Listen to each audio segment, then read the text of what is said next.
Good morning, everyone! I hope everyone is having a good morning. Welcome on in. Short intro today, actually, because I am ready.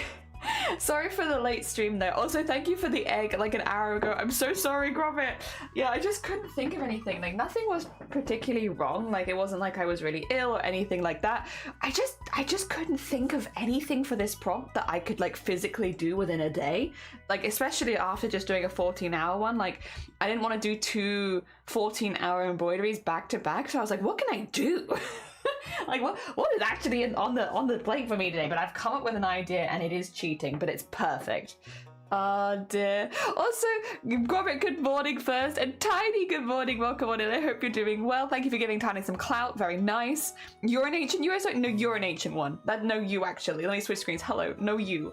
You're an ancient site. How goes it? I hope you're doing good. That's quite the problem. Yeah. So. I literally was up normal time, like I was like at 6 thinking about it, and I was like, I have ideas for this. I have ideas for this prompt. None of them I can do within a day. And definitely none of them I can do within a day straight after a 14-hour one. So I've just been like, what can I do? Because it's an environment prompt, and also this, you only got half it. If you're not in the Chroma Core Discord, you didn't see the second half of this. This is a 2-day prompt, as in tomorrow's prompt will be directly following today, so it's like a combined thing. Now, if you're a digital artist, fine, you do an environment today and then you do something on the environment tomorrow. Easy peasy. As a traditional artist, I can't do that. Like, once I've done a background, it's already so full of thread, I can't keep working into it. It's going to be difficult. I can't do that. So I've just been here like, what do I do? Like, I don't know if I can do this prompt. However, I have an idea. Am I going to cheat? Yes. Yes, I am. I am going to cheat, because God, is this a hard one for me. Dear. Quite the prompt. Crafty, good morning. Nervous, good morning as well. How you doing? Have I not been to bed yet? I'll never tell. I hope you get some good sleep at some point. Dear. Understandable. Yeah. So, hear me out. The prompt today is ancient UFO landing site reclaimed by hazardous nature. So you know what I'm gonna do? I'm going to embroider an ancient UFO landing site, and then I'm gonna go outside into hazardous nature, and I'm gonna go take a picture of it, like in a bramble bush or something. So, and also, I'm going easy on the building. I've used a felt base. I'm just going to be adding details in it. I'm going outside. I'm gonna go take a picture of it in nature. Because I just can't imagine doing a detailed piece of all that. And then the thing is as well, tomorrow's one is to do something else on top of it. I'll just go back outside again and put them next to each other. Done. 2 days, 2-day prompt is not easy for us traditional artists. You can embroider onto separate fabric and place onto environment. I mean, it's basically what I'm doing. It's so good morning, Sue. All the reasonable actions start like, hear me out. I'm gonna go outside and I'm just gonna take a picture of it in nature. But I am gonna do this. We're gonna do like a single like kind of color embroidery. So this is gonna be appliqued on. I haven't appliqued it yet. We're gonna applique this on so the felt is nice and in place. And then I'm going to go in with a lighter version of it, and we're going to do like lots of details, like basically like put some runes in it, put some stairs, all that kind of stuff, make it nice and detailed. So we will still be doing embroidery, we're just going to keep it a bit minimal. Everyone's different with how they approach stuff like this, but for me, because yesterday was such an intense embroidery, I didn't want to do anything really intense today. It's like, if I go above 10 hours, I try and get the next one to go under 10 hours, just to make sure that my arm is getting some rest. It's okay, like, don't get me wrong, I'm not having any problems with it or anything, but I guess it's the preemptively making sure that I'm being safe before I have any problems. Also, Bunny, good morning, welcome on in, I hope you're doing well. Grob! There are no rules in creating. Yeah, there's nothing that says I can't just go outside and take a picture of it out there. Oh, that's my favorite one of yours after waffles. I think so too. I think yesterday was my favorite one, and I'm really proud of it. I was up till midnight last night. It was a long one because even after I finished it, I had to like prep the back and all that kind of stuff. So it was a big one. That one kept me up for a long time. But I have had like a full night's sleep. I literally just went to bed straight afterwards, and then woke up and was like, I don't know about this prompt. The other thing is today we're not going to be using a hoop stand because we're going to be doing a plique. I'm going to need to be moving it around a lot, and it's just not really doesn't really make sense to do it in a hoop stand.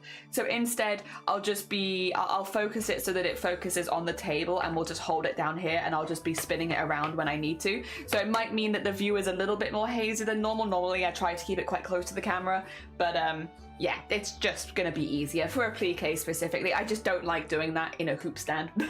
I'm sorry. I'm getting very good at using the hoop stand for everything else, but not for a plique. I don't know. It just doesn't sit in my brain. Oh dear. Freaky, thank you so much for the look. Have a lovely look. A lovely look. Just wanted to come by and say howdy. Boy, I wish you luck. Thank you. We've actually done really well. We've done 9 embroideries in 9 days, so we're on it. We're doing it. Nervous, get some good heckin' sleep.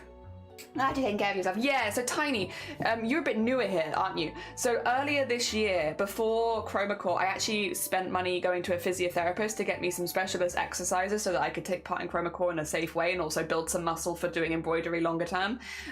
So we've been doing those every day. I've been doing those mostly off stream actually because I've just been doing them back to back. But yeah, health has been like, and being able to continue doing this long term has been like a big mind thing over the last year about how I can build my body up in a way that means that I can embroider for longer. And so yeah, we've been getting pretty strong and it's been good. My arm actually has some structure to it. I need to do the whole bulking thing if I want to physically look strong, because right now I'm very lean, but it's just I can't do that doing Chroma Core because it's like the whole doing stuff one day, taking the next day off, doing something one day, taking the next day off. I can't do that doing Chroma, but I will eventually. Dishley's, welcome in on YouTube. I hope you're doing well. It's 11 p.m. for me, but yes, excited for my crochet piece this evening. Think about the vows in Japanese. Oh my god, congratulations, Bunny. Well done, amazing, very impressive, big progress. I hope you get some good sleep when you do go as well. Can you spin it in your head? No. No, not at all. Sloth, good morning. I missed 8 embroiders. Yeah, we done pretty good. How are you doing? I should do the same, to be honest. Like, look. I'm very lean, but I'm very proud of myself because we've been doing a workout every day, and I actually have some, like, build up now. Look at that! There's an actual muscle there! I'm getting strong! But it's very slowly. And because I'm not bulking, I'm still very lean. Like, if I don't flex, I just have like it's still kind of a noodle. It's less noodlish than it used to be though. Because even when I'm not flexing now, I have muscles. It used to always be that my arm was the same the whole way up, basically, and we used to call them my noodle arms because I had noodle arms, and I still have noodle arms, but they're getting better. They're getting stronger. My shoulders as well are getting way stronger, which is the main. The workout doesn't target this part of the arm; it targets the shoulder and the back, and they are getting stronger, which is good. Hell yeah. Dear. I love it when people really invest in their special interest safely. Yeah, it's like a. Oh my god. I swear I saw you this morning because I wasn't gonna stream today. I was like, oh, I can actually watch Shmoy do some of their Hollow Knight playthrough. I might know what you were doing. I might have been there. Just now I'm going to have 2 of me open is the problem. Small! Well, thank you so much for the raid. I hope you had a good one. Let me just do your shout outs really quickly and then I'll steal your name if I haven't already. There we go. If you haven't met Small, by the way, they were playing Hollow Knight earlier. How do I know that? Who knows? I definitely wasn't there. I definitely don't have tabs to close now. I definitely haven't just raided myself. How are you doing? I hope you had a really good stream. Welcome on in. Angry and Hefty, welcome on in. Small has been doing the chillest Hollow Knight playthrough. I like Hollow Knight, for those who don't know. I haven't played it myself, but it's one of those games that I watch a lot of speedruns of. It's just very big in the speedrunning community, and there's a lot of really good speedrunners that do it. So I've gotten very invested in Hollow Knight based on the people that I've watched. And so when Smoy raided us for the first time and they were like, oh, we're doing Hollow Knight, it's like, oh, really? Oh really? Oh really? So it's been a heckin' joy. More. Just super chill, big cozy. Exactly. It's like very different to how I usually watch Hollow Knight, which is like go. It's really nice. I like it. It's nice being able to take a bit more time as well to see some of the areas that you just don't really spend very long in if you only watch the speedruns. You get to see a little bit more of the actual event, the game even, not the event. Yolk jelly, yeah, I'm getting yolk. Oh dear, we got raided. Welcome on in. I've also just added your name. Oh wait, were you already on the list? I don't know if we were. I've added your name to the list. We're doing a Where's Wally next month of all the streamers that raid us during Chroma So I'm just taking names so that I can put you in like a big collaborative piece with a load of other streamers and have it like a Where's Wally so we can find you in there. It's because I can't do the emotes at the moment because we're doing daily embroideries, by the way. We're doing daily embroideries. Welcome on in. We're doing daily embroideries. We're on day 10 now. We've been keeping up. But yeah, so I'm doing that at the end of, middle of August it'll probably be instead, so that we still make art for people that raid us. I should say as well, if you need to go look after yourself, if you need to go eat, sleep, drink, relax, please do. If you need to unwind after stream, please go do it, as much as you're super welcome here. The super big cozy vibe, for sure. I'm not a good player, I just enjoy it. And honestly, that's really refreshing as someone who only watches like people that spend a lot of time getting very good at it, watching someone who doesn't and is just having a nice time exploring. I think that's the other thing, is it's like watching someone explore for the first time is kind of nice. Also Team Gaming, thank you for the follow. Good morning. Then Tiger, hello Jennifer, it's been a while. How you doing, Tiger? We have been doing a lot of embroideries. Day 10, these are all the embroideries we've done so far. Today we're doing what the pinned comment says, which is basically a UFO landing, ancient UFO landing site in a forest. I was just telling everyone how I'm cheating with this prompt. I'm going to embroider an ancient UFO landing site. Here is the base for it. I'm gonna do that, and then I'm gonna go to a forest and we're gonna take a picture of in the forest. Yeah, I'm gonna do that because I don't want to. Yesterday's embroidery took 14 hours. Oh, speaking of, I haven't actually put it on screen yet, have I? I've been trying to show off the embroideries we've been doing as we do them. Let me just get yesterday's embroidery finished on screen for anyone who's not in the Discord. Here it is. The prompt was Goblin Baker. And here is our Goblin Baker we made yesterday. I'm very pleased with him. He's very cute. He's just done with things. And I'm very proud of how this one turned out. Also, thank you, Tim. I appreciate it. Hello, New. Welcome on in. I hope you're doing well. Hell yeah. My roots are growing, but we're still a little blue in there. The slow run, we're looking at all the things, which is really fun, though. That's really, really fun. Where's Waldo? Super fun. Yeah, I'm looking forward to doing it with all the streamers. Taking names, making lists seems familiar. 10 days of embroideries. Well, actually, Angry, it's going to be 30 days of embroideries. We're just a third of the way through it. We did this yesterday. We didn't do it yesterday. We did it last year as well. This was our last year's Chroma Core. These were all the embroideries we made in the 30 days last year. So yes, we've done this before. This is not our first rodeo in doing a 30-day embroidery challenge. And you've caught us a third of the way in. This year, squares though. Last year was circles. This year is squares. Got to keep a clear distinction between the years so we know that time has passed. Dear. Love that. Speaking of not sleeping, morning from Vegas. Louis, welcome on in. I hope Vegas is treating you well. Red velvet? Yeah, red velvet, but also maybe like a little bit meaty because it's got bones in it and teeth. A meaty red velvet. Yeah, very meaty. He's still holding it with his bare hands as well. Now, I'm really, really pleased with how this turned out. I did finish it at midnight. It was also, oh my god, I didn't tell you about this. Trying to get, so you see how it's like a checkered pattern? Oh my god, it meant that I spent so long mounting it because I had to line the checkers up to make sure that it stayed in a square, because if it was slightly off, then it looked like a little bit weird and like it was just sort of tilted and stuff. And it took me so many times to try and line it up so that it looked like it looked nice and square. It's not perfect, but it's damn near close enough, because my god. It was hard. There was that, like, the hardest bit. Well, it wasn't even the embroidery, it was just lining it up later. Oh dear. 100 Rombi Kosi Dodi Kahidran frame. Hell yeah. Hell yeah. Looking wonky would have driven me crazy for sure. Yeah, like, it's still not 100% perfect, but it's the best I could do because it's only tiny. These are really, really small. This embroidery is the same size as every other embroidery we've done. They're this big. They can fit in my hand. They're very small. Because we're doing them in a day, right? I mean, you can kind of tell that on the wall, to be fair. But yeah, they're real small. So yes. Teeny tiny. Tiny. Very tricky. Very tricky. Blood cake. Yes, blood cake. The cake is to die for. I did tell a pun when I posted it, which they laughed at, and I'm glad. I got a little giggle. Yeah, with my caption with it yesterday was, Bunsen accidentally took the cake out of the oven a little early, it's still raw, but then I spelt raw like R-O-A-R, so like raw kind of raw, instead of like raw as in not undercooked. And I was very proud of myself for that one. While I was struggling trying to mount it, I was like, what could my caption be for this one? I was very proud. Makes more sense with a British accent. Yeah, it does. Raw, because raw and raw would be pronounced exactly the same way here, but maybe not. Raw? I don't know if how they pronounce it, but yeah.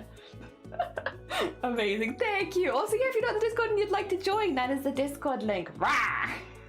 All right, do you want to switch screens really quickly? Because I am actually on a bit of a time limit today.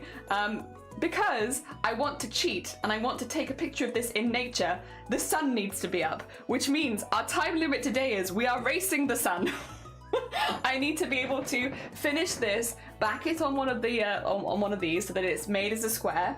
I need to be able to do that, and then also get to the park, find a bramble bush and take a picture before the sun goes down.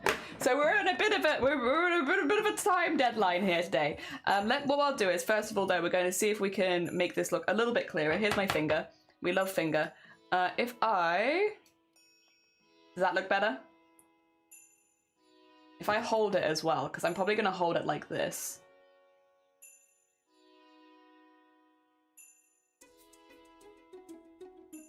Is that better? I feel like that looks kind of good. That looks kind of good, right? You can kind of see it. I'm like, can you see it? Is this clear for you? This is the base. I'm going to basically applique this down with the similar color thread, and then we're going to use like so we're going to have this one as our applique thread, and then this is going to be the only other thread we use. So it's going to be very, very monochromatic. Monochromatic normally means black and white, right? But in this case, it's just going to be blue, because the idea is that you're seeing it way in the distance is what I kind of want the vibe to be. Like you're looking through like a little hole in the bramble bush and you're seeing it really, really far away. That's kind of what I'm thinking. Oh my god. Oh my god, Quirky! Thank you for the heckin' raid. Jesus, we've been blessed. We've literally only just gone live. Thank you so much. Let me get you your shout outs. And then I've stolen your name so that I can also add you to the Where's Wally list. Oh my god, oh god, I've accidentally just searched you in my Google. Sorry, I didn't mean to do just a quick background check. My god, that was not my intention. I was trying to shout you out. I touched it into my search bar. It's like, can we search? Are we okay with this? Such a story. I'm so sorry. Not my intention at all. Let me also add you to the Where's Wally list so we can add you into the Where's Wally next month. There we go. Save you there. How was your stream? I hope you had a good one. What were you making and crafting today? Ah dear. Also, with the raid came in Quirky, good morning. We had, of course, Quirky, and then Quirky Geek and Quirky Create. So both the Quirkies are here. Aina, welcome on in. Oz K-Man, good morning. Solemn, welcome on in. How are you doing? Monochromatic is any kind of perfect, and this is going to be monochromatic blue. Thank you. I thought it was. Yeah, that makes sense actually, because mono is one. Yep, gotcha. Makes sense. Panthera, good morning. Welcome in. I am such a stalker. I hope your makers and crafting went well. Welcome on in. You've joined us. We're making an embroidery every single day for a month. Those are the first 9 we've done. And then we're about to do the 10th. Although the 10th one is going to be a lot simpler. We're going simple today because we're on a bit of a time limit today. We have to finish before the sun goes down. Because I want to go take a picture of this in nature, which means I need the sun to be up. We need nature's light to come down. Mixed media with dry inks and tissue. Ooh, on a jelly plate. Ooh. Okay, wait, I should say then actually, Quirky, if you need to go to any clear up after stream, because that sounds like that could be messy. If you need to do any cleanup post stream, look after your space and all that, please do. Or if you just need to eat, sleep, drink, more than welcome to. Any self-care after stream is very welcome. I am good, thank you. I had no ideas for today. I was completely dry of ideas today. I was really struggling. So we're getting daily prompts. And today's prompt really stumped me as like what I could realistically do as an embroidery within one day, right? I was having a bit of a time with it. And then suddenly I was like, wait a second, what if I cheat? What if I don't embroider the forest or the overgrownness? What if I just take it to a forest and take a picture of it there? Done. Easy. So all we're doing is the temple, and we're going to make it look like the temple's really far in the distance. So we're going to go quite simple with it. get some simple shapes in and all that kind of stuff, but nothing too dramatic, with the idea that, yeah, it's far in the distance. Now that you know their secrets, saving those to blackmail for later. Grayscale means black and white. Right. That does make more sense. Also, real quick, I might just trim the... yeah, I'm going to trim the edges just a little bit. I actually want quite a bit of edge this time for like wrapping it up later, because the felt's going to make it a little thicker, which is going to mean it's going to fight me a little bit when it comes to wrapping it all up. Also, do you like the fabric in the background? I was kind of vibing with it. I don't know. It's a bit under the sea, I guess, but I like it. I like it. It's a fun one. Need that sunlight though. Photos in golden hour, beautiful. Yeah, like a sun. Yeah, summer sunset. That would be beautiful. See, if we could hit that, that would be perfect. I would love that. I would love that. If all else fails, plant a pot. Yeah, get some natural light. To be fair, we haven't mown the lawn for a while.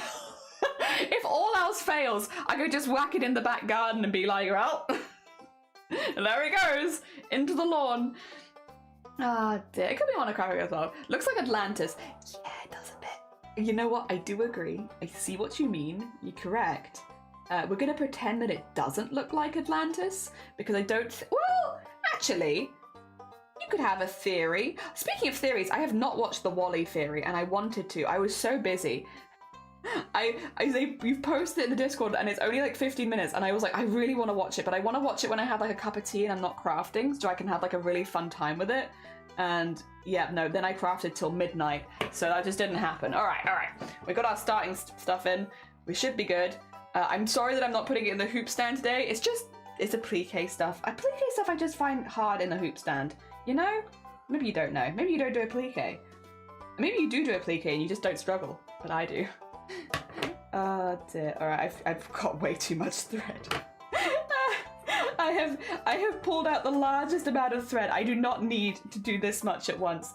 I might also just bring that a bit further this way, because I probably am going to bring it to the edge of the desk every now and again. So we're going to do a blanket stitch. A little blanket stitch over the whole thing. Nice and simple, just to hold it in space. Ha, space. Get it? UFO. Get it? Space jokes? We got jokes here. Oh, dear. Atlantis is aliens. Add fishes. You're a fish.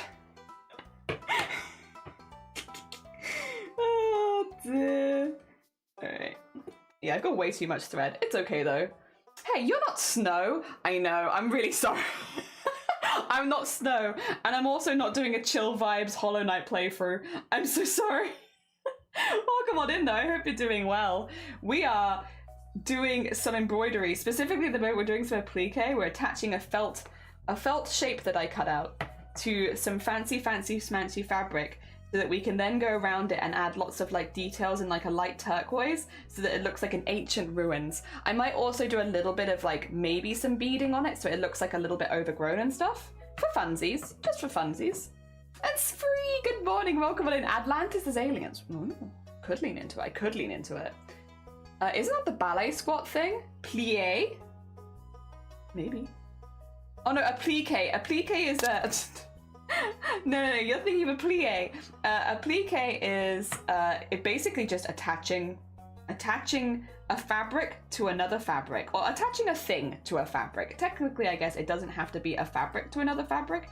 Oh, I haven't started my timer. You're damn right. You're damn right. Dear. I'm still not 100% that HK Hollow Knight can be chill. I don't know. I vibe with it.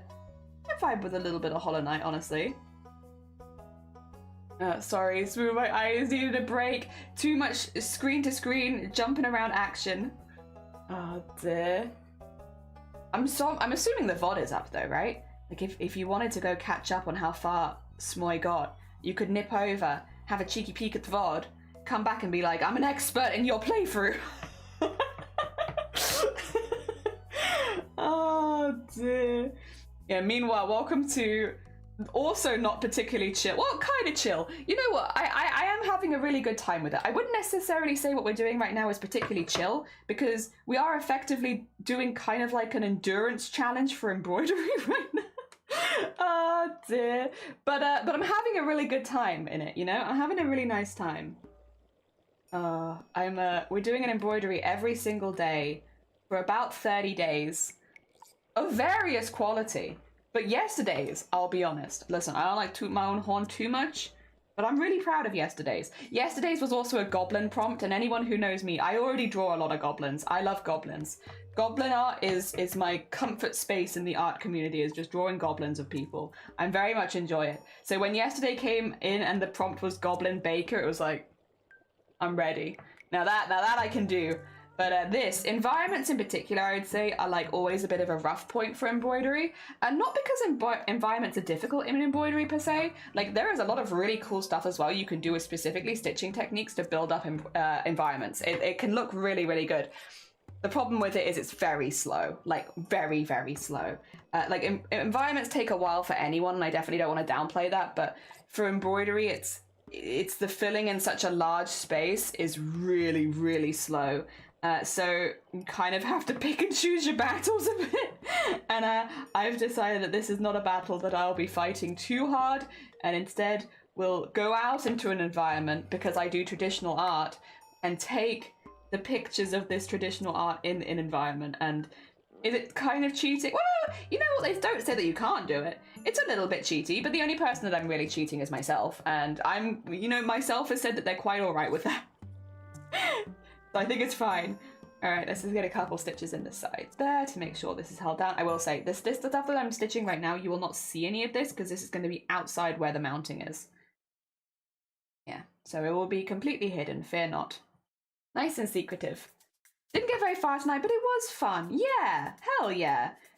I know that Hollow Knight is one that is, I have not, again, like I said, I haven't actually played it myself. I've just watched people speedrun it for years. It's been on my list of things I would like to play at some point. I wouldn't be going in blind because obviously I've watched so much content for it, but yes, I would like to play it myself at some point. I do like platformers. I think it's just, oh, bless you. Well, thank you, I'm glad. Alien language. We come in peace. Or, Ike, ni, emok, iu. I like your hair, thank you. It's growing out a bit, but I still like it. It's still blue.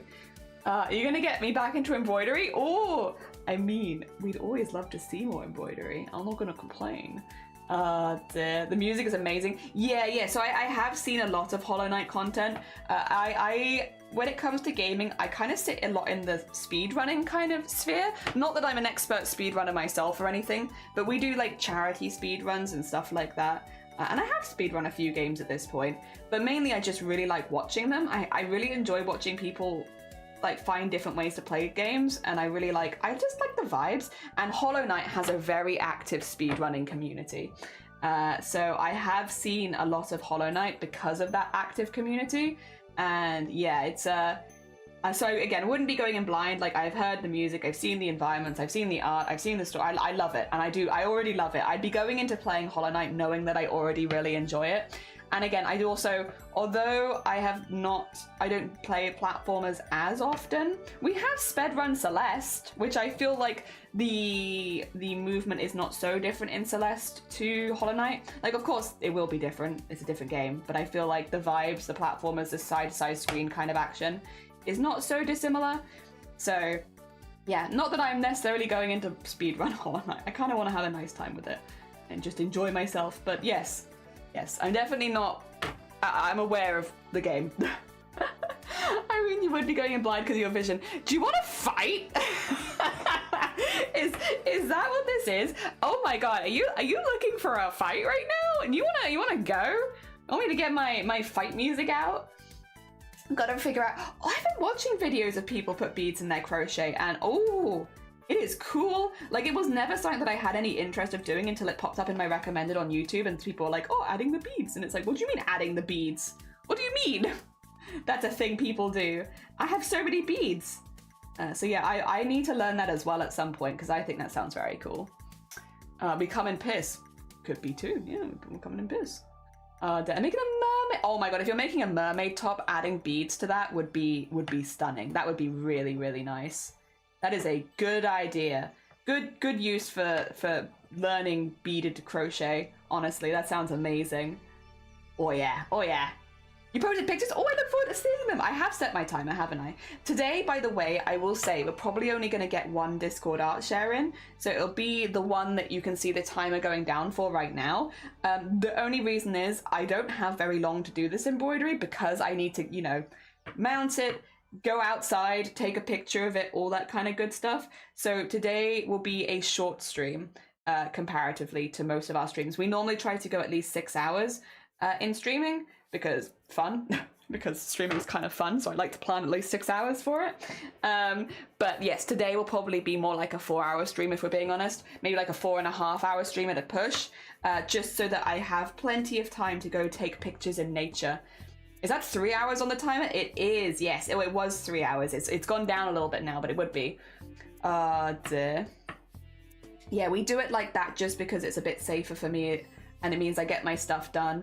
Normally for Discord art shares, we do them every hour, so every hour of stream. But doing Chroma Core, it's such a physical workout, and there's a lot of other aspects in it as well, which means we need to incorporate safety into the streams. And basically the options were no Discord art shares for a month, or we do them every 3 hours. So we do them every 3 hours because one, I need to finish my pieces within the day, so I'm effectively speedrunning, but like for crafts.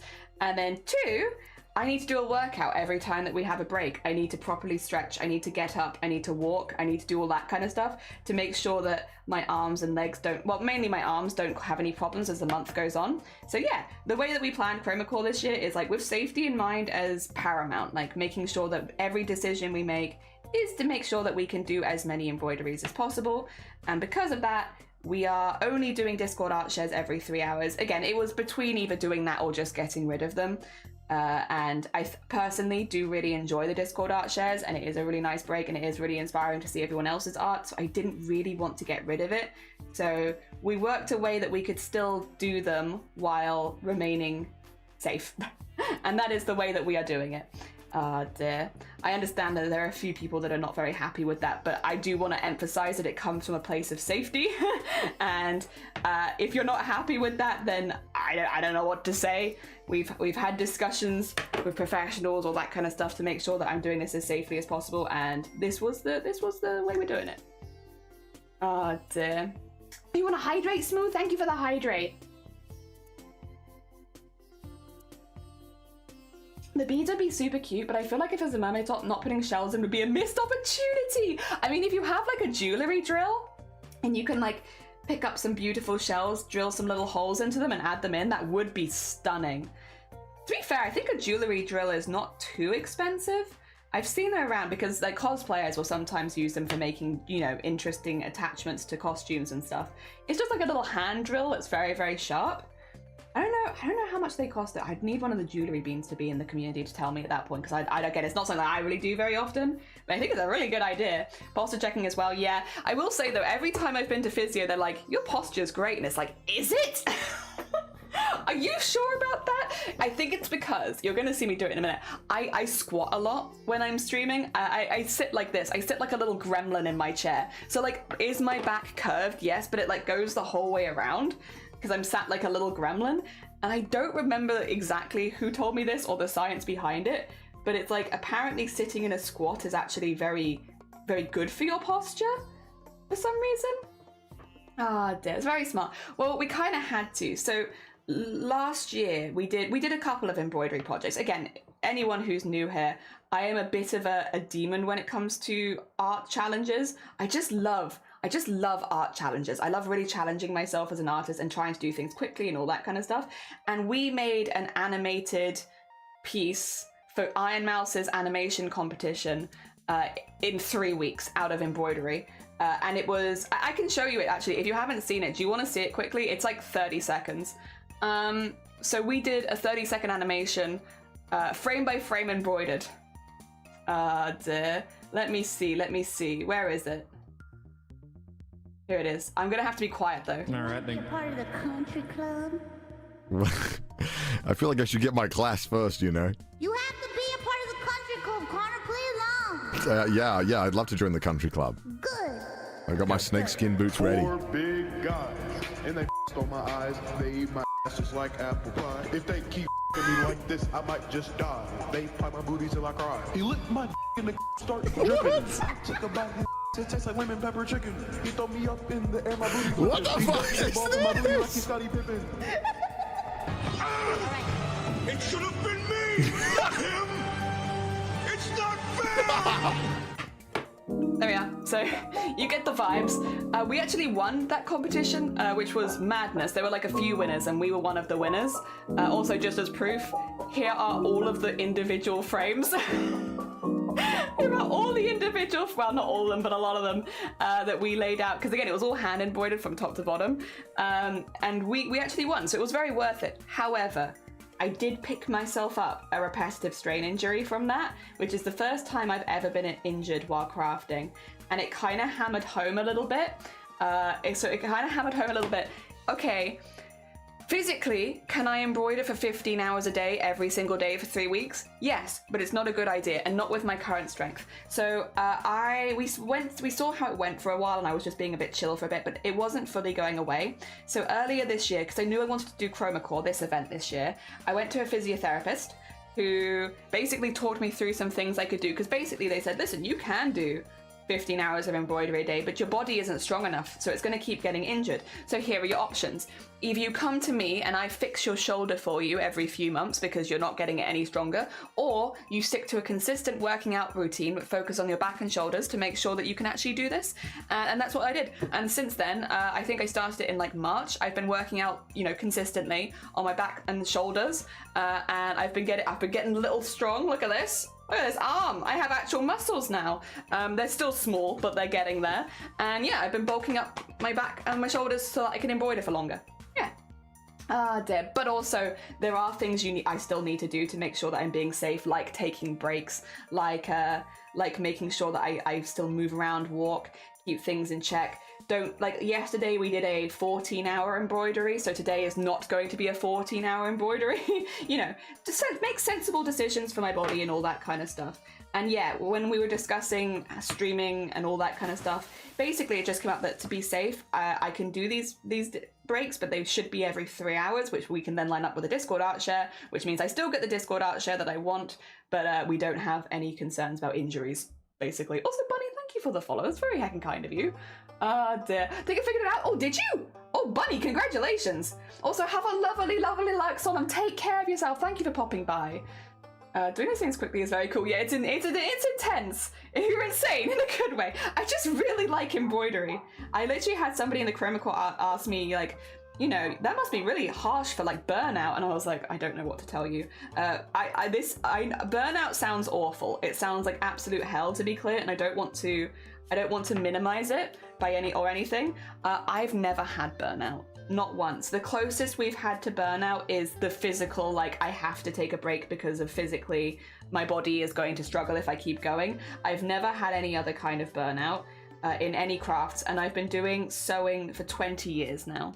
And I don't know, I like one thing, guys, and I just like that one thing, and it's never changed, and I've never not liked it, and I can't imagine how difficult it is to have burnout on something you love, but so far we've never been there. And I'll be honest, I think at this point I can kind of prep for the fact that I probably never will have burnout, because I'm just not that kind of person.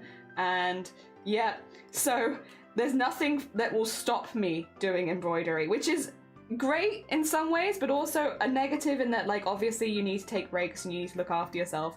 And there is nothing, my brain is not telling me to stop, ever. So yeah, that is, yep, that's where we're at. Good morning, AG, welcome up. Wedding after night and a day, you woke up every 90, oh, rip your head today. Oh, I'm so sorry. I hope you have a really nice time at the wedding, though. I hope things go well. And good morning, Anime, I hope you're doing good too. Ripped. Muscles are small but mighty. Yeah, they're very small at the moment. I want to get them looking a bit bulkier, so yeah, taking a break off. The wildest reason I've ever had for working out.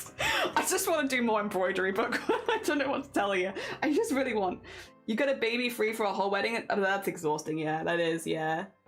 Oh dear, unfortunately once you get to burnout, it's really hard to recover. For me, it was a real world job. Yeah, it's like, I am again, I know that it's not the normal, and especially in the art world or creative world, it's like normally burnout is something that you have to prep for and you expect it to happen at some point. For me, because I don't think it's something that I've worked to achieve, like this mental state or anything, I am just very vanilla autistic. If you took out sewing and put in trains instead, it might be more obvious, but I've just liked sewing and only sewing things for 20 years, and it's never changed, and it's never dipped, and it's never got lower. Like, I've never had any burnout. Again, the easiest way I can explain it to it is if you took away sewing and put in trains instead, it'd be a lot more obvious. Really, I have just liked one thing for my entire life, and it's never changed. It's very vanilla, very stereotypical. I'm sorry, I'm a little stereotype bean, but yeah. That's probably, in reality, like, why I don't really experience burnout. It's probably that. So it's not something that it's like, I've worked really hard and I've overcome my mental obstacles, and so I don't get burnout, ho ho ho. No, it's not like that. It's not like that at all. It is probably just the way my brain is wired, you know? Yeah. Hello, everyone. Hello. And Transit, good morning. Welcome on in. Ahoy. Ahoy. Ah, dear. There we go. Just woke up, was able to sleep in because work starts late today. Are you doing all right, Anime? You did say that you had some pretty intense shifts. I hope you said your legs were struggling. I hope your legs are feeling all right today. They're trains. Yeah, exactly. People, if it was trains, it'd be more obvious, but it's not trains, it's sewing. Sitting in full Silent Hill outfit. Are you? Hell yeah. Very cool. Very cool. I think I got nuts. I ordered my first skein of Chanel yarn. Enjoy yourself, bookworm. Have a lovely time. Chains go choo-choo. Sewing goes... Oh dear, the squish is addictive. Yeah, I imagine. Oh dear. Go no bad? No, Zin's not done anything bad. Zin's a chill bean. We love Zin. I get that. If it wasn't for physical injury, I'd still be doing chainmail. Yeah. After some good rest, my feet are feeling better, and I have some small bit of muscle pain. I'm glad to hear it, Anime. It's that change of like from doing more sitting down to more standing up is intense. I remember when I went to my first like full standing up job, because I used to make curtains and then I went to retail. So when I switched from making curtains, which was sitting down most of the time, to working in retail, which was standing up most of the time, I remember that change. And I remember everyone I worked with just being like, buy good shoes, buy comfy shoes. I know it's an investment, but genuinely like get good shoes. And I was like, it can't be that bad. Wore my new normal trainers to work, and by the end of the day I was like, because the floors are so hard, and I was just like, oh my god, I can't do this every day. You people are wild. How are you able to do this? But in reality, actually, I will say buying good shoes did help, but it still was hard. Like it softened the blow a little bit, but it was still a blow. I fell on my wrist. I just can't do the consistency that I used to. Oh, that's so frustrating as well, Smoy, because like there's like, what are you gonna do? There's like a complete accident. I'm very sorry to hear that. It's very frustrating. Oh dear. I have ordered so much Silent Hill since they opened the store. 4 things are on the way right now, but that's really exciting. Hell yeah. Oh, I hope you look forward to your post, and I hope when the post gets there, it gets to you quickly and safely. Hell yeah. Very exciting. Very exciting. Oh dear. I hope to invest in good working shoes, but only after the first paycheck. That's the other thing, is like getting good working shoes is great, but like I haven't earned any money yet, so yeah, I might have to wait a minute until I've earned something before I can invest in shoes, but thank you anyway. Oh dear. They made a makeup set, a Silent Hill makeup set. Love that. 15 years old, being good and quick, and now I can only do 30 minutes. It's been like a big adjustment. Yeah, that's really rough. That is really, really rough, and there's nothing you can do about it. Oh dear. There we go. Yeah, Anime new job. Anime did. Anime has been working a new job. They've literally been still doing Keeping Up with Chroma as well. They're like up to date, and they've also started a new job this week. You know, speaking of people that are mad, Anime mad. Anime a mad crafter. Oh my god. In the best way possible, of course. Where they've just started a new job, and then that, yeah. Oh dear. What I'm saying is everyone says change YouTube, but in reality Steam locomotives are... I think though Sin was just having a fun time, and we don't poo-poo on people's fun. Okay? I know you maybe know trains a little better than maybe the average person, but they were just having a fun time. They were just going trains choo-choo woo-woo. And having fun. Yeah. We don't poo-poo on people's fun here. That's no fun. Oh dear. I remember the first full day of first job with Zara was I was like 17. I was in so much pain I couldn't put my feet down on the bus. I was hovering them as pain. I felt them pulsate. The last like 2 months of that job. Yeah. I remember, we all remember the first time we've had a job where you have to stand up for the whole day and it's like your legs are made of jelly and your feet are made of swollen. Silent Hill is just out there enough and I don't get to talk about it that much. No, I love Silent Hill. I will say though, I am forever a bit miffed because my parents have played more Silent Hill than me. And I'm like, that's not okay. That's not okay. What? I love horror. And I was like, I remember being like, hey guys, did you ever play Silent Hill? Because I wanted to chat with them because it was having a remake. And my parents do play games. I was like, did you guys ever play that? And they were like, oh yeah, I played A, B, C, D, C. And I was like, why have you played more than me? That's wait a hecking second. What? I'm meant to be the horror nerd in this family. Why have you played more than me? What's that about? Have you seen the F trailer? Yes. We nearly made a cosplay based on that trailer alone. Just to put it out there, we were going to cosplay from that one trailer alone. That's how excited I was. But then we made something else instead. Oh dear. Yeah, went back to my retail job. Your crab was the pool crab was beautiful. Hell yeah. I'm glad I'm at a point where I can try other crafts because it's a mad rush to fill stock. Hell yeah. Ah, dear. Oh, your dad got you into Silent Hill. My parents definitely got me into gaming. They didn't get me into horror. That kind of came naturally, but like they got me into games in the first place. Yeah. I wish I could have shaved the crab much, but listen, no, you did a great job, Anime. Listen, you're doing a new job, you're doing art every day. Hell yeah, did not mean to poo-poo. No, you're fine. Ah, dear. Yeah. As long as no one feels poo-pooed, everything's okay. Ah, dear. Yes, I like F. F was very cool.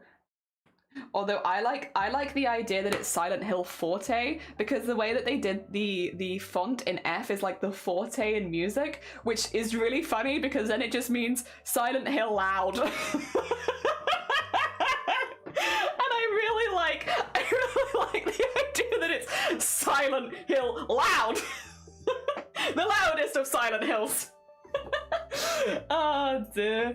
As soon as I saw that, it made me do the little giggle because I was like, oh ho ho. Your parents are pro gamers? They are. I remember watching my dad play like the original Sonic on the Sega and like being able to get to the end of the game, and I could never get past level 3 and just being like, wow, they're so good at games. How'd they get so good at games? What the heck? Very cool. They don't play as often anymore, to be fair. They got other hobbies now, but yeah, they were the ones that got me into games in the first place. And because a lot my parents' friends also played games, so it was like my parents and my parents' friends would get together and have little like gaming nights, right? And when they'd finish games, we would then get the hand-me-downs. So we didn't often get new games per se, but we often got pretty new games.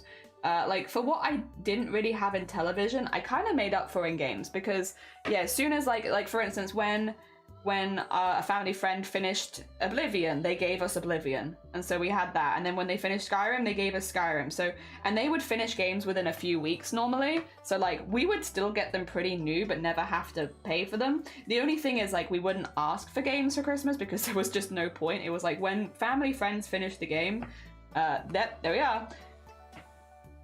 So we'd get them and it was cool. So I got to play a lot of games, a lot of games growing up, which was lovely. Ah, dear. So lazy. This is funny. No, 8, right? Yeah, this is Silent Hill Loud. My dad was streaming on Twitch Dark Souls speedruns before I ever streamed. See, I think my dad would be a really good streamer because he's very chatty. He's very similar to me. Similar sense of humor to me. But but the difference is that he's like quite introverted, whereas I'm very extroverted. It's like if you take me and make me an introvert, that's my dad. Right there. We are the same person. But just the only difference is extroverted or introverted, and yeah, Dad's a bit extroverted. Sorry, introverted. I'm very extroverted, but I think if he got into it, he'd do well. Oh dear, that's so fun. Yeah, I got hand-me-down games. Oh dear, which meant we got to play quite a lot of stuff, which was really, really cool. And there weren't many games. I remember when I first played Dark Souls, I wasn't keen, but then I went back to it and I enjoyed it. But the first time I played it, it was actually, no wait, Dark Souls was the first, I didn't get that as a hand-me-down. I got Dark Souls 2, and that was the first game that I ever purchased with my own money. Yeah. Because I'd heard good things, but it was taking the family friends a little bit longer than usual to finish the game. Couldn't tell you why. And so yeah, I was like, oh, I'll buy this one myself. And so I did, and I was like, I don't know if I like this game. I'm not sure if I like it. I don't know if it's for me. Shiny Stream when? Shiny Stream no. Oh my god, Mousy! Oh, Mousy, thank you so much for the raid. That's very hecking sweet of you. Good morning. Welcome on in. Let me just add your name to the list. Get you in there. Just stolen your name. 2 seconds.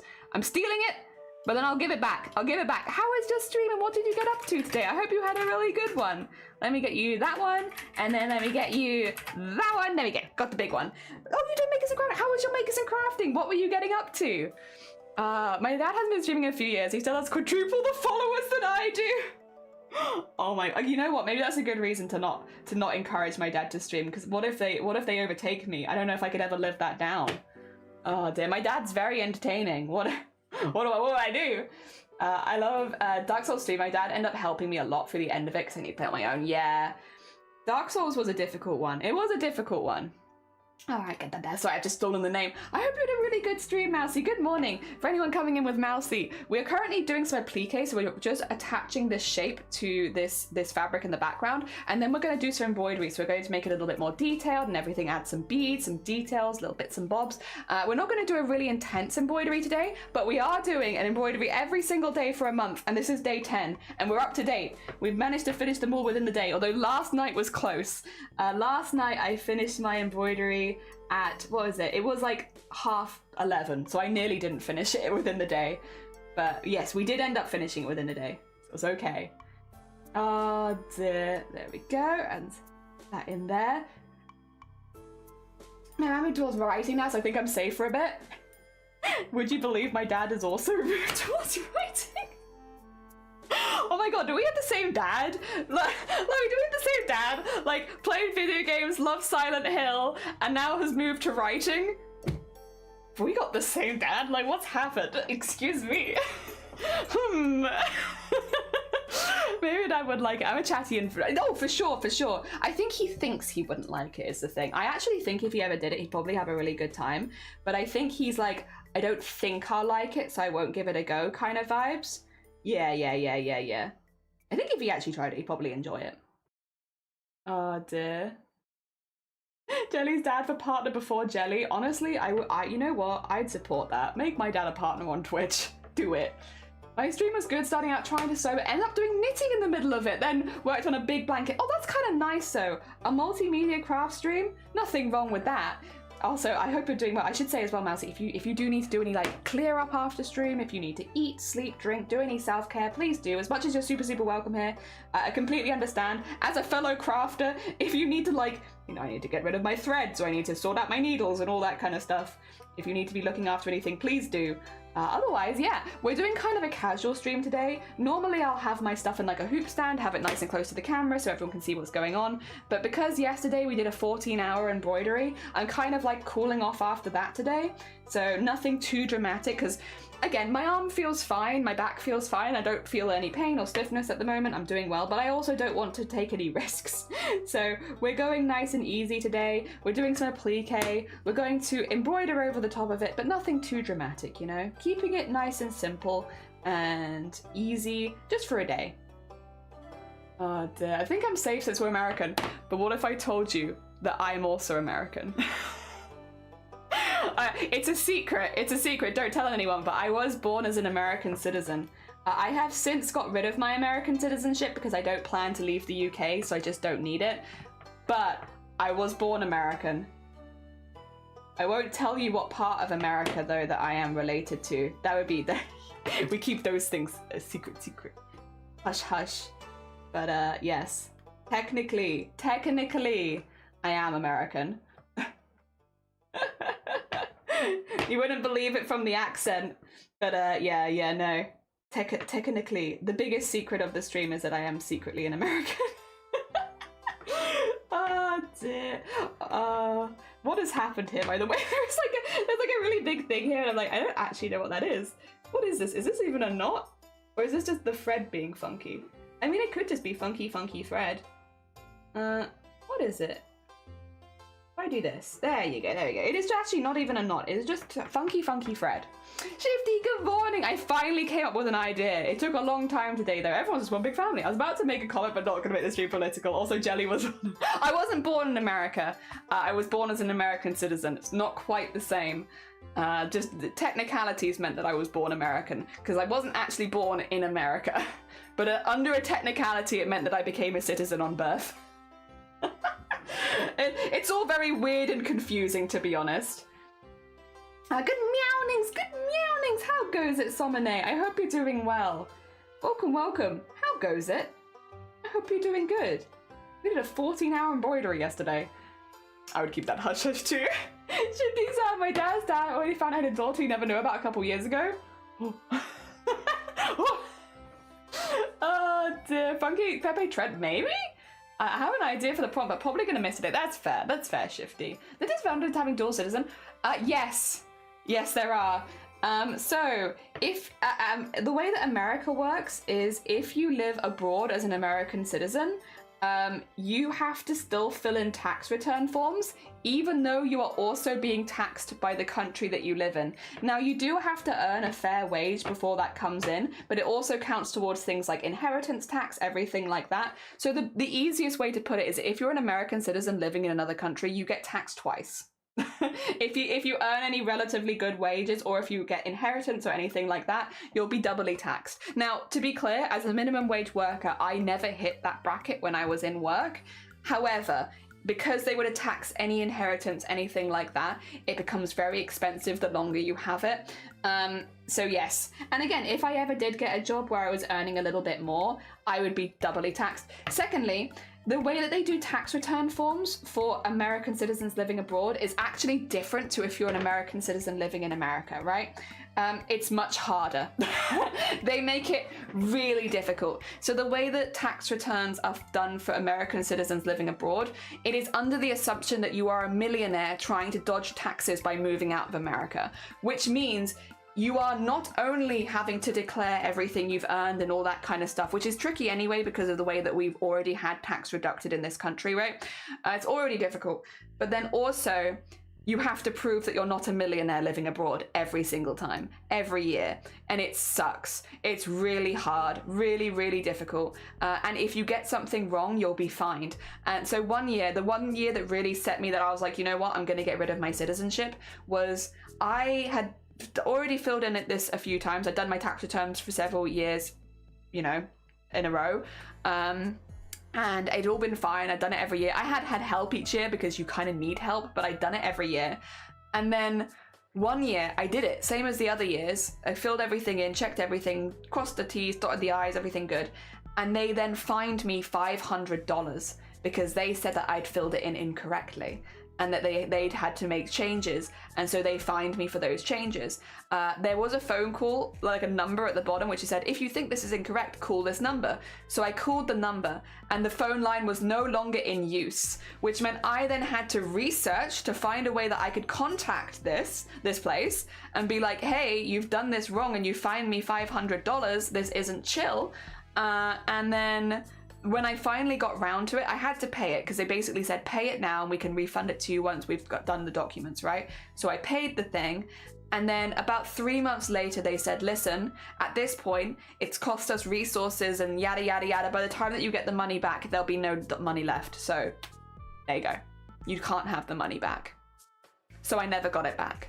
They just fined me $500. I didn't make any mistakes. They made a mistake on mine, and then they fined me $500. So I removed my citizenship.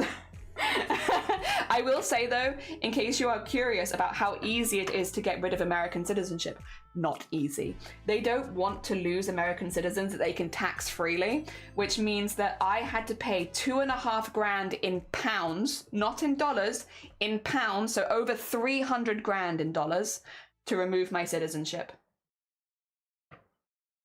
It also took about a year, and every single piece of paperwork that I had to submit, I had to go to London myself every single time. For those who don't know, I live in Wales. I don't live in England. I live in Wales. I had to go to London and travel there every single time to submit every piece of paper at the embassy myself, which meant that I not only was having to pay about 100 quid every single time I had to go do anything, it also cost £2,500, and I had to have an updated passport from the time that I was removing it, which is also another £300. That's why I got rid of my American citizenship. Like, it was a mixture of spite from the fact that they were charging me for their mistakes, the fact that they make it so difficult. It was mainly spite, predominantly spite, you know? Like, they actually ask you as well, why are you getting rid of your citizenship? And I had to put, well, the thing is, I am a disabled person, right? I have to take a lot of medication. My medication regularly comes to over £300 a month if you're paying for it in America, and I can't afford that. So, like, a very realistic reason for why I'll never live in America is actually just my medication setup is very expensive, which means that, yeah, living in America would be very, very expensive for me, and I couldn't ever get health insurance because I have that pre-existing condition, right? So, yes. The main reason in many ways is that health stuff, but also the spite is what pushed me over the edge, where I was like, I'm just getting rid of it. I'm just getting rid of it. This is ridiculous. Also, let me catch up real quick because I'm behind. Jenny is one of us. Yeah, I am one of us. How can you be a citizen if you're somewhere else? America, if you are born to American parents, you'll be an American citizen if you are the first generation born abroad. Yeah. Basically, at least in the years where I was born. It's not every single year that that's happened, but in the years I was born, that was a technicality. There are different ways to acquire citizenship. There's more than one option, and it's changed over the years a lot as well. That is nuts. You don't even understand the normal ones. The tax situation sounds like a bad time. It was. So I'm French, that my dad could claim French citizenship. No, only America does this. Only America does this. No other. There's 2 countries in the world where you can have citizenship with the country even if you're born abroad, and America's one of them. The rest of the world doesn't do that because it's a pain in the ass and it's just difficult. And it is really the only reason America does this is to try and catch people evading taxes. I don't remember what the second country is. I think it's somewhere. I think it's like a. I don't know. Is it Saudi? Somewhere around that area. I think. I could be wrong. You could have a good Google, yeah. But yeah, it's very uncommon. You can show yourself eating rustlers as proof. I could. They never refunded you. No, I just lost $500 for no reason. It's a scam. It is a scam. Oh dear. Oh god, that is infuriating. Embassy? The embassy? Yeah, crikey. Yeah, so anyway, that's why. That's why I got rid of it. It's nothing against Americans in general, nor the country of America in general, nor my American family that I love very much. It's nothing like that. It's simply to do with the way that we're treated abroad is really bad. This is a first world country. How? What's the other? I don't know. I don't remember. 100% spite and 100% valid. Yeah, there was a lot of spite involved. Wales is a lovely country. You have visited Aberystwyth. Hey, nice. I'm glad you had a good time. It is a lovely country. It's beautiful here. Affordable care changed the pre-existing conditions. I think got rid of that bit, but it's still unreasonable. I think when I was, so bear in mind, I got rid of my citizenship about 7 years ago. I don't know if that was in place at the time where I was going through it, you know? Not sure. Because I think at the time, it was just like, oh yeah, I can't live there. But maybe things have changed. Because yes, I've been, it's been a minute. I've been a full British citizen for a while now. So I don't know when that changed. I will say as well, the price of it changed pretty dramatically overnight. Because it used to only be $250. And it literally 10 times up to $2,500. Without getting too political, when a certain president came into power, they changed it because they said that all American citizens, why would American citizens live abroad if they're not trying to dodge taxes? Because there's no reason for them to live in the rest of the world because it's not as good as America. So a certain president made some certain statements and made some certain changes because why the hell would you want to live anywhere that's not America? It must be trying to dodge taxes. That's the only reason you wouldn't live in America. The only reason that you wouldn't live in America is because they're just trying to dodge taxes. And so yeah, they made it from 250 quid to 2,500 quid. Overnight, it changed. Yep. Wild, yeah. Not too personal, because it's 118 per month, but that's my insurance. It's insane. Yeah, that's very expensive. I don't have the money for that. Oh dear, that's how tax board likes it. Yeah, emotional blackmail is its finest. Welcome on Invood. I hope you're doing well. Dodge taxes are coming with a higher tax rate than America. Yeah, like literally, it doesn't make any sense. There are quite a few countries where I tried. Oh really? Oh, I thought there was only 2 that did it. Oh, No, I'm getting confused actually, Grobit. There are 2 countries in the world where you pay taxes to more than one country.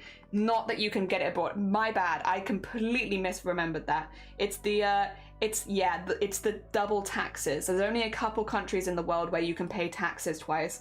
I'm sorry, that's my bad. I completely muddled those together for a second there.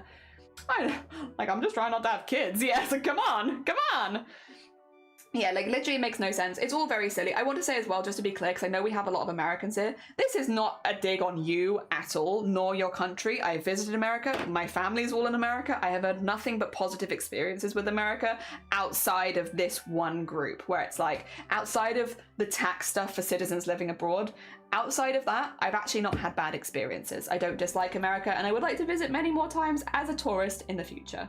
But yes, just not as a dual citizen. Yeah, that's the big caveat. I don't want it to ever come across as me just like shitting on another country, to be honest. I know it's kind of the thing to shit on countries, but like, I don't know, it's just not really me as a person to shit on that sort of thing. I'll shit on people, but not on the whole country. But yeah, or like laws. I'll shit on certain laws, but not on the whole country. Yeah, so I'm not going to shit on America, that's not the intent, but I want to say, I think as well, the stuff when it comes to citizens living abroad, I think the vast majority of Americans will actually never come across this. I don't think they'll ever know that this is stuff that they have as part of their system, because unless you are specifically someone who has been born as an American citizen living abroad and now have that dual citizenship, why would you ever have to come across this kind of problem? Like, it's very unlikely. It's just very unlikely. I hear it says Ireland is... okay. Jelly will shit on people quite literally. I will, 100%. Did I see long legs last night after work? I was like, do you do so out? Oh, I'm genuinely terrified. Was it really good? Also, Vortex, I never said good morning. Good morning, I hope you're doing well. And Voodoo, good morning, I hope you're doing well. Speaking of allergies, there was a series of TikToks about government offering a large amounts of cash to men to move as the men ratio is so low. Few people I know fell for it and moved. It turns out it was fake. They were like, oh, lots of women? Lots of women? Oh my god. I do shit on people. Only with consent though. I'll only poop on people with consent. I would never unconsensually poop on someone. You know? Don't worry. It's lovely and folks can be really cool. The system is a nightmare mess, agreed. Yeah, this is the thing, like when I visited family, I've had a wonderful time. It's been beautiful. I really, at some point, I want to do a food tour of America. I want to go city to city to city, state to state, to try like regional dishes and all that kind of stuff, and try like a lot of different food. Both me and Shiny want to travel around America at some point, and like we'll obviously pop in, visit family, but we want to go like to hit a lot of the major cities and try some really good food abroad. So we want to do that. That is on my list of things I'd love to do once. I think that's the one thing like America has, is like it has a lot of interesting mixes, fusions, all that kind of stuff, and I'd love to try it.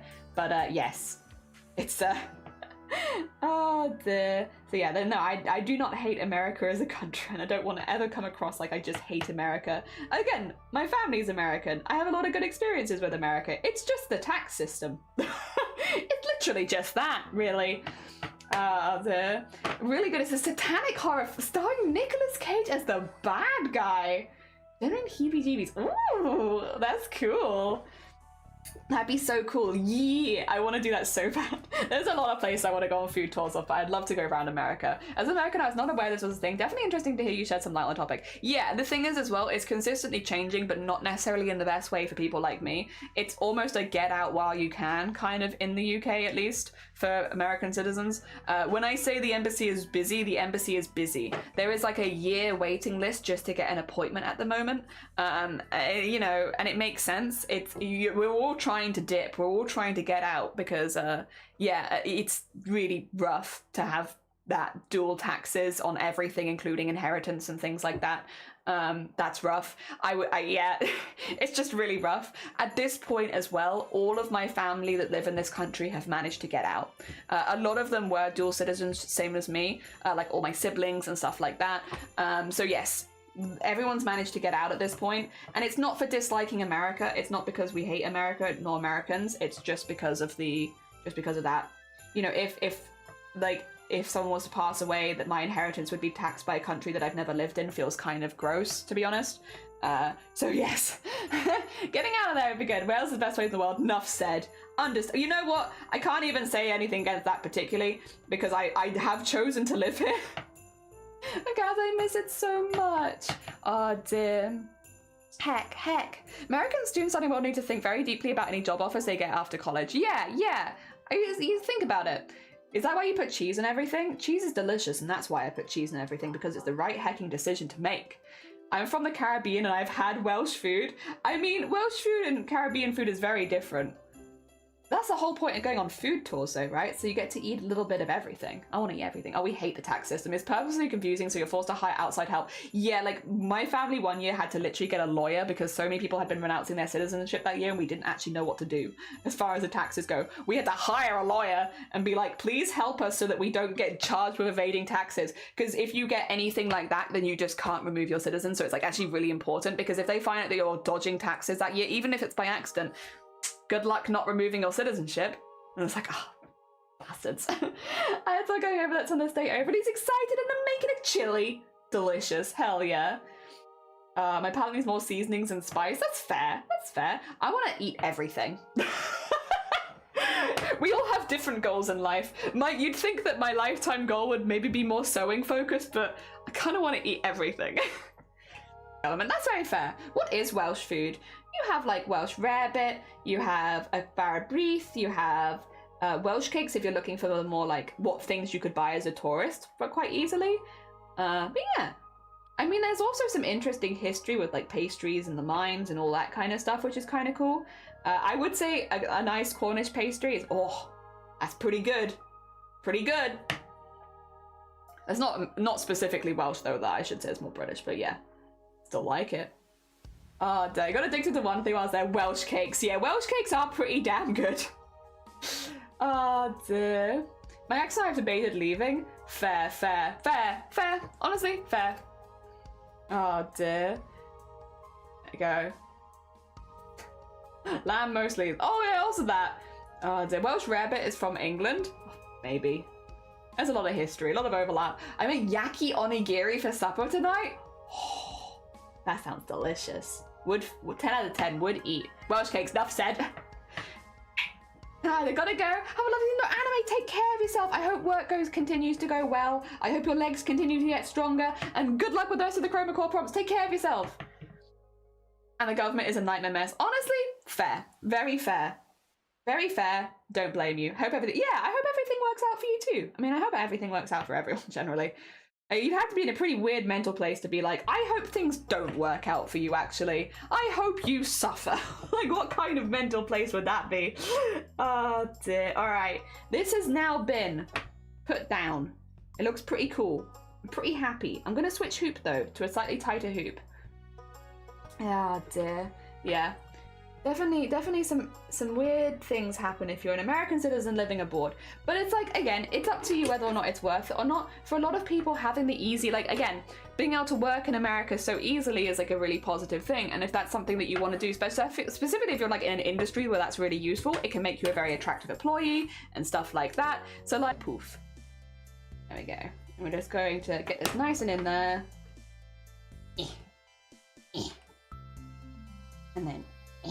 And then tighten this up. I hope the dyeing is okay. I was delayed and slow. God damn it. You're gonna get back into embroidery? Oh, good luck with your embroidery. I hope that it goes well.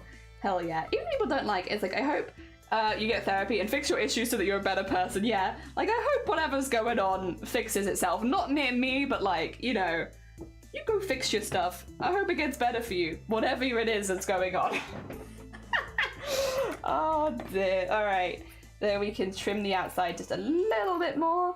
I'm just being careful because I don't want to accidentally stitch this back piece into the main piece, because that would be a little embarrassing, and it would also make it impossible for me to remove it from the hoop.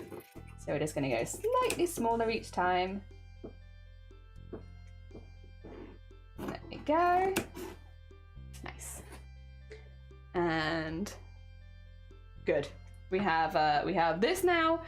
It kind of looks like a temple, subtly. We're going to go in and we're going to add lots of stitching with this, and then we're going to add beads, maybe beads in like greens and blues so that it looks kind of overgrown, but we're going to predominantly only stitch it in one colour.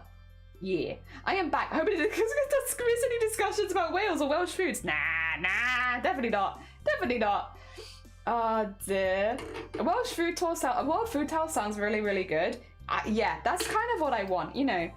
For a long time, this is not anything anyone said to me, this is just me being biased against me. But for a long time I was like, it's not a good reason to go on a food, like a tour, like going on holiday to eat food is not a good reason to go on holiday. And like there was a long time where I was like, I should say that it's for some other reason that I want to visit places.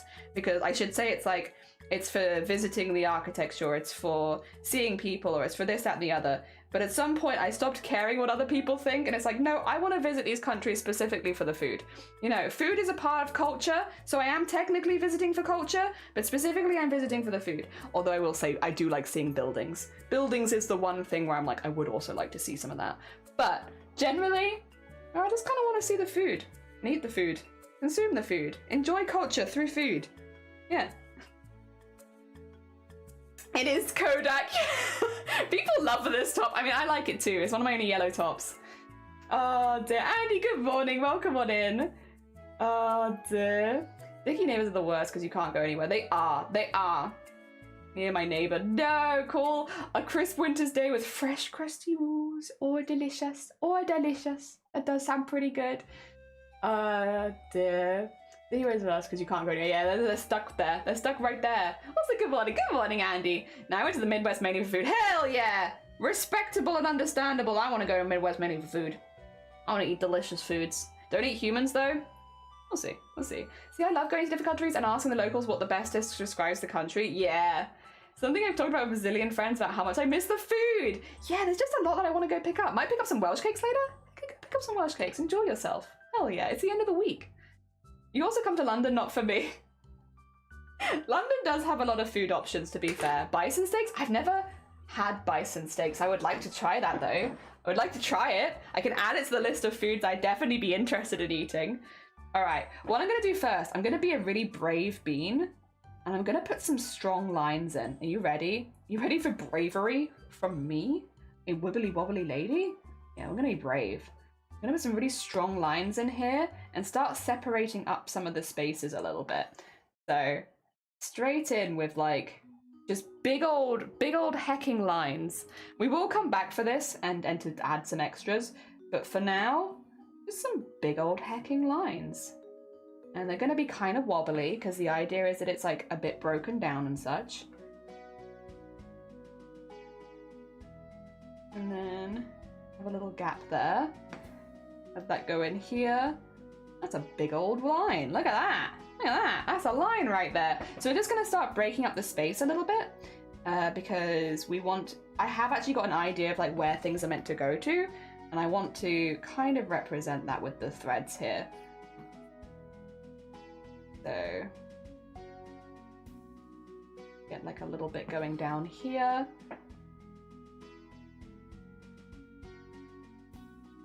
And then going straight across here. Oh dear. Raisin jam or some other filling. Ooh, the food in Wisconsin was top tier? Did they do like another cheese in Wisconsin, or have I misremembered that? I could be wrong. I feel like for some reason I'm like, Wisconsin cheese. I'm traditional. I like raisin. I like the jam ones. The jam ones are alright, but I will say, when I buy Welsh cakes, I generally buy the traditional just raisin, but I do like jam. And the time that I had chocolate chips in it was a lovely surprise. I wasn't expecting it, and I wouldn't normally go for it, but sometimes that's kind of hits the spot. But yeah, jam would be normally the other one I'd go to. I'd go to the bakery and get them there.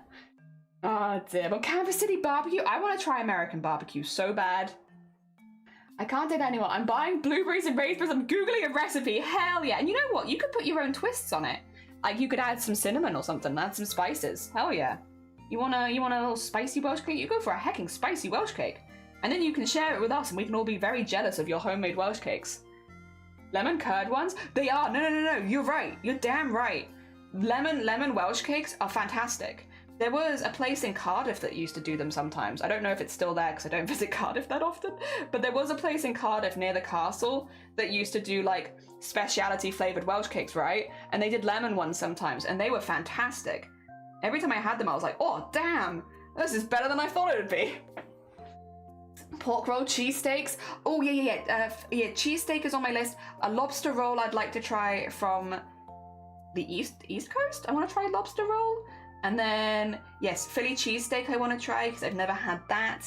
I want to try proper barbecue. I'm getting a list, I promise. Jumbo, gumbo, jumbo. I want to try gumbo. Oh dear. Grits, I want to try grits. We don't have that over here. The biscuits and gravy I want to try. There's a lot of American foods. I'm just gonna yelling out American foods. Gravy, biscuits, grits, Gumby. Gumby. Wisconsin is a dairy state. Choose ice cream. Ice cream! I'll try that as well. Buy one of each. Yeah, I honestly amazing differences in food across the world. Oh, for sure. Yeah, that place is still there. It doesn't get a lot of business as it used to. Oh, it's because I've moved away. I don't live in Cardiff anymore, so now there's no more business. It was just me being like, yes, please, more. Now, it was a really good place, though. It's if anyone is visiting Cardiff and they're looking for a Welsh cake place, it is opposite the castle. It's like on the edge of one of the arcades there. And yeah, they do like different specialty flavor Welsh cakes, and they're really well done. Really, really well done. I have not had one that I dislike from there, which is saying something, because I can be picky. Gumby. Deep dish pizza. I want to try deep dish pizza. Yeah. I want to try that. You've never had biscuit? I've never had biscuits and gravy. We don't do that here, and I wish to. I wish to eat that gumby gumbo from the south. I do. I want to try southern gumbo. That sounds amazing, and I want to try it really badly. Oh dear. What's all this then? We're doing a simple embroidery. Welcome on in space. Today is a simple embroidery day. Nothing too jazzy. We're doing like a bit of a plique, so we save my arm, and then we're just going in and adding all of the colors and highlights in one color. So we're keeping things very monochromatic. We're having a simple day. Welcome to a simple embroidery day. Catfish. I want to try catfish. Yes, put that on the list. I'll add that in. Deep dish pizza was great. That's on Shiny's list. Shiny really wants to try like a proper deep dish pizza, so I'll try it with them, of course. Pembrokeshire, one of my dear friends lived at St David's. Is a wonderful place. Pembrokeshire is beautiful, very beautiful. People go on holiday to Pembrokeshire a lot. I thought you said deep fried cat. I mean, I'd try it. Potato cakes? Oh, potato cakes are good. I have had potato cakes, and I stand by it. They are delicious. I have a hankering for coconut cream pie. I've never had that. I'd try it. I definitely try it. Sweet things are like kind of my I'm not so good at. There are lots of sweet things I want to try, but I'm like, I am definitely more of a savory girl when it comes to like what I prefer. I used to have a really sweet tooth, and unfortunately it's just been disappearing, so I'm not as good at desserts as I used to be. There's a lot of things I want to try though. Noodle pizza isn't ideal. Something around a beach chair though makes it divine. Ooh, okay. No idea what it was until I eaten it, and then I asked what it was. I think I'm fair food, like snow cones, deep fried Oreos, kettle corn. I want to try all of those things. I've not had any of them. Everything on that list I've never eaten before, and I'd love to try it. I need to try Shiny's famous cream pies. You want to get out? We'll try anything, even as migraine trigger fruit, and we'll blame you for this. I didn't blame you! No! I was still grateful for trying it, Somne. No! I just couldn't give it as high of a score because it made me ill. But I still liked it. I still thought it was a good food combination. I'm a major sweet tooth. Yeah, see, I wish my sweet tooth was a bit better because I'm not very good with dessert. So like when it comes to trying every food, I just can't have as much dessert. I wonder if I'm making a deep dish. Ooh! Hell yeah, like a pizza party. Have a little shifty pizza party? That'd be really cool. Hell yeah. Lots about food makes me want to mention my own favorites. Do it! Like, listen, if you can describe, like, what kind of is in them, that's enough for me. I'm pretty open-minded when it comes to food, and I'll try most things once. There are certain things I can't eat for, like, medical reasons, like allergies, intolerances, which I don't really want to go into, but, like, there are a few things where I'm like, it probably tastes delicious. Unless there's a hospital on standby, I can't really eat it. But there's not too many of them. We get by. Also, this is what we're going to be doing for every single layer. And then we're going to go back and add like little runes and stuff like that. And it's going to be fancy schmancy. Very cool. What is chowder? Mama Jelly always really said that chowder was really good. And I want to try it because of Mama Jelly. Mama Jelly was like, oh, you get a good chowder and you'll love it. And I was like, oh, okay, Mama Jelly. Let me add that to the list of foods I want to eat. So Mama Jelly's already sold me on that one, to be honest. Because I've heard about that one since I was younger. Ah, dear. You could have suggestions, this. We could. I mean, if I ever have like, I'll be honest, if I ever do have like a planned trip somewhere, I might do that. Right now, not really a good time. We're getting married in a couple months, you know, I'm a bit busy. But like, if we do have a trip planned, I might whack it in the Discord and be like, hey, I'm going to so-and-so country, or state or whatever. Like, any food recommendations for that area from people who have visited before or who live there, and then I could collect them like that when I'm actually going. I think I'd be down to do something like that, to be honest. I was like, are you a Black Forest Gat or a red velvet cake? See, I'm not even a cakey person. Oh, I will say though, you live in Wales, Voodoo, right? You're a Welsh bean. Have you tried? I get everyone on these. I'm sorry. I sent them to Shifty. I've sent them to my family in England. I've literally sent these to everyone because I think they're the best brownies I've ever had. Have you had Gower Cottage brownies?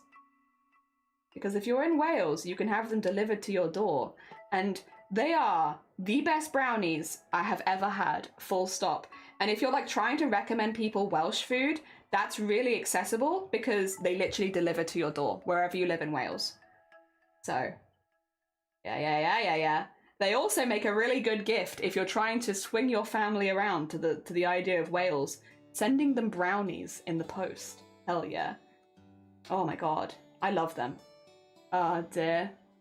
They are good heckin' brownies. Where am I? I've lost myself. You hate pizza? Fair. So maybe being Australian, learning that fake or gummy shark was a delicacy everywhere else? Oh, really? Oh, dear. I like horseshoes from... I've never had that. Oh, dear. Oh, my God. Pre-packaged cookies here tend to have an ingredient that causes migraines in a bunch of people I know. Oh, it's fine. I'll be honest. I am the sort of person who, because I have migraines nearly every single day anyway, I am okay with eating migraine trigger food because I'm gonna have one anyway. It's just that I like to prep so that I eat it a bit later in the day, so I'll like eat it before going to bed kind of thing, rather than eating it in the middle of the day. Again, for me, since I already have a migraine, because my migraines are predominantly, yes, trigger foods could definitely get me, but they're predominantly caused by being tired. So near the end of the day, I'll normally start to have a migraine anyway. And if I want to try something, that's normally the time where I would give it a go if it is a migraine trigger food. So if it's like a chocolate or something like that, I probably wouldn't eat it on stream, but like I can try it in the evening because, again, I would have expected to have a migraine then anyway. So it's not really out of my routine per se. At least that's the way that I do it, but that's only because I have them quite frequently and they're also very scheduled. So I can make that kind of like, well, this is about the time that I have a migraine anyway. Do I want to have one of the migraine trigger foods? I still don't have a whole lot of chocolate as part of my regular diet, but when it comes to like trying something as a one-off, I'm a lot more open to doing it with migraine trigger foods as long as it's in the evening. Yeah. Being allergic or vegan is the only justifiable reason. I'm not a Welsh bean. My wife is Welsh, and you have had them, but you found them overly sweet. Fair enough. I like them a lot. I'll be honest, Voodoo, we like them enough that we are actually having them as our wedding cake. Instead of having cake, because I'm not really a cake person and neither is Shiny, we're having brownies. if you needed to know how much I shill for this, like, we shill pretty hard for Gower Cottage brownies. I'm a big fan. Just don't like bread or dough. Oh, honestly, that's fair. Hawaiian food here is amazing. Coconut pudding. Oh, that does sound good. Never heard that outside of medical reasons. I mean, I will say, I like pizza, but I'm not the biggest fan. I would go for most other fast food over pizza, because pizza hits my stomach hard. And I think it's because of the amount of bread as well. Heavy bread foods always make me feel a little bloated afterwards. Like, only a little bit, but like, a teeny tiny bit. So it's not that I dislike pizza, and I'm still happy when I have it, but like, I always have to prep to feel a bit like, afterwards. Which is like fine. A lot of the time, I'm okay with feeling a bit, oh dear. But sometimes I don't want that, you know? If I'm busy, I've got things to do, pizza's not the best option for me. Don't get me wrong, I used to love pizza, but I ate them so often I went, oh, the smell makes you feel queasy. Fair. If you go to Japan, you need to try unagi. So good. I have had unagi before, actually. It was on my list of things to try. So we went to a really fancy sushi restaurant in the UK so that I could actually try it because they did properly, like, properly on the flame thingy, unagi, and it was fantastic, and I'm so glad I tried it. It was one of those foods that had been pretty hyped up to me for a while, so I was worried it wasn't going to live up to the hype, and it was good. It was good. I will still have it in Japan though if I ever go to Japan, don't get me wrong. I've had it once, I'll never have it again. No, I would definitely have it again. Dear. That's paratha roti. We like roti. Yes, curry chippies. I've actually wait. I'm 99% sure I've actually had that bookworm, which shocks me to my core. But I am 99% sure I've had this a few times actually. Yeah, we have had this. Yep. Although I don't know if I would have had the same version as you, because the version I had was definitely like, I don't know if it's exactly this. No, I'm pretty sure that this is the one I've had. We've had one. Oh my god, that sounds good. That does sound, I would like that again right now, to be honest. Cornbread ranch, pumpkin pie, eggnog. Never had cornbread or ranch, but I've made my own pumpkin pie and I have had eggnog, and I don't like eggnog that much, but pumpkin pie is great. Amazing. Wait, I can blow your mind with American food. A snickle. I've seen that. And I will try it, but I am confused. Rather, there's a bread here in the UK that do potato paratha. It's so good. Also, Amia, good morning. Oh my god, I am shocked. Me too. We are both like, I've actually eaten that. Dear. Trinidad roti. Dear. I have actually had this. We are blessed that our family is quite diverse from a lot of different places. So we have a lot of family that can cook very good regional dishes that live in the UK. Yeah, we're fortunate. We have quite a diverse family that are kind of from all over the world, which also means traveling is always kind of good because there's always someone I can go stay with. Dear. Paratha is slightly thicker than normal roti. I have deep fried pickled ones and it was kind of okay. I would try that as well. I would give it a go, at least once. Paratha is different. It's the thinnest of rotis. Dear. If you do go to Japan, the best place to eat is izakaya? It's a small bar that can only... Oh, an izakaya, yes. A small bar that can only have about 10 people at a time, designed that way to get strangers talking to each other. The food is fantastic and cooked right in front of you, and it's fairly cheap. Hell yeah. Dear.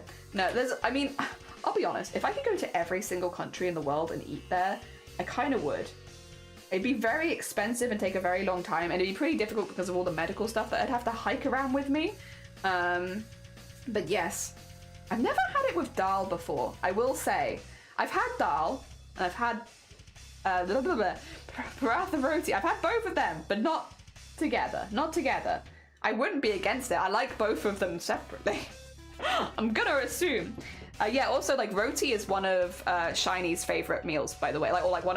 Shiny just loves roti. If roti is anywhere, Shiny is there as well.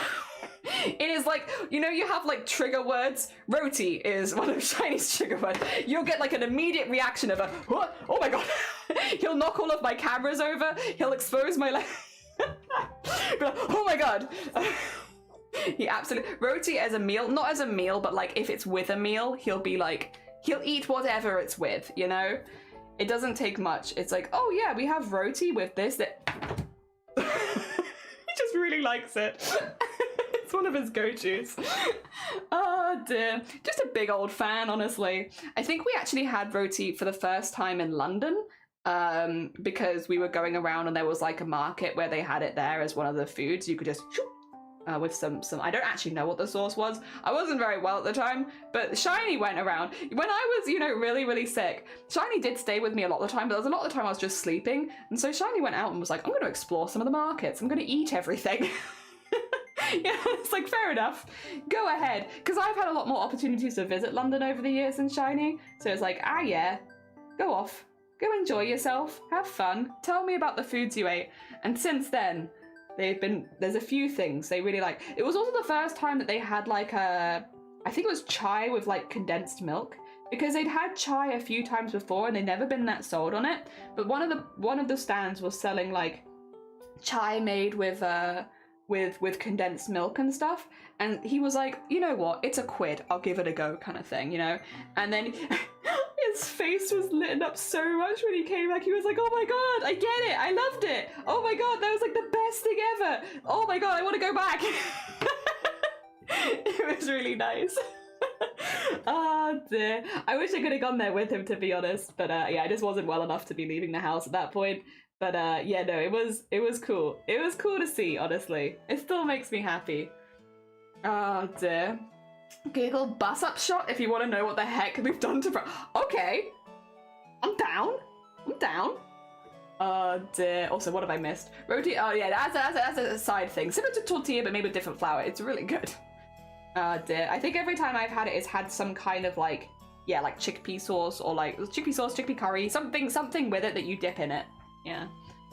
Oh dear. It's quite thin. It's very common to have alongside curries. There you go. Yeah, like that. East London has the best South Asian food in the country. Hell yeah. Like, London has a lot of really, really good food by a lot of really talented people. It's like one of the only things that I'm like, London has really good museums and really good food. And but other than that, it's very busy. A bit too busy for being like me. But I do love visiting. As a tourist, it's great. Oh dear. They don't eat with cutlery. They normally have their hands, so roti, and use it like a spoon. Yeah. That is also how I have had it, which I'm honestly a fan with. I don't have the best coordination. Let me eat with my hands. It causes the least problems. Other than stuff like noodles, maybe. Oh, the best thing I've eaten was Morocco. Lamb tangine! I've had some good tangines before. I will say, Mama Jelly made a really good lamb tangine. Mama Jelly, or... one of the foods that I remember smelling it when they were cooking it for the first time when I was really young and being like, I don't think I'm gonna like this. Because it made kind of an odd smell when it was first cooking, and then the further it got into cooking, the more I was like, oh, okay, I'm coming around to this smell. Oh yeah, actually no, this is smelling pretty good. And then yeah, it was really, really good. I've been spoiled on tangine. Some good tangines. I would try it with condensed milk. That sounds divine. Oh my god, he was fully sold. The problem is no other chai is now living up to that because it was really, really good. Oh dear. Food with roti, yeah. They're this. No cutlery allowed, yeah. Poo-poo the cutlery. Get it out of here. Screw cutlery. Hands. Oh dear. I have been learning how to eat without cutlery. I used to have to pick up the food with my fingers and pick it apart the roti. I get weird looks from my husband's family. Aww. That's fun though. It's fun. It's fun, silly stories. I like that. Oh dear. Tangerines are nice. Tangerines are pretty nice. That's not what I was saying, but they are pretty nice. You are right. I can appreciate a good tangerine. Oh dear. I was the same, Jenny, when I was cooking. I was like, oh hell no, I'm not trying that. But as the cooking went on, my stomach was like, oh, that sounds really good. Yeah. It's like one of those ones where, yeah, when you're first cooking, it's like, it smells kind of odd. There's an interesting smell coming from this. I'm not sure that I like it or not. And then you eat it and it's like, oh, okay, no, I do like it. Haha. Just kidding. Actually, I think it's great. Dear. Also, this is coming along. Don't ignore the proof at the bottom. Don't worry about it. You won't see it. It's looking pretty cool. A start has been made. I will be putting a lot of beads and stuff in these areas just to like get some, not necessarily greenery, but like the look of like texture and extra bits and such on it. But for a start, it's pretty strong. I like this. I make chai with cream and brown sugar. Yeah. See, I think that's the thing. Because I've had like chai, but it's just like you just have it with milk and it's simple, very, very not that sweet, and it's chill, and I like that. And again, I don't have the biggest sweet tooth, so I do tend to, also, I really like aniseed, which means that if I have the option to have like an aniseedy chai, which I know is a flavor a lot of people don't like, shiny included, I will be like, let me whack some aniseed in that. Let me have some extra aniseed in my chai. Let me make it really, really licoricey. But yes. And obviously that's not Shiny's cup of tea. But then he had this one in London and he was like, dang! I love that! That's great! So it's just me, actually. I'm the problem, it's me. We offer Asian guests creamy chai and a non-Asian's Yorkshire tea. Wait, I would want creamy chai. Wait! Damn it! To be fair, Shiny would like both of those. Loves Yorkshire tea and also loves a really strong chai. Having grown up in the east of London, pie and mash with liquor and jellied eels will always have a soft spot for me. I would like to try jelly eels one time. Now, do I think I'm going to like it? I have my doubts. I think texturally I might struggle with jellied eels, but I'm gonna try it one time. I am on a quest to try every food, which means things like jellied eels, which I'm not actually like allergic to, or like I couldn't like, I can eat it without being unwell kind of thing, are on the list. They are on the list of things I would like to try, and I will suck it up and give it a go.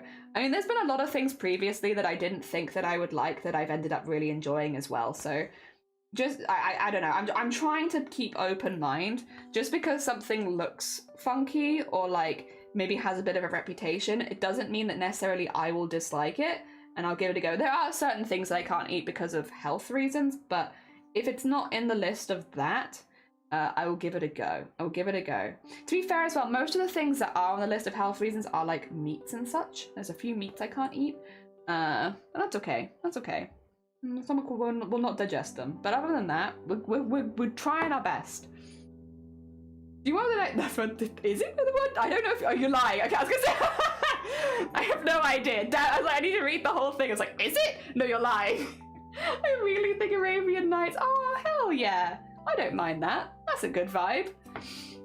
I'd love to learn like sweet flavors and savory dishes, cranberries and salad, apricots and tangines, all that kind of stuff. Not something, but I'm working on it. Hell yeah, imagine. And what a cool goal to have. If you personally request it, I make it. Yay. I get zeroed off. Yeah, zeroed off a shinier creamy chai. Not me. Oh dear. I love both. The fact that it's warm in a texture, I can tell you 100% you won't like it. Yeah, cold in the texture, yeah. Well, you say that, but I've liked some things I thought I would dislike previously.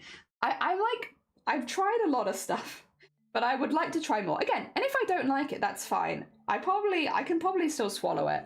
I've swallowed a lot of things that I don't like. I've also had some pretty gnarly things that I've eaten. I've eaten some pretty intense flavors before. So I think I do okay. Even if I don't love it, I'll still swallow it. But yeah.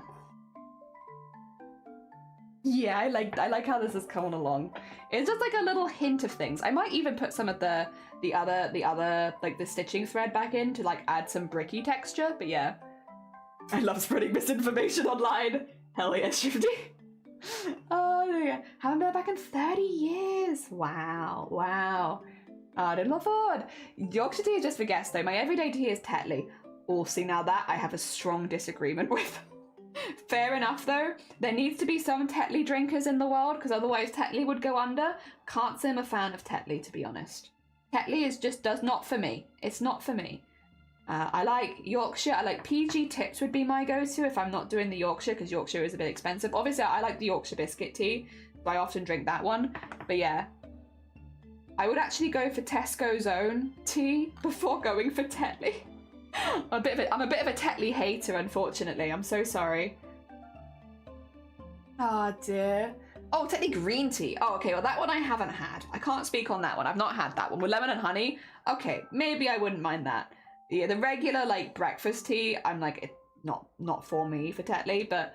Yeah, coffee, I used to love tea, but now my body has decided it needs a stiff cup, more than a stiff cup of tea. I need to pee like a racehorse. Fair. Tetley's redeeming quality for me is the fun. I do like the funny little mascots they've got. You know what? That you are right there.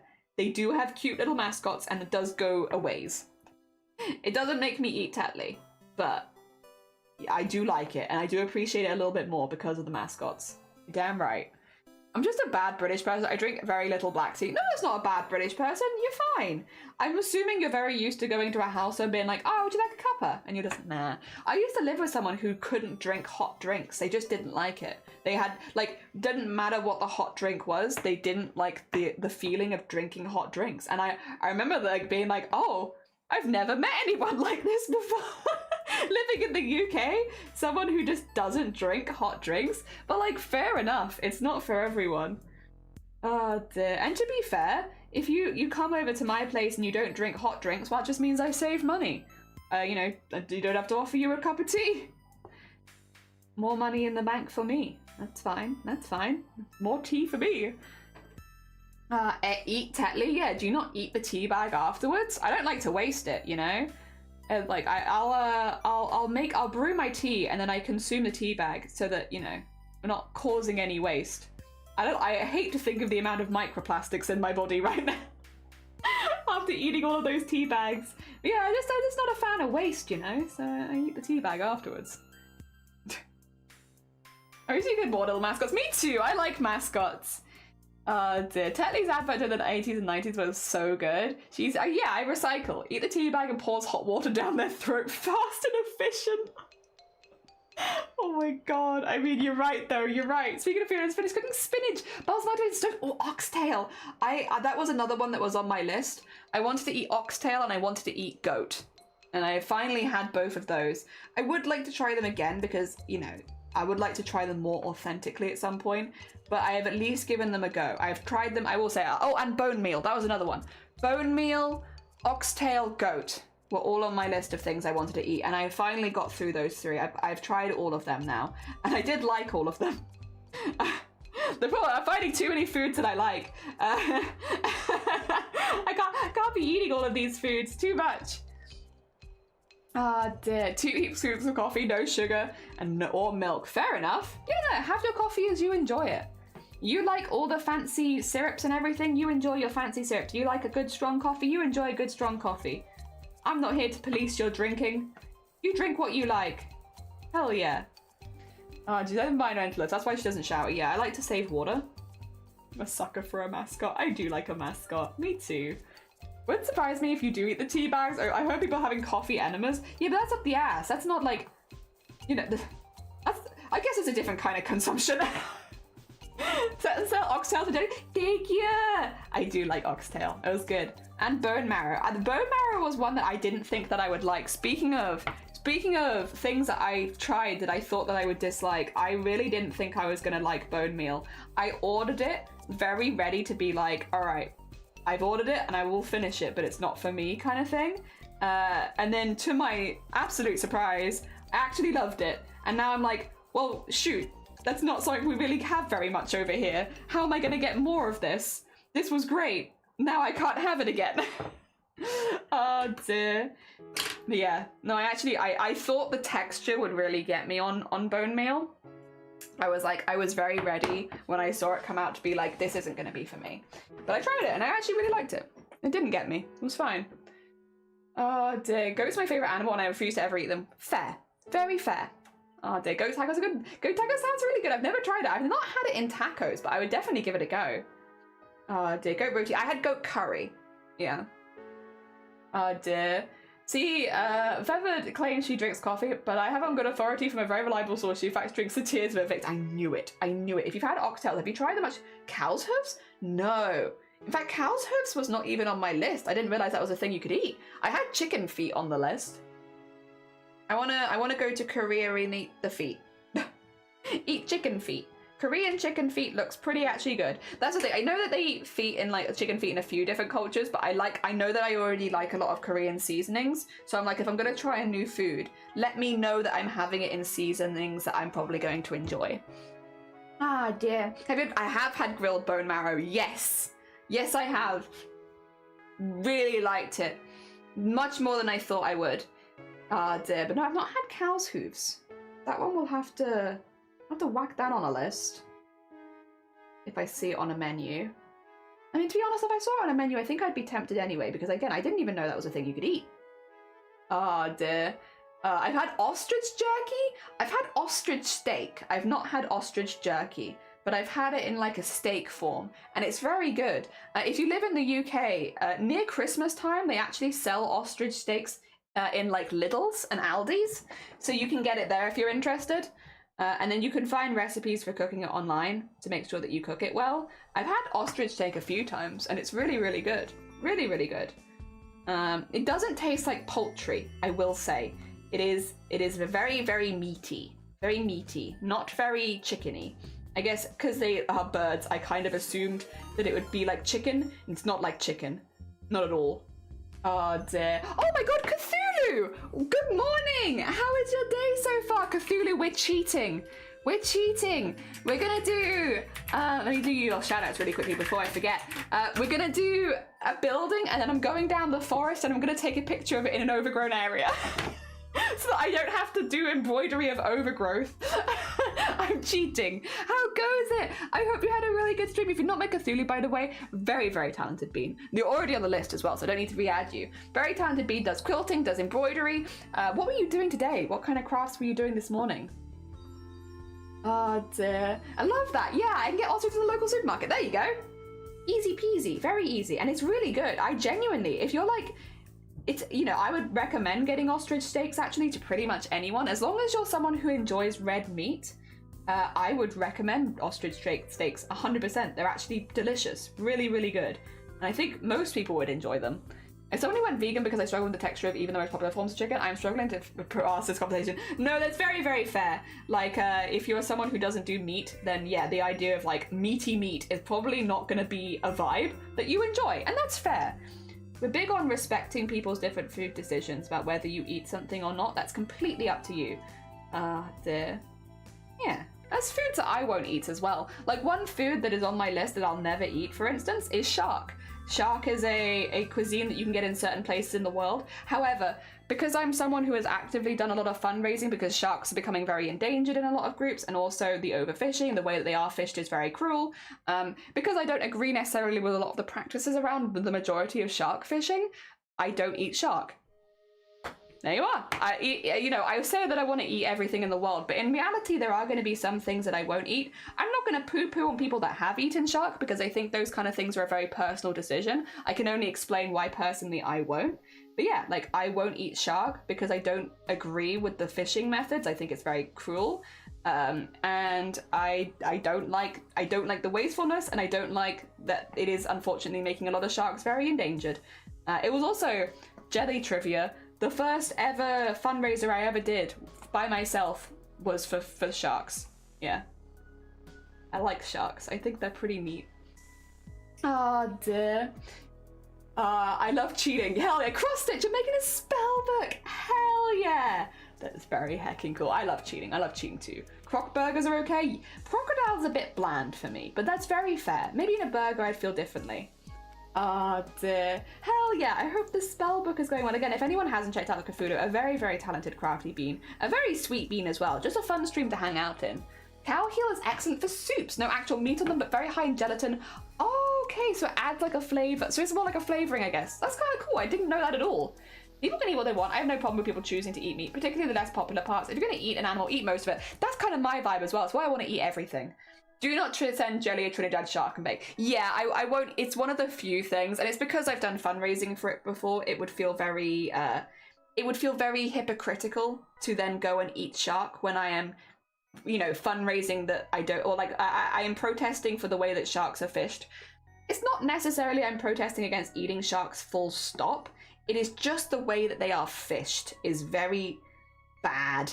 Bad for the environment. Very bad for the sharks, very bad for a lot of the other creatures that get stuck in it as well. Because most sharks are caught by a technique called long lining, which is basically when you get a really, really long fishing line with a lot of hooks on it, and you just drag it through the ocean, and it catches anything. And it does catch sharks, and that is how the sharks are caught. But it also catches everything, turtles, dolphins, any large creature, and it can kill them while they're on the line. So what you basically get is a very, very long line of a lot of dead animals when you're only looking for sharks. So you kill a lot of other things and just completely waste them.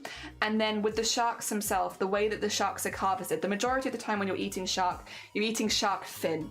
And the way that shark fins are harvested is they cut the fin off the shark, and then they throw the shark still alive back into the water where it can no longer swim, and it will slowly sink and die at the bottom of the ocean. And that's why I have a problem with shark meat. It's actually not eating sharks specifically, it is to do with the method in which shark meat is collected predominantly. Not entirely, but predominantly. It's very, very intense on the animal itself. It's very wasteful of the animal because they're only collecting the fins, they're not eating the rest of the shark. The other thing is the damage it does to the rest of the environment around it as well.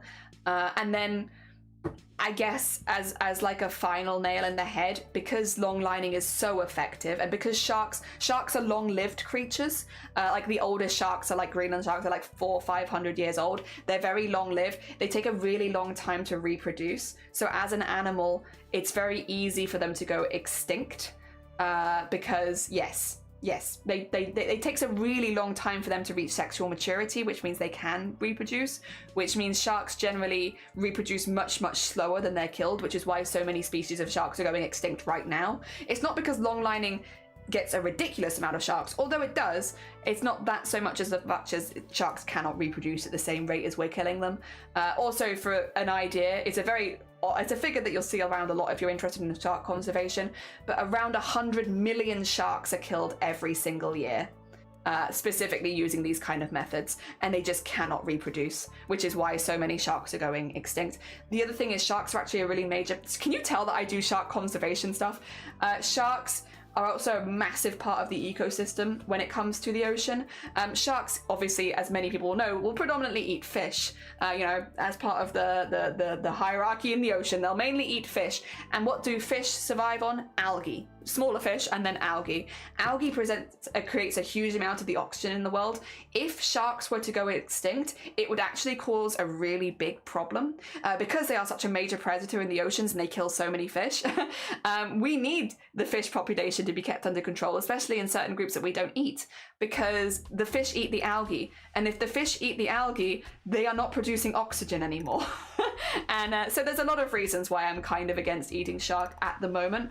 There may be ways in the future to farm sharks in an ethical way where it also is killing them in an ethical way and harvesting more of the body. But as sharks are right in this minute, because I'm not saying that I would never eat shark, but as they are right now, the way that they are harvested at this point, I personally can't agree with it, just because of the huge environmental damage you're doing, as well as the cruelty to the animal itself, and as well as it being an animal that is currently going extinct.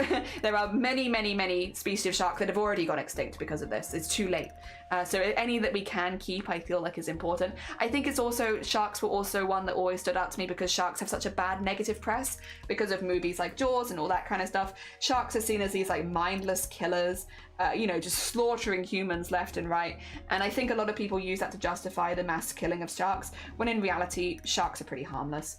Again, people do die from sharks every year, but it's like less than 10. Less than 10 people a year on average die from sharks. Shark bites are only normally common if you're going into places that are actually cordoned off as shark breeding grounds. It's very rare for the sharks to leave those areas and also attack. So yeah, they have like a lot of negative press, a lot of stigma around them because they're scary creatures in the deep night. But in reality, yeah, they're pretty chill. And also, again, sharks are incredibly long-lived. They're really, really, really old. They're like dinosaurs. They're really cool. A lot of really cool stuff about sharks as well. So yeah, I am personally someone who would probably never eat sharks. To be clear though, if somebody here does eat sharks, I am not here to like put you down for that. I also think a lot of people just don't know when it comes to shark conservation, and so it's like, I am not here to be like, how dare you come into my community and eat sharks. It is a personal decision what meats you eat or what foods you consume in general. That is completely up to you, and I am not here to diminish your choices, and I'm not here to shit on you for you making that choice. It is your choice. I can say personally and explain the reasons why I won't eat it, but that shouldn't diminish your own choice in the matter. So yes, I am not here to be like, how dare you eat it. That's not why. I educate about sharks for people that don't know. I educate about the reasons, and I have done. Again, I did my first ever fundraiser for sharks when I was like 11 years old because it was something that spoke to me so much. So I can talk about the facts, I can put them out there of why, but it is not something, excuse me, it is not something that I would ever attack anybody over, nor distance myself from people over, or anything like that. At the end of the day, as someone who wants to help with shark conservation, the only thing I can do is talk about it. Yes, that's it. That's all I do. Just talk about it. I'm not here to shit on anyone or guilt anyone or make anyone feel bad. At the end of the day, if you didn't know that, you do now. If you knew it before but you still chose, that's completely up to you. It's not my choice what you eat, and it shouldn't be. All right, let me catch up on chat. So I wanted to do a really quick disclaimer there because I didn't want it to come across as me getting on my podium and being all high and mighty. Those are the reasons I choose not to eat it, but it's completely up to you what you choose to do with your life. I'm not here to police that, and I should never. I'm a random human on the internet. It's dear. Yeah, do not send me shark though, because I won't eat it. Shark meat is awful, as sharks can't urinate. The urine is absorbed into their flesh. Oh, well that sounds, well now you're giving me reasons to try eating sharks. God, do we love piss here. No, I'm joking. I don't think I'd even really eat it either. Mine's the same. I would like to eat a little bit of everything, but there are a handful of things I won't eat because I just can't get past it. Yeah, like the same for me. There's a few things, and sharks is one of them. What annoys me is they claim shark fin has medicinal properties. I'm not here to shit on other people's cultures, but I do think if that you have a culture where a certain part of an animal is valuable to you, the main goal should be to find a way where you can collect animal parts while not wasting the rest of the animal, and also in a way that is not cruel to the animal itself. At the end of the day, you want to use shark for medicinal properties, I'm actually not against that. That's fine. Find a way where you can harvest sharks in a way that is not detrimental to their population, not detrimental to them themselves, and uses the rest of the shark as well. That would be what I'd push for. Not to take away part of a culture, not to strip away something that people care about, but for a more renewable way going forward, basically, would be what I would go for. Shark fins only is a big waste. It is a massive waste. Waste is a huge part of it. Ah, dear. Cows go, yeah, cows be more dangerous. They absolutely do. More people die from coconuts falling. More people die from vending machines every year than they do from sharks. Weirdly enough, I actually knew someone who almost died via vending machine as well. They're fine. They recovered. Everything was okay. But yeah, more people die from vending machines every year, and I nearly knew one of them. One person a year dies in a tea cozy related incident. They don't have hands. They're curious about something. They got to chomp. Yeah, they got to hop, hop, hop, hop. They're goofy little guys. That's why a government moves all coconuts in Hawaii on public property. Yeah, because it's considered a liability. That was interesting. It is interesting. I was showing people for liking Marmite. Oh, that's fair. Those are fighting words. Marmite is life. I also like Marmite. So you're also fighting me. Stop trying to run a smart scan in the middle of my stream, please. Jesus. Come on now. Come on now. Not right now. Oh, dear. I don't feel that way. Shark fishing and conservation concerns are very real. It's different as part of the world, both in fishing and method and how the sharks are used. Exactly. I think if we can work together, like again, I'm not against eating shark. I'm just against eating it as it is right now, because I know the shark that would get to me would be from that. But I'm not against it. I'm just like, can we find a way to do this that is a bit more environmentally conscious, that is, you know, making sure we're not stripping back shark populations and also using the whole shark. I'm not saying that people should never eat shark. I'm saying it'd be nice if there were other ways we could do it, and I think if you want to have it as a part of your cuisine for a long time, there are gonna have to be things you do, because you know, if we have the same kind of thoughts. You want to eat shark, I want sharks to be around for like forever.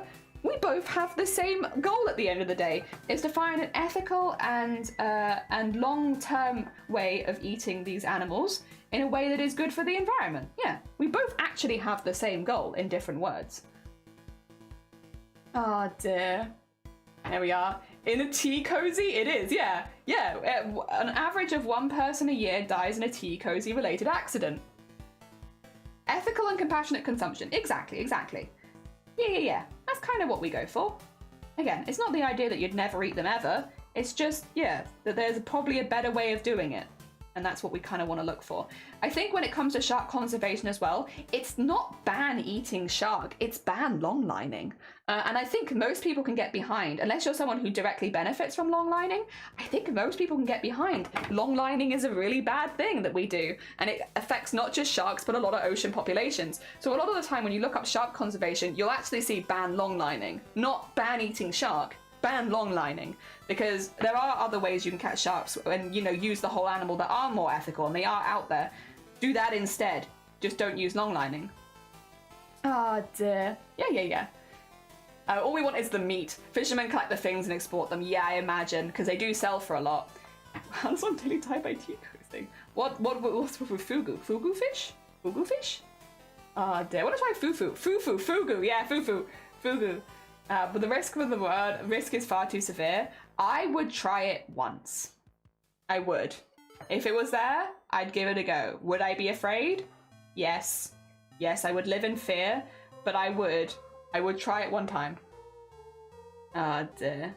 It's one of the ones on the list that I am willing to give a go, to be honest, even though I know that it's a little risky. What is it? Pufferfish. Fugu is pufferfish. It's the one they eat in The Simpsons. It's a pufferfish. It's a pufferfish, very poisonous if you get the wrong bait. You need it to be prepared by like a trained chef who is used to handling fugu. So you want to go somewhere where it's probably going to be very expensive, but you want to go somewhere where the person has been fully trained and that they are, you know, they know exactly what they're doing with the meat so that you do not get poisoned. I would give it a go one time, but I don't imagine that the taste could be that good that I'd try it multiple times. Oh, nah, yeah. Honestly, fair. Very fair. It was one that I debated pretty heavily in my head when I was like, you know, going through foods before. I was like, do I actually want to give it a try? And it's like, if it's somewhere that I trust and they have like a license and everything, I will give it a go one time. One time. Just once. But there is that caveat of like, I have to feel safe. And if I don't feel safe, then I won't do it. Like, I won't just eat it just because it's on the menu. I have to feel safe in the place that I'm eating it from. Dear. Has the most lethal poison in the world. It's odorless, tasteless, and colorless, and has no cure. Exactly. So if you get it wrong, you will just die. And it's a painful death as well. Incredibly painful, because I'm pretty sure it's one of the ones that targets your nerves. Dear. A very, very unpleasant death it would be for you too. One time might be your last. Yeah, too many fish for me to eat, Puffer. That's very fair. Very fair. Something about sharks. Sharks is their current evolutionary stage are older than Saturn's rings. That's so cool. That's actually, I didn't know that, and that's very cool, Chocky. Thank you for the cool shark fact. Oh, they were on the earth before trees were. Yeah, they do be old. They be old beings, old souls. I like them very much. Seafood's my favorite, but it has to be fresh. Yeah, fresh seafood is just a completely different ball game to anything that's been frozen before. It is much nicer fresh. I agree. I agree. Have you heard of fufu? I have not heard of fufu. Fugu fish I have, but not fufu. I'd be curious. I'd be curious. Ah, dear. There we go. Yeah, I'm okay with that. I'm okay with that. This from Africa. Ooh, okay. What am I adding to my list today? What am I adding to it? What's getting added to my eating list? I would like to visit Africa, and there's a lot of foods that I would like to try there. Oh dear. I mean, I say that. There is literally very few countries in the world where I'm like, I don't want to try that. No, there's no way I do actually want to try that. I would love, we don't really have like a whole lot of options for African cuisine here. Maybe in London you guys do. Actually, it wouldn't surprise me if in London there is, but here there's not. But I'd like to try more. I do be liking spicy foods, and I've heard good things. Good things. So, come back. There you go. Also, thank you for the PP. Yeah, if you happen to be here with a raid and you're okay with refreshing, I'd really appreciate it. You don't have to, but I'd love it if you did. Fufu is pounded meat as a staple food. Really? It's not about, ooh, yam. Ooh, yam mash thingy? I'd definitely be curious. I've not had a fufu, but I want to die by snoo snoo. I mean, I think that's a little different. I think that's a slightly different thing. Dear. Looks like white yellowy dough, basically used to eat curries. Oh, sounds perfect. Yeah, that's right. Dough? Right up my alley. Looks like it'd be really doughy in texture. I love dough. Oh dear, when I was little, when my grandparents would be making bread and such, I'd like to just eat the dough. And it just tasted like flour, and like it wasn't that good, and you shouldn't eat it because you never know if there's like because you can get like salmonella from flour as well, like, which is something I've already learned as an adult, but like I just eat it. I just eat the dough. Delicious, delicious dough. Oh dear. And it was delicious. I stand by it. It was in fact delicious, delicious dough. Oh, I'm really doughy. Hell yeah. Is that the one to make cassava? Ooh, I don't know. Oh dear. Yes, it is. Ooh! Cake batter from the bowls. My addiction as a kid. Hell yeah. It's like, you shouldn't eat it. It's got eggs in it. But what if I ate it anyway? Oh dear. Hell yeah. Hell yeah. It's the benefit of being the baker is you get to lick the bowl. That's how it goes. There's sometimes. I feel so lucky in the coastal city. We tend to have a lot of immigrants at the smaller restaurants, and the food is divine. See, I wish we had more of that. We are getting more and more restaurants. I will say, like, there is a growth in Wales. We are getting more and more. I would love if we had even more. Especially, again, like Africa and stuff like that. That'd be really, really cool. Oh dear. Sometimes potato, I guess. Yeah. I want to try fufu. I want to try fufu too. We all want to try it now. Congratulations, you've got a whole community. I want to try fufu. I want to give it a go. Where can I get it? I want to try it. You're back. Welcome back, Freaky. I hope you're doing well. I hope that the day is treating you well, and I hope the week has been nice to you. You used to grow cassava, I used to grind it and dough for dumplings. Hell yeah. I mix Mexican food. Haven't found a good place here. It's fair. That's fair. I thought about making it, but it's a process. See, I'm always a bit hesitant to make stuff when I've never tried it before because I don't know what I'm aiming for. If I don't know what I'm aiming for, then I probably won't make it. Once I've had it once, then yes, sure. I know what the goal is and I'm happy to give it a go. But I always want to try it by like a professional first, or like someone who's used to making it, so that I know if I've got it right or not. Because otherwise I'm like, I don't know. I guess there is an argument that if I enjoyed it, then it is right for me, but like still. Art is not treating me. Oh, I'm sorry to hear that, Freaky. Go whip it into shape. Come on, Art. Be nice. It's the end of the week. Try this. Oh, thank you. Oh, thank you. Very kind of you. I'll take that. Oh, dear. So much of Asian food here, at least trade-offs. Yeah, I guess. Oh, dear. It's meant to be a Moroccan restaurant opening near me. They built the restaurant, then the COVID hit, and the building is fully built and ready to open, but left abandoned. Oh, so close. So close. That would have been a really cool one to have nearby as well. Damn it, I'm sorry, that sucks. I miss enchiladas. My mum used to make good enchiladas as well. I do remember that. I don't know if I could do... The cheese might kill me now, but I remember my mum used to make good enchiladas. I mean, I say used to. She probably still does. I'm just not there to eat them. Oh dear, it's not like she's died. Nah, she's around. I'm just not there eating them. Weird thing about restaurants is they have to make sure it's not an Americanized version or you can't completely share. The food is authentic. Yeah, for sure. Like, I definitely look at like... Yeah, like have a little look online first. Oh dear. Learning to cook helps a lot with those cravings once you find the ingredients or close substitutes. For sure. 100%. Oh dear. Let's see what foods I crave that I've learned. Oh, kimchi stew. Not one that I grew up with. Not one that I should be very good at making.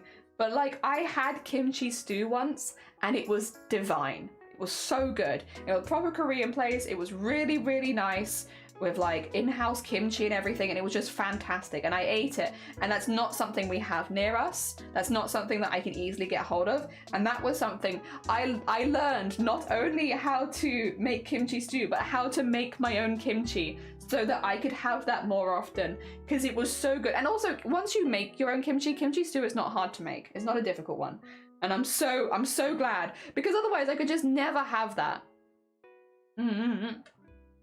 More control of what goes in. Oh, yeah. Fair. Tiger bread and cheese, tomato and cucumber. I mean, you can't go wrong. That's pretty good. There we are. There's my search for a good Welsh cake recipe, yeah. Oh, dear. There's tons of kimchi here. Not here, unfortunately. You can get it from a few supermarkets, but yeah, you got me eating kimchi. It's good, isn't it? It's so good. Yeah, I literally learned how to make kimchi specifically because of the kimchi stew, where I was like, you know what? I've lived too many years without having this in my life. I refuse to live more years without this in my life. I am going to learn to make kimchi stew, and I'm going to make it, and eventually it's going to be as good as the restaurant. And I'm still not as good as the restaurant, to be honest, but I'm pretty happy with it. It's damn good. So I don't like corn tortillas, so flour it is. Hell yeah. If you don't like corn, have the flour ones. Delicious. There's Korean supermarkets here too. There's no Asian supermarkets near us. Not like, let alone specifically Korean ones. There's just no Asian supermarkets here. We literally have to order online to get a delivery from an Asian supermarket. Oh dear. We can travel to Cardiff, and I know there's a couple in Canton, but like, on City Road, but then we have to travel to Cardiff, and it's like, is it worth just paying for the delivery? And it kind of is. Oh dear, you're online. My god, am I dreaming? How are you doing this? I know I wasn't gonna stream today, but then I had an idea. You like it? We're doing very simple things today. We're doing a very simple embroidery. I knew a Korean market in Kansas, but not here. Taught myself how to put it together. Bibimbap. We had that for the first time relatively recently, and we want to learn how to make that as well. Yeah. Although again, like, it's not too complicated once you get all the different elements. Oh dear, I had a tofu bibimbap. Oh, it was so good. I wasn't sure how much I was gonna like it. I actually went for it because I thought it was like the lighter option, and I wasn't so hungry. And then I devoured it because it was so good. I still wasn't that hungry, but it was so delicious. It was like, what was I to do? Lots of markets and tons of counties. That's why I struggle moving. Yeah, if you've lived in London, it's going to be a shock to the system moving here, where you just do not have options. Yeah. I grew up rural, so like for me, it's not so much of a change. But like, yeah, if you grew up in a city, I imagine it's a big change in vibes. Nice idea. Love the simplicity. Well, I'm going to cheat, Sean. Because after, we're doing a short stream today, I'm not going to have lunch on stream. I'm just going to do like a 4-hour stream or something. And then we're going to, I'm going to leave the house I'm gonna go outside, I'm gonna touch grass, and I'm gonna take my embroidery with me. And I'm gonna take my embroidery, they're a forest, we live rural, we live in the middle of nowhere. So I'm gonna take my embroidery with me and we're gonna go to a forest, and I'm gonna take a picture of my embroidery in an overgrown forest. And that's how I'm doing it. I'm gonna find like a bramble bush or something and be like, here we go, take a picture of it here. And that's why we're cheating, because we're not doing the whole like overgrown bit of it. Instead, I'm just going to take this to somewhere that is overgrown and take a picture of it there. Yep, because that saves me embroidering all of the overgrown stuff. Yep, that's what we're doing. That's what we're doing. But that does mean that there is a hefty time limit on stream today, because I need to go out before the sun goes down, right? I need to go out so that we can get like some nice shots and everything. Kind of want to go at sunset-ish times. So yeah, we have a bit of a time limit. I mean, it's not too bad but we can't go too late because otherwise it's very overgrown and the sun won't make it through the trees. So we kind of have to hit, I guess, just a bit before sunset, if I had to guess. A little before sunset would be a good vibe. And we have to travel there, so... Was a shock. There's like nothing out there. Oh my god. Cool makeup. No, I would never. Totally not jealous. Can you take us with it? Not this time, but if I ever get like a streaming backpack and setup, I would absolutely take you on some tours around Wales. But I have to wait till I have the gear for that. I was craving so many foods I couldn't possibly get. Oh no, Smoy. I hate that I could just welcome to nature here. That's none of it really. The ocean. Oh, I'm sorry. Yeah, we can just heck off into nature here. Like it's just off we go. It's right on our doorstep, and I am very grateful for that because I need a bit of nature. I grew up rural, I need that. I'll tell you if I see any snakes today. I haven't seen any snakes recently, but I'll let you know. On Snake Watch. On Snake Watch. See if we can find some snakes. Oh dear. Yes, please. Yeah, if I get the streamer backpack and stuff like that, I'll take you on little tours around Welsh castles and stuff. I'll take you to the one I did the Honkai Star Rail photo shoot at. I think you guys would really like that one. Do some Welsh nature tours. We'll embroider in nature more. I got my Welsh cakes. Hell yeah, Shifty. Enjoy your Welsh cakes. Did you go for just the standard? Oh, that's what I've been doing here. It kind of is. It kind of is. Oh dear. It could be cool taking a pic at night with a fire as well. It would be cool, but I don't want to get bitten to death. The problem, that is the one problem with forests, I feel like, is there are so many mosquitoes and gnats in the forest near us that once the sun goes down, it's like a feeding frenzy. Like, oh, you want to get bitten? Go out at night. God, and they're everywhere. They're everywhere. They're all over the place. And I'm so delicious. I get bitten so much. Oh, I need to cough properly. 2 seconds. I'm gonna hide myself.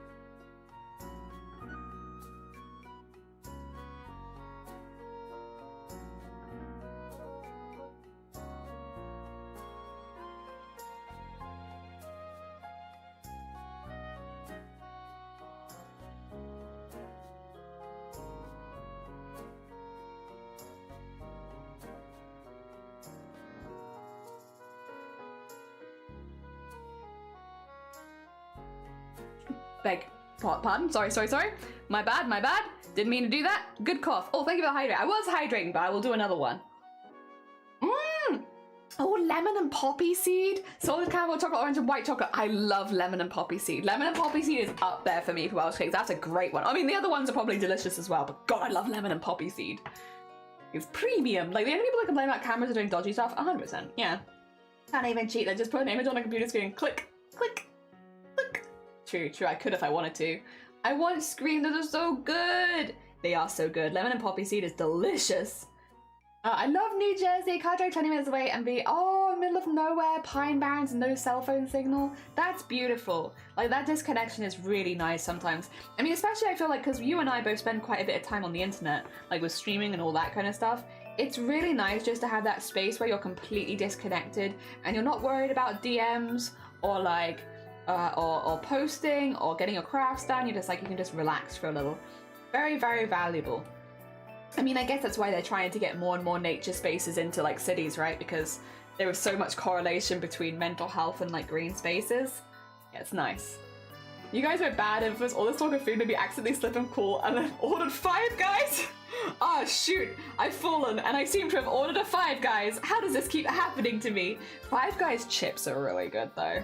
I do be, like, don't get me wrong, the burgers are good too, but Five Guys chips, oh, I like those. Really good chips.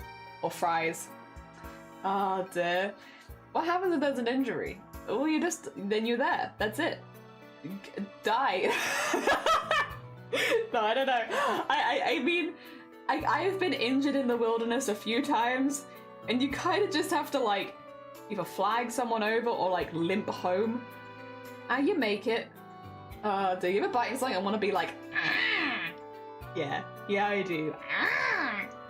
Oh my god. Okay. Sometimes I feel like something just matches what you want to. You that feeling where you've been craving something and you eat the exact thing you're craving and your mouth is just like, yay! That kind of feeling. I remember, I don't have it super often because, like, I do like most foods, to be honest, so, like, the craving stuff doesn't happen as much. Like, I often desire unusual foods, I guess, but, like, I wouldn't necessarily put it on the same level as a craving too often. However, I did have this pretty recently, the first time I put, like, a boiled egg with my cold noodles. I did, like, a soft boiled egg, right? And I know Shifty won't like this because Shifty's not an egg person.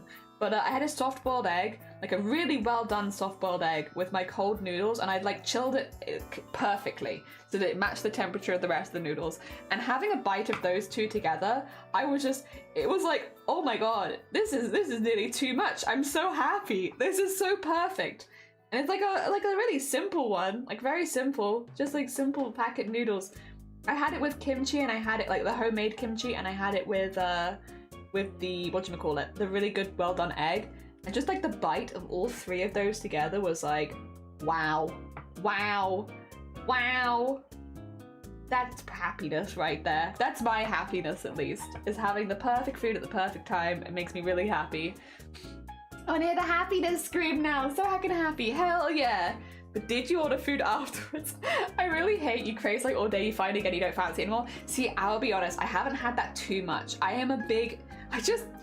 quite like eating. I don't, if the conversation in general hasn't given it away, very rarely do I crave something and not want it, unless I've like become ill during the making process, you know? Like if, say, I've started making food that I really want and then I start getting a migraine and I lose my appetite, then yeah, okay, fair enough. I guess the difference is that I would probably lose my appetite for anything in that situation, so it's not like a specifically, I don't crave this food anymore, it's more like I just don't want to eat. So I guess it's a little different. But yeah, luckily, I'm always hungry. That's my secret. I'm always hungry. I'm always pretty good with that. Oh dear. I've never been injured out in the middle of the woods. I usually have a worse time with concrete. Honestly, fair. I've fallen out of a few trees before. I was a big into climbing trees when I was younger, and I have fallen a few times. One time in particular, I will say though, I often don't realize I'm injured until somebody else points it out. Like, even if it's very painful once somebody points it out, unless I can see that I'm injured, my brain just does not register that I am in pain unless someone points it out. So I've had some pretty intense injuries, like out in the woods, like, or out of a tree or anything like that. And like, it's not until I go home trailing blood into the house and my family's like, ah! I was like, oh shoot, yeah, it does hurt actually. Yeah, no, I guess I am in pain. Wow. And it's not until then that I ever really realized that anything's happened. So I have been injured out and about, and I've actually done some pretty rubbish stuff to it. Like, I've had some pretty gnarly injuries, but I just didn't notice it till I got back in the house. I think okay, I'm gonna say it really quickly, like, take a 1-minute break if you don't want a really quick gore warning, because this was quite an intense injury. I think the worst one I've had that I've never noticed, I fell out of a tree, and I winded myself, and I noticed that I winded myself, but what I hadn't noticed was that I'd caught my leg. So in trees in the wild, branches fall off, right? And you get those jaggedy edges where a tree has had its branch fallen off and it's still left that jaggedy spike. And I'd been climbing above a tree that had a few of those in the bottom. And as I fell out the tree, I filleted the back of my leg on one of those. I slit it like right down the back of my calf, from the back of my knee all the way down to my foot. And I didn't notice. I noticed that I'd been winded because I also landed on my back. So I was like, huh! I noticed that, but I didn't notice what had happened to my leg. And I literally was like, I should probably go home now because I've warned myself. I winded myself. Also, I won't mention that again. I'll keep that out now because it is pretty intense. I hadn't noticed, and I walked back in the house, like walked with both of my legs back in the house, and I was like, I fell out of a tree and I winded myself to my parents because as far as I was considering, that was the only injury I'd had. And my parents looked down, they were like, ah! Oh my god! And there was just blood all down my leg, all into my shoes, and I wasn't until they pointed it out that I felt it at all. Nido, good morning. How was your stream? How did your art go this morning? I was doing a little lurky. At least I'm pretty sure that was today. Wait, was I lurky today? I'm like 99% sure I was lurking this morning. I hope you had a lovely stream. Did I live? I unfortunately didn't live. No, I didn't. And my suddenly my surgery was 2 hours away from a doctor on a cell phone. Ooh. Very scary. My brother had that happen right on his right side. It's rough. Yeah, it's like, ugh. A corning, if you will, yeah. Anyone's falling in a big pile of watery cow shit? Ew! No, I have not sunk into a pile of shit! Ew! But for somebody likes that. Did you take a picture and upload it to your OnlyFans? Because I feel like that's some premium content right there, Voodoo. You know, you sinking into a pile of cow shit. There you go. Someone likes that. I didn't live. No, I didn't. I did! I posted. Yay! I hope you had a really lovely stream. Yeah, Nado is a very talented artist, by the way. That's why I was like, I saw them live this morning, and I did them a little lurky because I was kind of racking my brains for what I was going to be doing. Very hecking talented artist. Makes really amazing stuff. I think all of you would absolutely love their stuff if you haven't checked them out before. Really, really cool. Oh, dear. Hello. Wait, I have an OnlyFans? Do you want one? We can help you. Make an OnlyFans, never use it, but next time you accidentally fall in cow shit, take a photo, and then you've got content. You know what that is? That's hot content right there. Steamy pile of shit, that's steamy content right there. You gotta make one in advance for when you find yourself in these like rubbishy situations where you fall in cow shit and stuff, so that you can be like, profit. You know, yes, I may have fallen in a steaming pile of cow shit, but you know what I can get out of this? Profit. There is a market for those kind of photos, and it's out there. And I'm not saying to make them on purpose, because most people don't want to fall into shit on purpose, but if you're gonna fall into shit anyway, you might as well make some money off of it, right? Hello, welcome to the jelly brain. How my brain is working. It's a little weird. Generally, you don't have a phone call service when you get injured. That's just how I grew up. You patch it and you just get yourself safe and you go to the doctors later. Yeah. Why are you all dotting me? I had a bull for some reason thought I was a heifer and tried mounting me. You probably can't upload that because I feel like that's against the law. You have to tell that bull that that's bestiality and that's not allowed. Bad. Very naughty. Don't do that. I don't have an OnlyFans, but I did get a Toy House account today. Hell yeah. Very cool. Very cool. Oh, dear. Wait. Have you done your hat? Oh, sorry.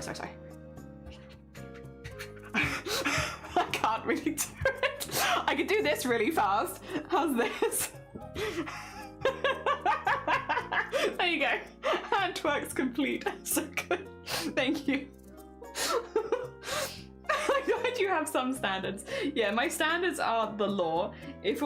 Actually, I'm saying that as a joke, but I actually think that's very true. My standards are, is it against the law? Then no.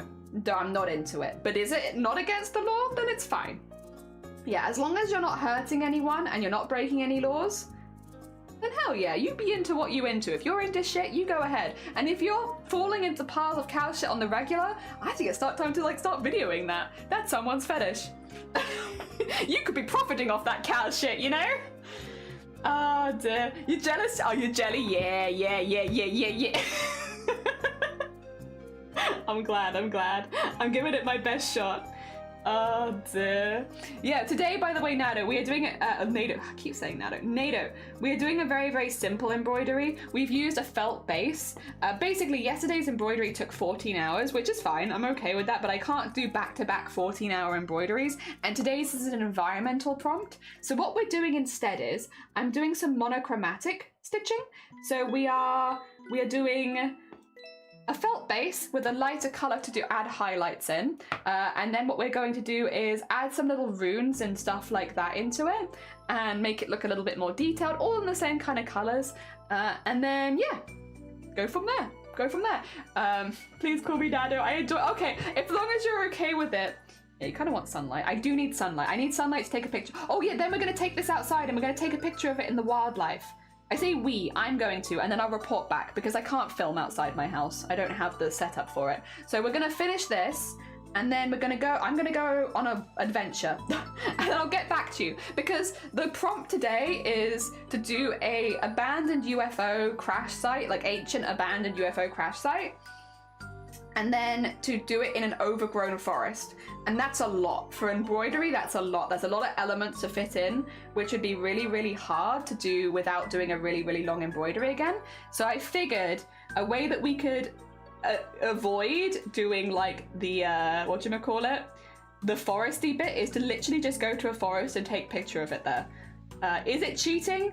Yeah, kind of. But I think it's a better option than, pushing myself too hard for 2 days and having an injury. So yes, we're playing it very, very safe, and thus we are cheating today. Also, don't mind me, I want to use this thread, so I'm just winding it around the top so I can come back to it. Yep, a little sneaky hack for the second spool of thread, putting it up there. There we go. Actually, you probably want to do that properly. There you go. We'll do a couple more rounds and then get that bit slotted under there. There you go. Cool. So I can come back to that now. Oh dear. Abandoned? Yeah, I'm assuming abandoned. Explaining thank you. That's what. Oh, why are you going outside around with real peoples? Well, luckily, again, I do live pretty rurally, so while there are human beings around us, we don't see very many of them. So fear not, Voodoo. It's pretty quiet around me. We don't have a huge amount of people there. Dad, where'd you go? Where'd you go? I'm here. There you go. Yes, so we're doing that because I think that makes sense. Keeping things nice and safe. Ah, dear. There you go. Good stuff. Practicing safety. I am also going to go back in and just add some really thin stitches, which is why I split the thread there, because I needed a couple of thicker stitches because I want to put some like balls on the top of this. I do want to add a lot of beads, but yes. Actually, do I even need to add runes if I'm adding beads? I probably could add just some like structural stuff, honestly, if I wanted to. There we go. And split to this way around. And add like the cross-stitching kind of effect. Cross-hatching, not cross-stitchy. Cross-hatching. There we go. And then reclaimed by hazardous nature. Doesn't necessarily mean it has to be abandoned. That's true, that's true. Very true. You're damn right. Is there a specific threading you're using? It's just embroidery floss, but sometimes I also use regular sewing thread. It's kind of whatever I have to hand, to be honest. We're quite thrifty with it, so we use whatever is the easiest. The felt in the background is just felt, which I'm pretty sure is from Hobbycraft. And then the fabric is a fabric that I have lying in my fabric hoard, which I like. It kind of suits the vibe of this one. And then, yeah, the thread is just embroidery floss that I've split into like a lot of different layers. So I split it up because normally it's in like, it's 6 threads bound together and that's how you do it. I split it into its individual threads. Yeah. Love a bit of cross-hatching, yeah! I mean, we are kind of just filling this in as if it was kind of like a biro, but instead it is threads. Something really going wrong with Wales. Actually hot and sunny and not raining. It is. It's actually a really good day to take a photo outside. Like if I'd woken up this morning and it was tipping down with rain, I don't know what I would have done as a prompt today. But today it's going to be like relatively well sunny all day. Hobbycraft is dangerous for me. And me. There's too many good things in there. I want everything. I want everything that Hobbycraft sells. I love it. Oh dear. It's very heckin' cool. I like all of it. Oh dear, nice, I love that. I did a lot of cross-stitching a long time ago. I remember how it was done. Well, this is not cross-stitching, this is thread painting. I am cross-hatching my thread painting, but it is not cross-stitch. Cross-stitches are, in my opinion, hard. I am of the opinion that I'm like, cross-stitching is really difficult. I know some people here that are very, very good at it, but I personally find cross-stitching to be quite tricky. Whereas this is a technique called thread painting, they're both embroidery. You know, cross stitching is a different type of embroidery to thread painting, but they're both working with threads. The difference is thread painting is like you literally draw a picture and then you fill it in as if, you know, the thread is paint. So it's very much like you're just painting with threads. You know, you can use a lot of different techniques like satin stitches, long short stitches, fill stitches, all that kind of stuff. But it's just like you're just trying to fill it in so that it looks like a painting at the end kind of vibes is generally what you're going for. Yeah, it's different, but they're both good. Personally, I find cross stitching actually quite hard. I think it's quite tricky. I think there's a lot of planning that goes into it. Whereas with thread painting, yes, you still want to have an idea of what you're doing so that you don't get lost. But I feel like there's less planning and it's more just like you go with the flow a bit more, which as an artist suits me a lot better than something like cross stitching. I'm a go with the flow kind of artist. So I really enjoy thread painting for that. But yeah. They're both subsections of embroidery technically, so it's not like they're that different. Like when people say that this is cross stitch, I'm like, yeah, it's fair. Like, you know, I'm not gonna be like, how dare you? No. They're both embroidery at the end of the day, and they're not so dissimilar in many ways because they use exactly the same materials. But you know, cross stitch I would say is closer to pixel art. If I had to say, like, I think cross stitch and pixel art have a lot in common, and thread painting, what I'm doing right now, is a little bit more similar to drawing with a biro or pen. Or, if you're using more colors, it's a little bit more similar to like palette knife painting. If you've ever painted with a palette knife, it's kind of like that, where you're like smushing colors into each other. They're not really blending though, you're just like smushing them so that they all go together, but no blending. Like once it's on there, it's on there. And it's a bit more 3D as well. Also in the same way of like with a palette knife, you can kind of build up a lot of texture if you're not careful, if you don't want it to be thin because you're going over the same areas over and over again. So yeah, I'd say thread painting is maybe a bit more similar to painting with a palette knife. And cross stitch is a little bit more similar to pixel art. Just in like the planning and the setup and everything. But yeah, they're both embroidery at the end of the day, you're not wrong. There's a pixel art. Yeah, cross stitching is the pixel art of embroidery. It absolutely is, and I find all the planning really hard. Deceptively simple. Oh, I can't. I could probably do cross stitch kits, like if somebody else worked it out for me, but I couldn't work it out myself. In the same way that I'm very bad at pixel art in general. Like I can't work it out. This frees my ADHD so much. Hell yeah! I'm glad. I'm gonna assume it's because she talks fast. I do be like constantly, I'm so sorry. Oh, I'm glad. Hell yeah. Maybe it says you play YouTube videos at 1.25 speed. Oh, to like get through them quicker? If it's a tutorial I've watched a few times, I might speed it up just so that I can go through it a bit quicker, but I'll be honest, I normally watch things at the regular speed. But like for tutorials, maybe I would make an exception for that. Like if it's like a smocking tutorial, I know I've watched it before, I just need like a quick reminder, then yeah, then maybe I would. Under those specific circumstances. But if it's like a regular video, like, nah, I'm good. Oh dear, the more the YouTuber rambles, the more I speed it up. Really? Just, like they're talking more, just keep going. Faster. I do 2 times, but I don't have ADHD. I have been peer reviewed a lot though. Well, I mean, if you're someone who considers yourself to be like, okay, I'm very easy breezy with this sort of thing. It's like, if you're someone who considers yourself to have ADHD, you can just say you have ADHD in my mind. Like, I guess I'm not the rule in it because I am not someone who has ADHD, and I think that is important. But if you're struggling through all the same things as someone who has ADHD, and you just kind of want to like, you don't want to list out all the things that you're struggling with, you don't want to be like, oh, I struggle with A, B, C, D, E, and F, you know? You just say you have any ADHD. It's easier than trying to be like, oh, I don't have ADHD, but I do have all of the symptoms. It's like, yeah, just fine. You're fine. You know yourself better than I know yourself. You're all good. Oh dear. There we are. At the end of the day, a diagnosis is something that should benefit you, and if it's not going to benefit you, then I understand why people don't go for it, especially if it's expensive. Because I know in some countries you have to pay for that sort of thing, and if it's going to be very expensive, I get it. I wouldn't pay for it either if I didn't need it, 100%. Oh dear.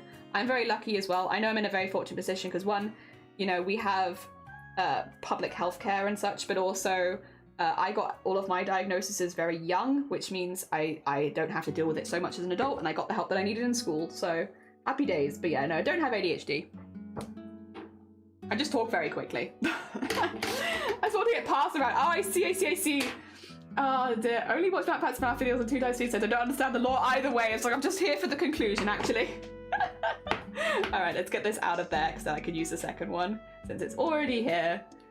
If I do, I don't have expertise in this subject. I know some of the symptoms, but a lot of neurotypicals share some symptoms to some extent. Yeah, I think at the end of the day, when it comes to a diagnosis, it's only important if it's going to be something that benefits you. Now, there are some cases for like how it can benefit you in the workplace and stuff like that to have that on paper, especially when it comes to wrongful dismissals and stuff like that. So yeah, I think there are reasons as an adult where it's very, very useful, to be honest, to get a diagnosis. Or if you're like, for instance, one of those things where sometimes it can run in the family, say if you're seeing it in your kid and you're also seeing it in yourself, wondering if it's that. But it's up to you. That's why I'm happy with the autism thing, because I have a word instead of having to add a list of my problems. Yeah, like autism diagnosis in the UK takes a really, really long time if you're an adult. Now that one I can speak on because I am diagnosed autistic.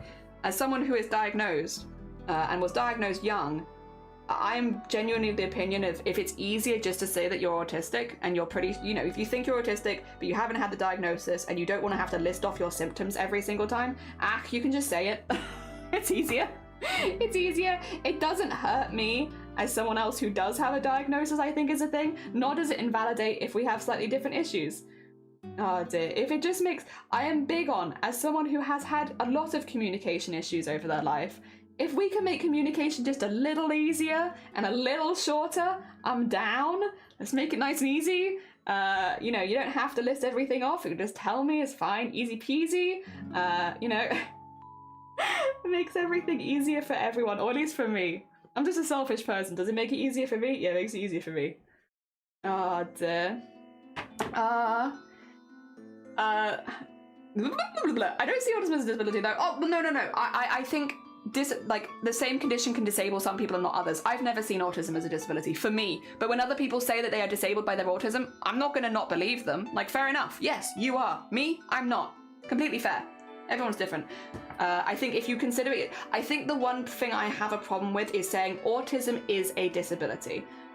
No, it is not. Autism can be a disability, and for some people it is, but it is not always a disability. And I do think that's really important, because as soon as you say that it's always a disability, you're taking away autonomy from people that might not consider it a disability for them. And that's not good. I think I am saying this a few times at the moment when it comes to like activism and stuff like that. People saying things like ADHD is a disability, autism is a disability. No, ADHD can be a disability, autism can be a disability, but there will be plenty of people out there that will not consider it a disability for them, and I don't think it's cool to talk over those people because it doesn't fit your rhetoric.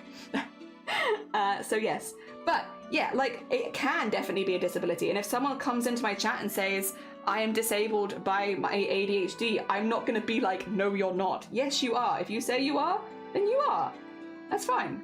Yeah, ADHD is a disability for me, exactly, and there might be other people in the community where ADHD is not a disability for them, and you know, it doesn't devalue each other, like it doesn't take away from it. Like if one person considers it's a disability and one person doesn't, you don't take away from each other nor each other's experiences. You have people who have different experiences with the same condition. In the same way I have chronic migraines. People with intermittent migraines might not consider their migraines a disability, whereas I do, because I have a migraine every single day, and it means that I have to, you know, have a lot of help and have a carer and have all this other stuff. And because of that, my migraines are a disability. Doesn't mean migraines are always a disability. You know, different severities, different symptoms, different ways that they obstruct your life, you know. If you live in a country, that's a very good point. Technically, glasses are a disability aid. Exactly. If you live in a country with no access to glasses, your short-sightedness is a disability. Whereas if you live in a country where you have good access to glasses and you've never had to struggle with it, then maybe it's not. You know? So I think it's different.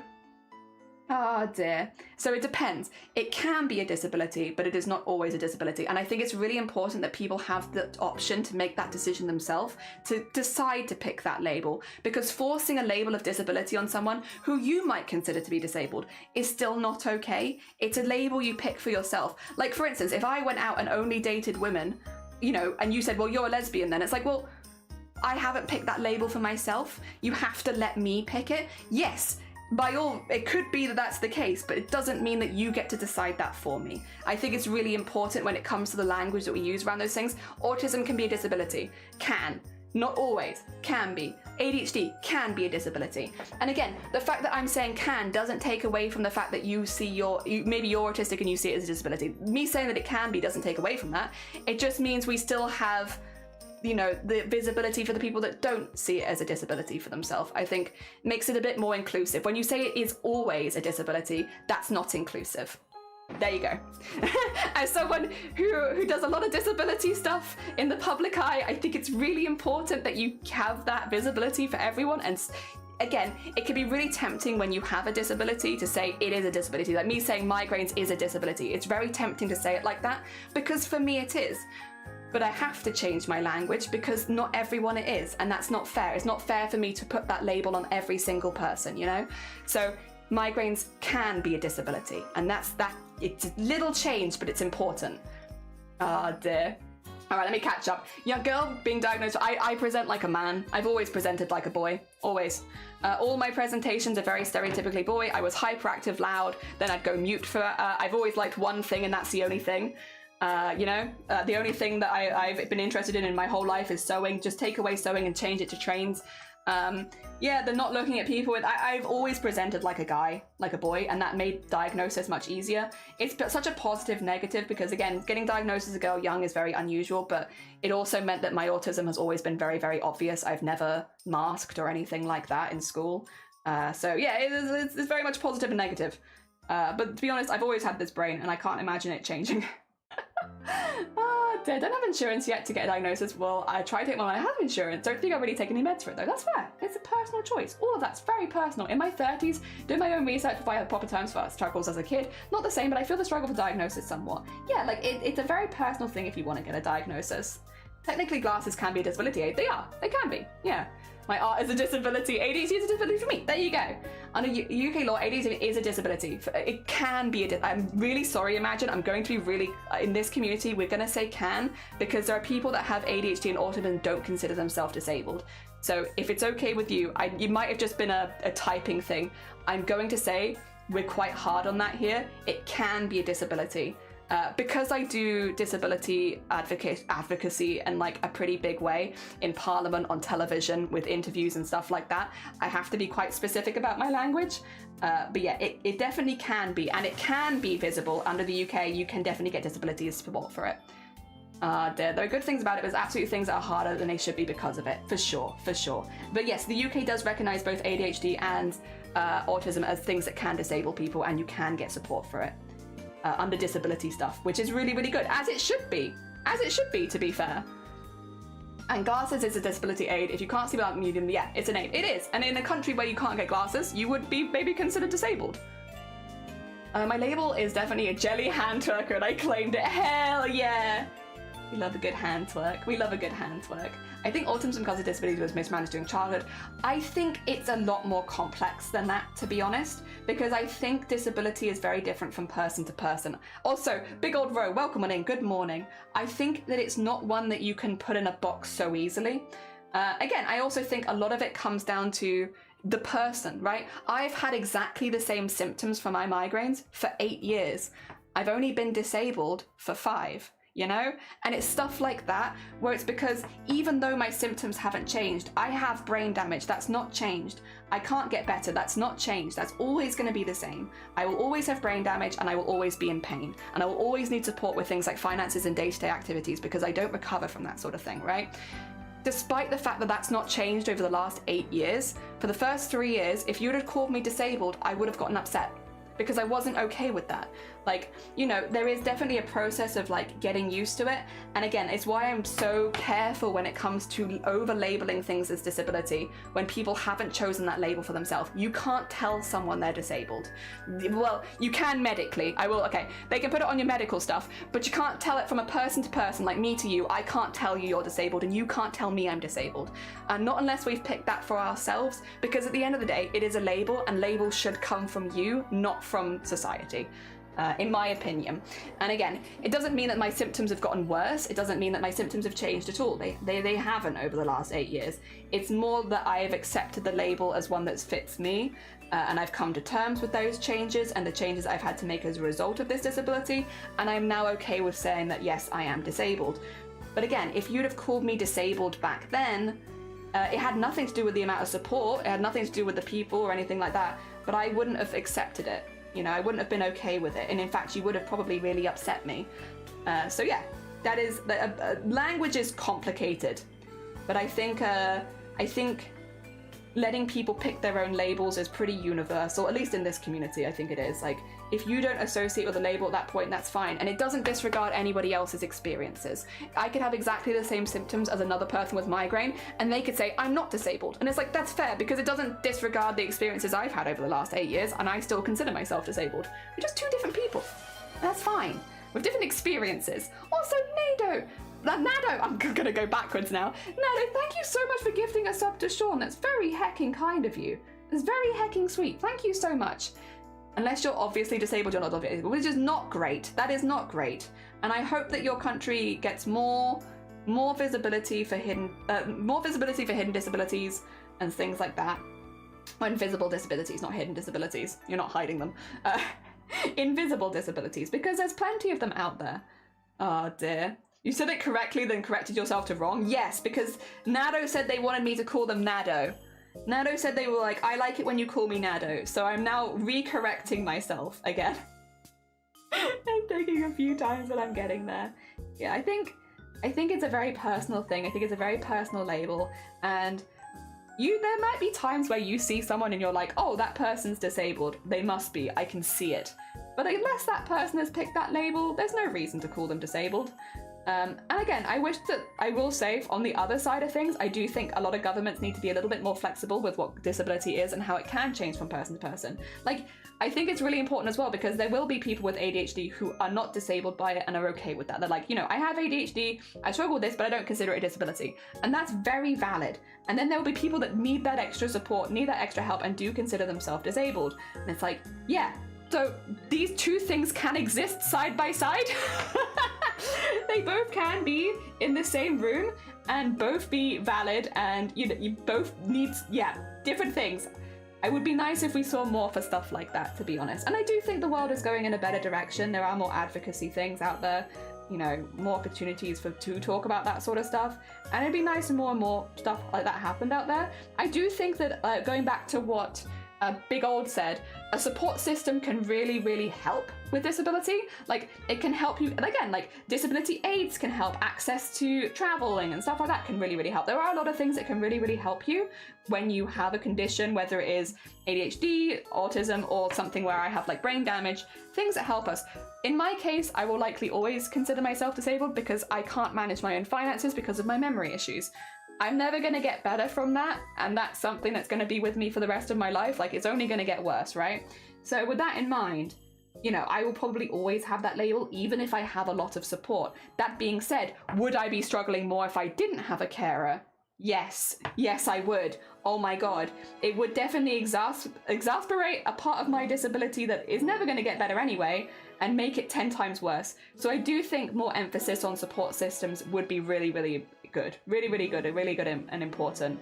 Because it is important. You know, a lot of people, they see my stream and they're like, how are you able to stream every day with migraines? I mean, one, I'm very used to them. I get them very frequently, and I'm not used to having those symptoms. But also, it is quite literally with support of the people around me. I rely a lot on support from the community and from family and from my carer and all that kind of stuff to get by. And without that, I wouldn't have the freedoms that I have today. And it is important to acknowledge that, because that's not something that you can get in every country. You know, having someone put on your stuff as your carer with migraines is hard. It is hard. A lot of the time they just will not accept that. And I'm very, very fortunate for the doctors I have and the country that I live in that does recognize brain damage as a disability, which is madness, but yes, it does. Whereas a lot of places don't, depending on the symptoms you get. Oh dear. Annoys me when someone tells me everyone has ADHD or everyone's on the spectrum. Yeah, because everyone doesn't. It's why I'm always quite clear. When people say like, oh Jelly, you're very ADHD positive, and but I don't have ADHD. I never have. I never will, probably. I don't have ADHD. I have a very simple, easy brain, you know? Yeah. Easy peasy. But I don't want to take false representation away from streamers who do have ADHD, which is why I'm always quite clear on it. It's not that I'm anti it. I'm not like, me, ADHD, couldn't be me. No, it's not that. It's just that there are plenty of streamers on this platform who do have ADHD, and I don't want to take that representation away from them by people assuming that I have it because I speak fast. Oh dear, do what I love, enjoy this community. Thank you so much. Thank you. And I hope you really enjoy the emotes link. My brains are rough. I'm very used to them. Oh dear, being accepted without a label, the guy just wants to be this way. We like him this way. Yeah, like they don't need to understand. I'm sure I didn't, but just going with that would be the only thing needed. That would be a wonderful future. I do think sometimes having a label can help explain things to people. Like for instance, if you were coming up to me, right, okay, actually no, I'm gonna take Blapple, right? Blapple, wonderful female streamer, came up to me and was like, hey Jelly, I'm really interested in you. I think you're really cool. And then I said, I'm straight. It's a useful label without me having to say, oh, I really appreciate it. It's very kind of you. I'm just not interested in women, stuff like that. You know, there's like an easy label I can put on it that gets all of my points across quickly. So labels can be useful for things like that. But in general, I don't think labels should have anything to do with acceptance. I'm also not straight, but you know. And Blapple's pretty hot, I'm not gonna lie. No, I'm joking. Blapple is married and I'm about to be married, so alas, nothing can happen. It is what it is. Oh dear. But I think in theory that would be really, really nice. If people could be accepted without the need of labels, it'd be lovely. I think acceptance without labels, yeah, it's perfect. Sometimes labels help get a point across really quickly, but other than that, yeah. I'm diagnosed with ADHD and I hardly speak at all. Hell yeah, freaky. Listen, you do you. You do what's comfortable for you. Oh, Nader! Nader, you don't have to do this. That's very sweet of you. Thank you so much for gifting a sub to Freaky. Oh, Freaky, enjoy your emotes. Have fun with them for a month. Hell yeah. I hope you have a good old month of emotes. The EU ADHD could be curious. I was like, I don't want to come across like that. That's not the intention. Also, welcome back, so welcome on in. I thought I might have ADHD for a long time, but I think it was a mix of other medical stuff. I do think I might be neurospicy though. I mean, how many works in progress do you have right now, Shu? Of course, that's the thing neurotypical people can do too. But if you're already wondering, I feel like there's something that could be said about how many works in progress do you have right now? How many whips are on the back burner at this one point in time? Oh dear. Oh dear. Yeah, I don't want to take representation, and a lot of people think that I have ADHD because of the way that I speak, but I don't. I know I don't. I'm 100%. Like, not only because I've had diagnosis of other things, but also it's just not, I don't struggle with ADHD symptoms, and I never have, and I probably never will. So I don't want to take that visibility away from other streamers who do talk about those sort of things on streams. I can talk about disability as a whole, but I can't talk about specifically what it's like to have the ADHD because I've never had it. Oh dear. I know you don't. I'm ADHD, so you definitely did not come across to that. That's what made it funnier, yeah. I try and be careful. I try and be careful. Oh dear. Enough that have gained sentience. Yeah, sorry for calling you out in a public space. But I feel like it does help. You know, you can add it to the you know, again, it's like that neurotypical people do too, but there is a lot of works in progress. Oh dear. Yeah, it's why somebody, again, like in the Discord, they were like, how do you do 10 hours of embroidery a day and not get burnt out? And I was like, oh, you know, I'm just that kind of person. Because I don't want to go into a random Discord server and be like, I'm just very stereotypically autistic. I'm sorry. I like one thing. I can literally do it all day, every day. Physically, that's what's stopping me. Not mentally. There's no mental breath. There's no burnout, nothing like that. I like one thing. And one thing only, and it's the only thing I've ever liked, and it's never changed, and I don't think it's ever going to change. And that's how I do embroidery for 10 hours a day, every single day, because, yep, it does, nothing changes. I have a very stagnant brain. I like craft, I like sewing, specifically sewing, I would say. But underneath sewing is embroidery, beading, sequinning, you know, stuff that is kind of like sewing adjacent, but not quite sewing. Yeah. Very boring brain, I'm afraid. I just like one thing. Unless you also like that one thing, in which case, hello. Hold space for these things. So yeah. It's like I don't want to speak over other people is the thing, so I'm always kind of careful with exactly the topics we cover, just to make sure that's not the case. And again, I do encourage you, if you are curious, a lot of people do use the ADHD tag or the ADHD tag on their streams, and it means you can find streamers who do self-identify as people with those things. For me, I don't even put the autistic tag on my stream, not because I'm not, because obviously I am, but because we don't talk about it very often on stream. So it's like, because it so rarely comes up, I'm like, I won't put it as a tag on my stream. I want my tags to be a little bit more related to things we regularly talk about. And we just don't regularly talk about that. And again, I feel like if there are people coming onto Twitch who are looking to have those conversations, it makes much more sense for them to find a space which regularly talks about it, rather than my space which regularly talks about piss and shit and vomit and humanly fluids and fetishes. And cannibalism and all that kind of stuff. We talk about those sort of things a lot. Maybe I should be tagging my stream with piss, shit, fetish, piss, shit, fetish, cannibalism, food. Because honestly, those are the subjects we talk about a lot. But yeah, I try to make sure my stream is tagged with like relevant stuff that, you know, we might actually be having a discussion about when you enter, which is why I don't tag autism, because we just do not talk about that very often. Oh dear. Yip. Damn goblin craft brain shiny friend. Got a stable version of Brain. We keep getting updated. Yeah, I have not updated for like 20 years. I'm going to local weavers and spinners and dye. Ooh, exciting! That does sound lovely, those sleeves. While it may lead to new projects, that sounds lovely. Invisible disability? Yeah, so I didn't used to have the invisible disability tag on my stream because, again, it wasn't something that I talked about very much. Like, it was often something as well that I couldn't even talk about on stream. You know, when I'm having a migraine or when I've just had a really bad migraine, I often don't want to come onto stream and talk about it, right? Because I'm like, I've just had a really rough period of time. I want to forget that period of time. You know, I don't want to think about it anymore. So if people come in and they're like, oh, migraine, I'm like, I don't want to think about it. I just had a really bad migraine. It's not what I want to talk about, right? However, earlier this year, when we spoke in Parliament for the first time, when we started doing like, when I started doing more active activism, once I started having my name and face out there a little bit more as an activist for migraine stuff, it kind of felt like, even though it's not something that we always discuss on stream, I am an active part of that community off stream. You know, I do interviews, I have done a lot of stuff with people who want to learn more. I've been on ITV News. We've done a lot of stuff now, right? And it feels like disingenuous to not have that there at this point, because even though it's not something that I always feel like, I have streams where I'm more comfortable talking about it than others. Like, this stream's fine, but like I have streams where I don't necessarily want to talk about pain. I don't want to talk about symptoms because I'm going through it, you know. But I still feel like it would be a little disingenuous to not have it at all at this stage, because yeah, it's a big part of my life, and while it's not something that I often talk about on Twitch, it is something that does happen, and you might see my face around. You know, when I was on ITV News, I got so many DMs from people being like, are you on ITV News? Like, did I just see you in your stream room on ITV News? And it's like, yeah, you did. And it feels like I should have that tag there now just because of that sort of thing. Ah, dear. That's why the mature tag is there. True. It's for the piss, shit, vomits, and all that. Foot. Yes, foot. Thank you. Also foot.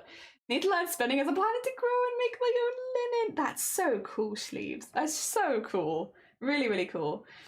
Do you do Sesame Martian Speak too? I think that was it. Yeah, I do. Whenever I'm trying to say something and it gets a bit stuck in the mouth.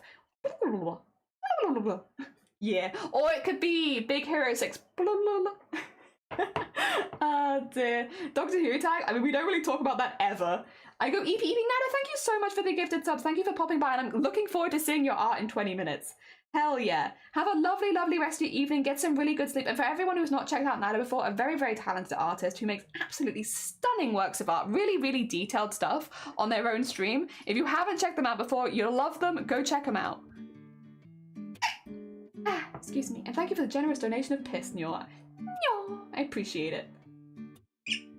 Oh dear. Oh, and thank you for shouting them out as well. Yeah. Go click that link. Go send them some love. They're very hecking cool. I also think generally a lot of you would actually really like Nado's art. If you're curious and you haven't seen it and you can't wait till Discord art share, go have a look on their stream because they make ridiculous art. I wouldn't be surprised if Nado's one of those artists we see one day working for like Square Enix, making them concept art or something. They've got that kind of art style where I imagine that they could, yeah, you're gonna see them in like a video game book at some point. Like what are they called?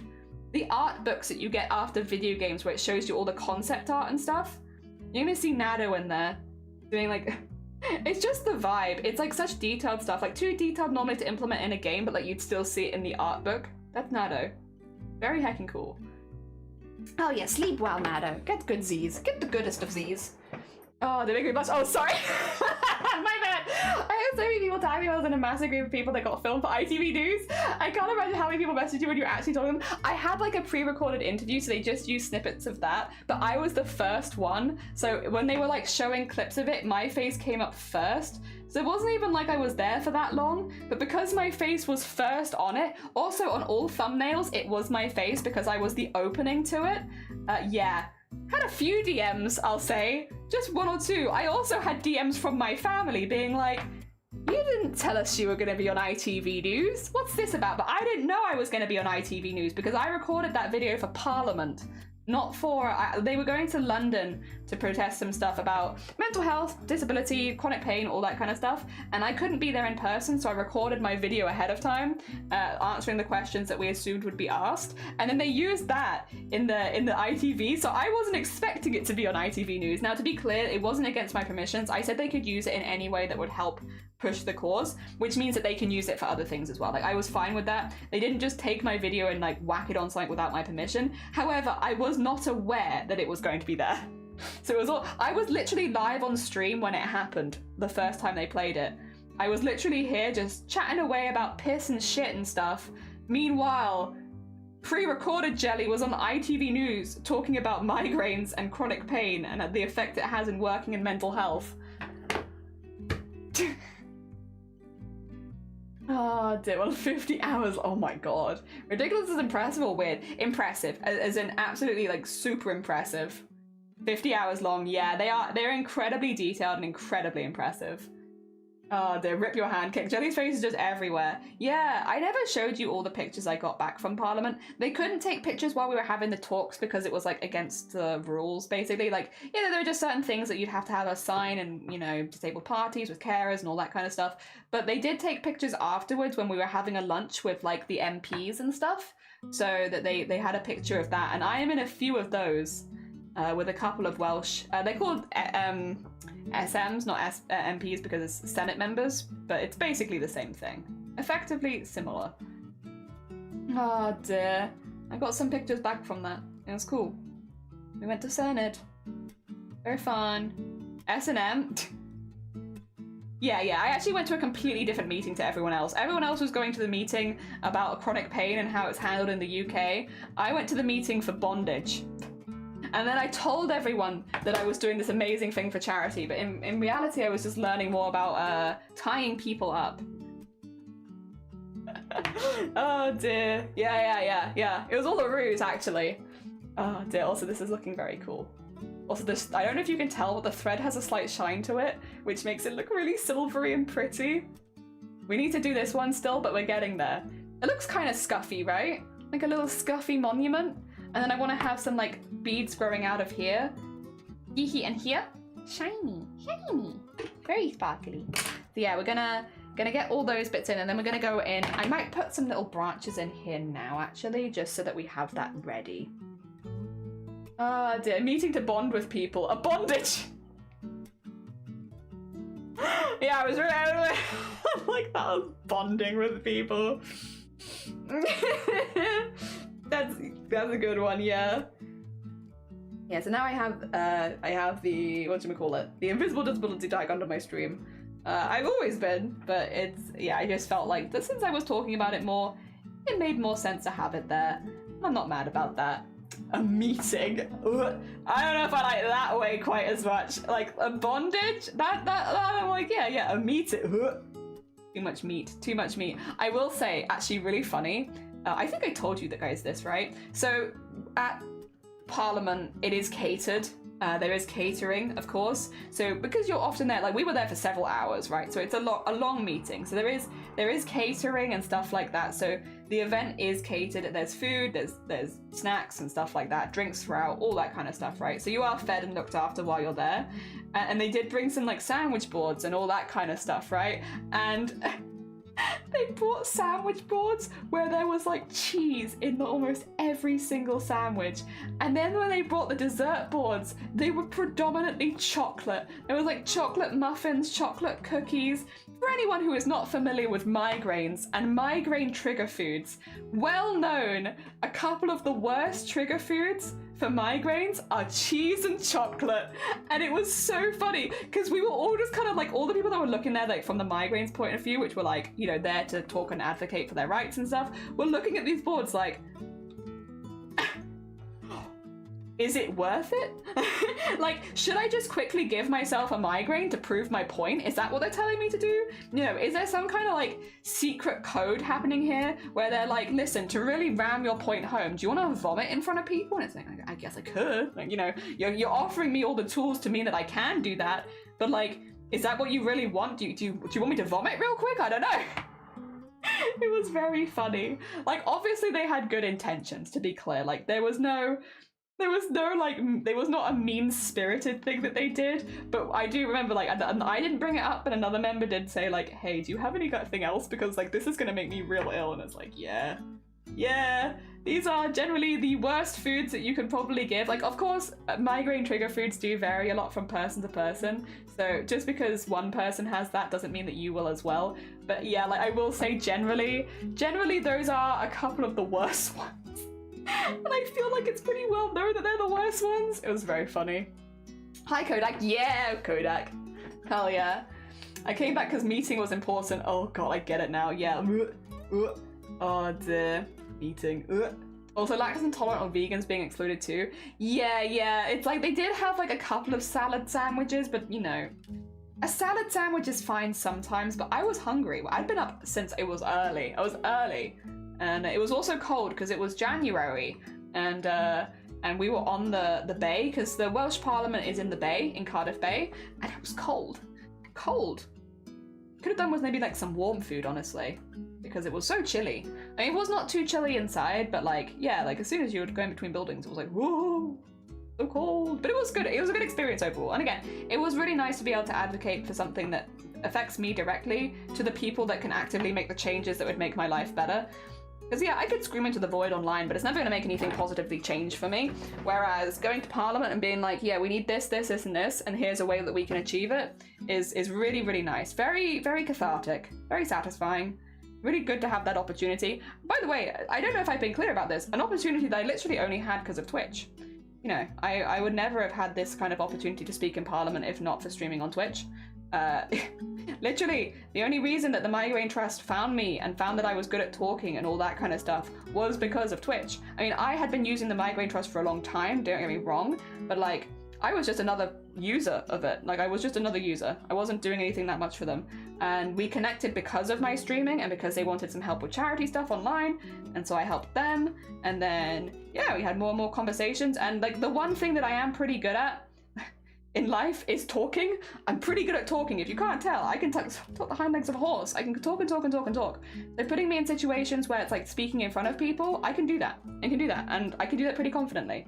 And I've been practicing doing it for a long time. So, and especially with Twitch, it gives you a good, I guess, example, that's the word I want. A good example of like what it's like when I'm speaking in front of people. And it was what they wanted. So there I am. Wonderful. Sub me in. I'll do it. I'll do the speaking. Yeah. Very heckin' cool. Of all the opportunities you expect to have because of Twitch, I don't think speaking in Parliament is normally one of them. And I'd absolutely do it again. And I expect we will be doing it again because it's one of those things where you kind of have to go back over and over again to push your point. We did make some minor changes this time, which will help at a GP level, but it'd be nice to have some extra stuff as well. Yeah, keep going with that. It'll be good. I'll let you know if I go again, but I probably will have to do the same thing as last time. I didn't tell anyone that I was going to go speak in Parliament until after I'd already done it. There's a couple reasons. There's a couple reasons. One, I was really nervous, and I didn't want to bring that nervous energy to my streams because I knew that I was speaking in Parliament several months before that. So it's like I'd had a long time to sit and be nervous on it. And then secondly, Parliament, the way that it works, the behind the scenes rooms, like all of the food and where we're eating and stuff, is not for public. However, technically, with the way that Senate works and where Parliament works, people have to be able to enter at any time, which would have meant if I told you guys I'm speaking at Parliament on this day at this time, you could have turned up. And I think it would have made me feel a lot more self-conscious if all of the Twitch audience, or even anyone from the Twitch audience had shown up and been like, hi, I know you from Twitch. You know, when I'm trying to make like a detailed explanation of why GPs should have certain medications licensed to them. So I didn't tell anyone, not because I don't love you guys, but because I was really nervous about if anyone did show up that it might throw me off my game, and I was already nervous. Like, I was already really nervous. So I was like, I'm just not going to tell them until after it. I think Shifty knew, though. Shifty knew in, like, November, right? I'm pretty sure I told Shifty a bit earlier. I just didn't tell anyone else. Yeah, you did know. Yeah, I think I mentioned it to you, but then also, like, you know, you're Welsh-based, so, like, I think you'd get it a bit more, because, like, you know, you're there. Oh dear, we're making positive changes. But yeah. Shifty was there like, hey! Could you imagine Shifty in full jester gear in the back of Parliament being like, oh, they're making some fair points, you know? You know, they're making a bit of fair point there. You know, I heard that. That's pretty good. That makes sense, that does. No, Shifty, please. I'm trying to concentrate. Stop dressing as a jester and coming to Parliament. I mean, there is literally nothing stopping you. As long as you don't have, like, a high concentration of metal on you, because they do have, like, the metal detectors before you go in. As long as your costume doesn't have, like, a high concentration of metal, you could wear a jester costume in Parliament. It might draw attention. It might draw some attention. People might notice you more. But, like, could you do it? Yeah, just as long as you don't have a lot of metal in it. Because of the metal detectors. I'm a resident Welsh streamer. Exactly. I mean, also, Shifty's been my mate for, like, many, many years, and it was something that I was excited about, so I also just told him, because he's my mate. Oh, dear. I would totally turn up in full jester costume, do a little dance, and hide behind the curtains when people turn around. I'd be there like, trying to keep a straight face. My costume would have yeah, you'd have to get like plastic bells so that they let you in. Also, that is the base stitching done. I'm now going to go in with beads, which I don't know if I'm going to finish in 8 minutes, but we're going to give it a good shot. We're going to go in with beads and add some, like, I want to say like light green, light blue kind of vibes. So like these kind of ones. So that it looks a little bit more overgrown. Excuse me. Sorry, that's a horrible noise and you don't deserve to hear it, and I'm sorry for putting it in your ears. Oh dear. Thank you for the hick. Don't make me do my mod duty. Still on the overlay. Mod duty time? Oh wait, actually this is the wrong needle. This won't go through some of my beads. I need the teeny tiny needle. The teeniest of teeny tiny needles. The one that's bent. Yeah, that's the one. My bent needle. I need that one. Oh dear. Yeah, so I didn't tell you guys because of that. I was shy. I was just a little bit shy, you know? Ooh! Oh my god. Easy to get shy. Oh dear. I'm being attacked by my Fred now. I think that's a really fun base. It's meant to look like a UFO on a podium. And I think it kind of do be looking like a UFO on a podium. You know, I think we've kind of done a good job there. I say we.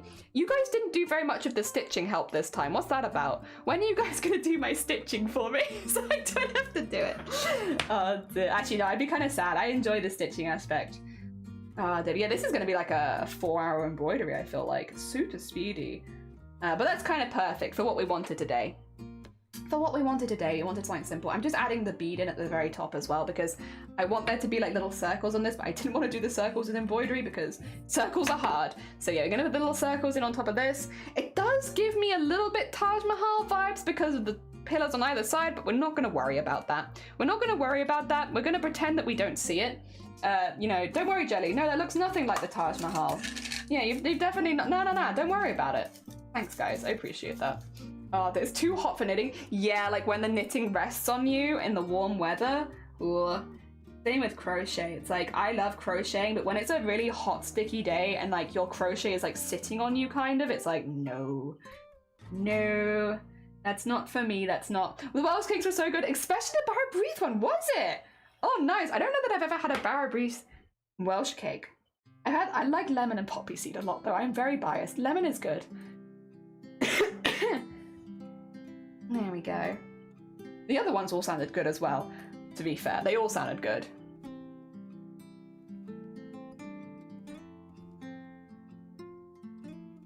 Oh! I know what you're talking about! Jesus, that took me a minute. I was like, what the hell are you talking? Wait, have I missed part of the conversation? Why are we talking about sanitary devices now? Tampon.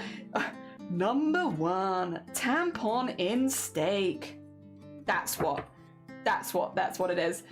Oh, dear. I thought it was a steak on a plate with candles on it. Yeah, it is. It is that. That is what it is, actually. I just get a knot in my thread immediately. Oh my god. The speediest knot that ever did knotted. I've only done like 1 stitch. Can you get out of there? Okay, well, we'll live with you then. Sure. You're a very small knot now. I've made you tiny. Oh, yeah. Yeah, it took us both a minute. We were just like, sleeves? like, are you okay? What's happened here? Oh. Sorry. I remembered I have a really good bead for this. A really, really good one. It looks like windows. Windows. Yeah. Really good bead. I should use this one while I have it. Because these look like tiny windows, which would fit really well on these columns. Like something like that. Or even on the stairs. They're just nice. They're angular. I like angular. Beads for a tampon? Maybe. There's such a throwback comment, yeah. It's like we were all just like, wait a minute, Sleeves, what the heck are you talking about? Were we talking about tampons and I just didn't realize? Maybe. I wouldn't be the first time we've been talking about a subject and it's gone so over my head that I don't even realize we're talking about it. Yeah, you could lead me to believe that that was something that had happened and I'd be like, you know what, Sleeves, you're right. We were talking about tampons. You're damn right. My bad, honestly, Sleeves, my bad. I can't believe I forgot that that's what we were talking about. Okay, get that there. I'm just gonna be really picky with this and just hold that there. Hold it. Hold it. And then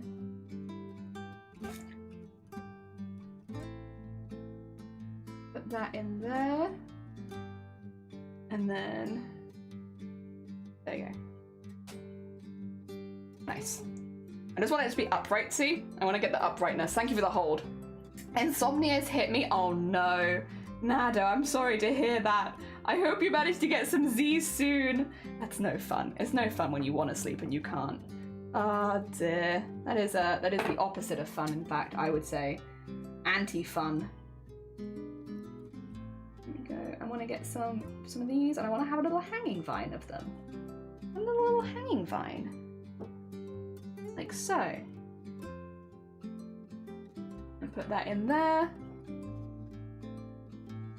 Also, my knot's disappeared. I don't know where it's gone, which makes me a bit anxious. Now that I can't see it, I'm like, what are you doing? Knot? Why can't I see you? What's happened, huh? But it seems to have just disappeared. Just gone. Just gone. And then a couple of green ones, I think, down here.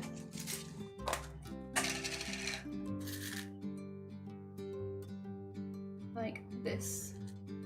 There you go. Just to get like a little bit more of that green, because there is green in the background. I feel like it does kind of suit. There we go. Remember something being mentioned, forgot the context though. Yeah, it was a bit emote. It's also favorite British foods is the video that it's from. It's like top 20 British foods. I can play it for you in the background if you need to hear it to remember it, because the audio is pretty intense. Ah, yes, top 20 British foods. I can play it for anyone who hasn't heard it before. It's a great video. Would recommend you checking it yourself, to be fair, but it is pretty good. Let me see.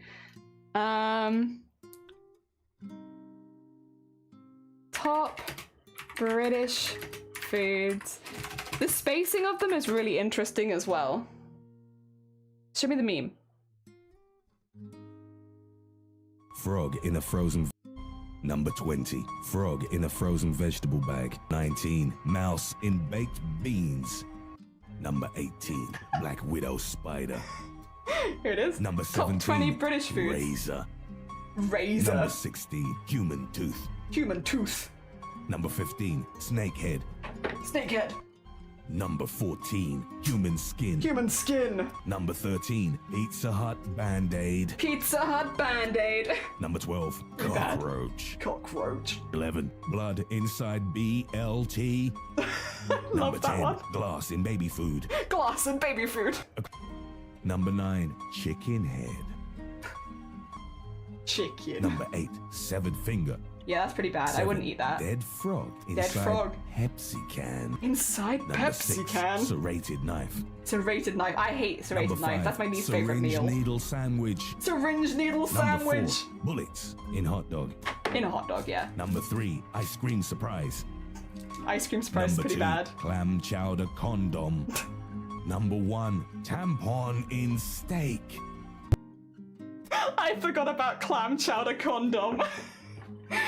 Clam chowder condom is pretty intense. It's pretty intense. That is my favorite British meal, though. My favorite British meal is that, actually. Yeah, like, what can I say? You know, it really grows on you. The first time you have it, you're gonna be like, oh, this is a bit weird. And then the second time, it's great. Oh yeah, those are all great British foods. Yeah, I love that video so much. It's just so stupid. Oh my god. It's the top 20 British foods. Yeah, and you know, there they are. So when you come to the UK, guys, make sure that you try our classic glass shards and baby food, or clam chowder condom. You know, they're British staples, classics even. You know, you gotta make sure that you try the local cuisine when you visit, right? God, so gross. It's so gross. Of course, tampon in steak is a personal community favourite here. So much so that we even had it as a bit emote for a while. Oh, and human skin, but that's very on brand for us if we're being honest. My favourite British meal is clam chowder condom. It is. That is my favourite British meal. And you can't change me.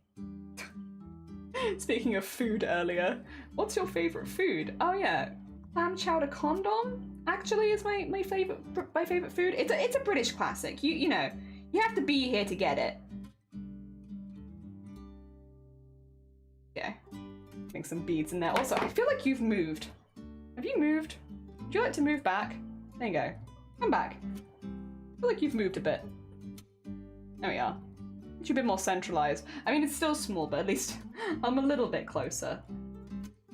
Trying to add the look of like some vines overgrowing. Oh, by any chance, does that mean that it is time? Has the time come for a heckin' maybe some sort of share? Maybe a little bit of a sharing thing. Is that maybe the time already? Oh my god. I joined the right stream. We got good taste here. We like delicious, delicious foods. Like tampon in steak and clam chowder condom. Clam chowder condom does sound particularly unhinged, I will say. There's just something about the textual image of that. That's a lot of damage. A lot of damage. It is a lot of damage. It's something textually about that one that kind of like sets your teeth on edge. It's like, ooh, ew. I would like to try clam chowder though. I have heard excellent things about it. Maybe not served in a condom, but like, you know, just served in a normal thing. Whatever clam chowder is normally served in that. Oh dear. Possibly. Okay. Straighten that out a little bit.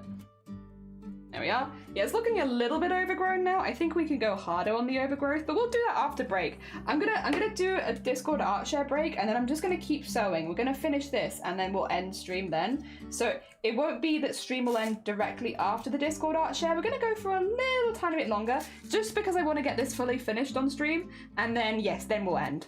There'll be a little bit longer before we actually end the stream, just as a heads up. Bullets and clam chowder sound hella American. I mean, they kind of do. There it is. Nice. We're getting there. A shape is forming. And I'm pretty pleased with it, honestly. I think it looks pretty cool. All right, but that's what I've been up to. Let's have a little look at all of the art that the community's been making. So for anyone who doesn't realize, when the timer hits 0, we do a Discord art share. It's good heckin' vibes. We have a little look at all the art the community is making, and we will start with some embroidery, because I do be seeing some cool embroidery.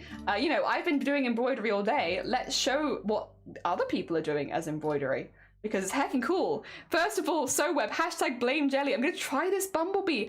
Oh, you're doing stump work? Good luck. If once it's a bit finicky the first time, but once you get it, it gives you so many options for 3D work. Hell yeah. Definitely, I hope you have a lot of fun with it. I think stump work is really, really fun. Really, really fun. It's gonna be a gift. Oh, hell yeah. Amazing. Not getting to share, I need to make more art. Well, listen, in the future, we'll keep doing art shares. We do them every stream. It's fine if you have nothing for this one. You can always share in the future. All right, that's very exciting. Very exciting, SoWeb. I look forward to it. Really cool, really cool. Trying to figure out what I'm looking at? That is, stump work is when you have like 3D elements on an embroidery. So these are 3D embroidered. This is regular embroidered. And it's gonna become a brooch, hell yeah. Oh, this is what Cthulhu was doing on their stream. Cthulhu raided us earlier from the stream. They're making a spellbook in cross-stitching. So yeah, if you're interested in other types of embroidery, like I said, we generally here do, what do we do here? Why are we here? Why are we here, guys? I don't know. No, we normally do thread painting here, whereas Cthulhu is doing cross-stitch, which is still embroidery, but it's a very different type of embroidery, and you implement it in a different way. So if you want to see more embroidery, and also it's just a really nice pattern as well, and they're a very sweet bean, go check out Cthulhu, because they're making this really cool spell book. And it's very heckin' cool, and it looks really good, very pretty, yeah.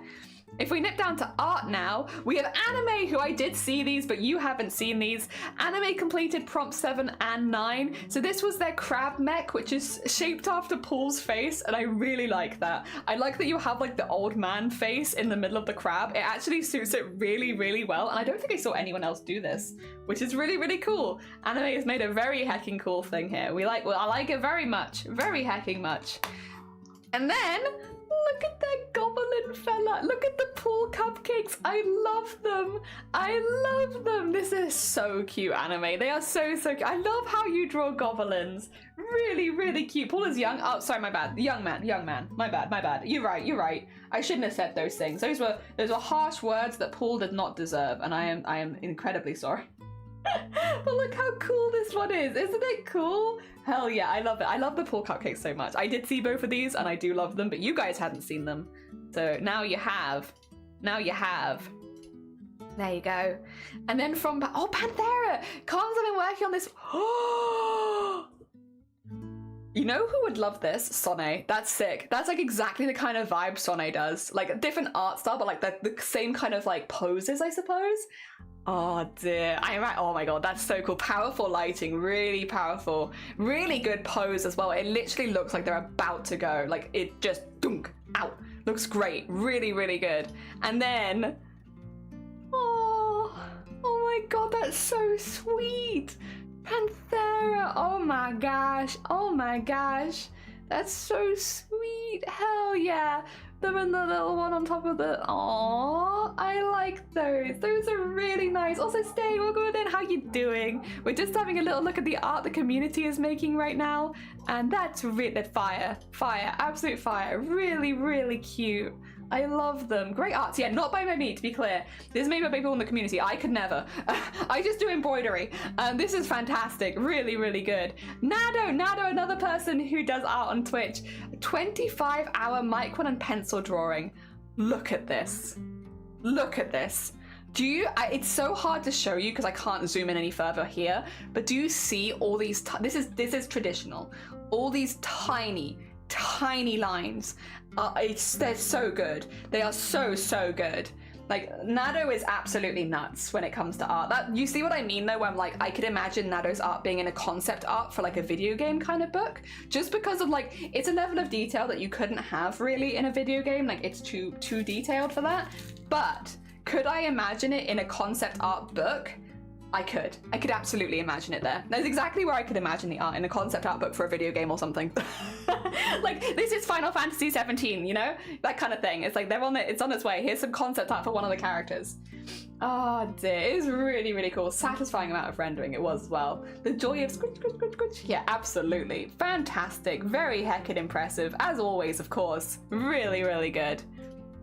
Get some fire on there as well. You can also have some fire. I'd love to do concept art. I think you do really well at it, honestly. I don't know if that you're putting together like a portfolio of all the art, but like all the art that I've seen you done, put it together in a portfolio. You could literally apply for jobs as a concept artist, I feel like. The thing is, with the art industry, it's luck and who you know, right? So like if you make a portfolio and just start applying with your portfolio, it's like, I honestly think someone would pick you up.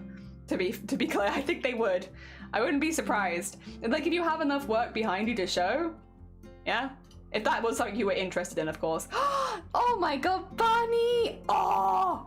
Right, we'll start at the beginning. We'll start at the beginning and move along. Oh dear. Definitely need a concept art book. Definitely need a concept art book. Hell yeah. These are... Wait, I want to... Oh!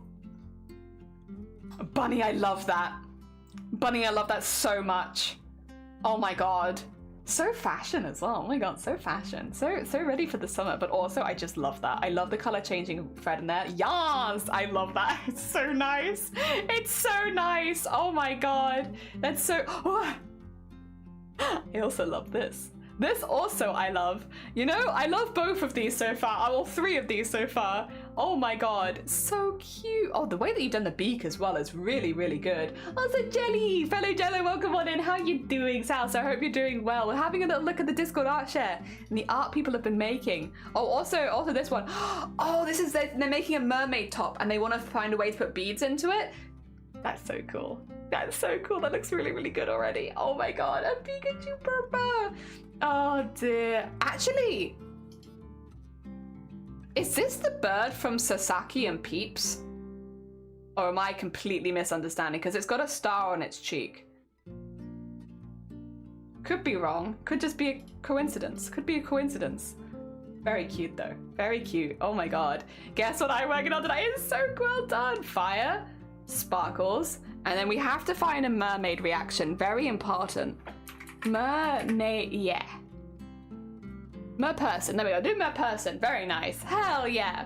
Well done, really heckin' impressive. I think that's everything we have for this. So that was our Discord art share today. I am going to quickly finish this up, which means that there won't be another Discord art share because I need to go. For anyone who's just popping in, I need to finish this and then I need to walk down the park because I need to take a picture of this in nature before the sun goes down. So we're on a nature deadline today. I'm not finishing stream yet though. I'm not finishing stream just yet. I will finish this quickly, but yeah, we're gonna finish this one and then we're going to run down the park. Yeah, I mean, I guess I could end stream here. Like if you want me to. Do you want to have a poll? Shall I just end stream? That would be, I've never done a poll to end stream before. You know, maybe it's a Friday. Go on then, you know what? We'll do a poll. Do you want me to do this off stream? Do you want to go somewhere else? We can go somewhere else if you want. Poll to touch grass.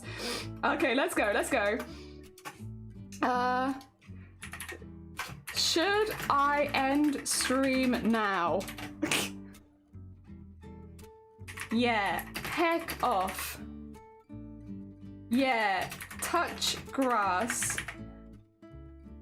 No. How dare. Oh dear. No. But also, don't. Just stop. End. No. Or actually, well, we'll just say that. We'll say that. You have 5 minutes. Good luck. I'll do it. A poll for ending stream. Just appalled. Absolutely appalled. Oh dear. A poll. Oh dear. Listen, if you say out to go, I am nothing if not a people pleaser. You tell me to end my stream? Well, guess that's it, guys. Oh dear. Nah, I would. To be fair, it doesn't. You won't be missing too much because it's just me getting the last few beads in.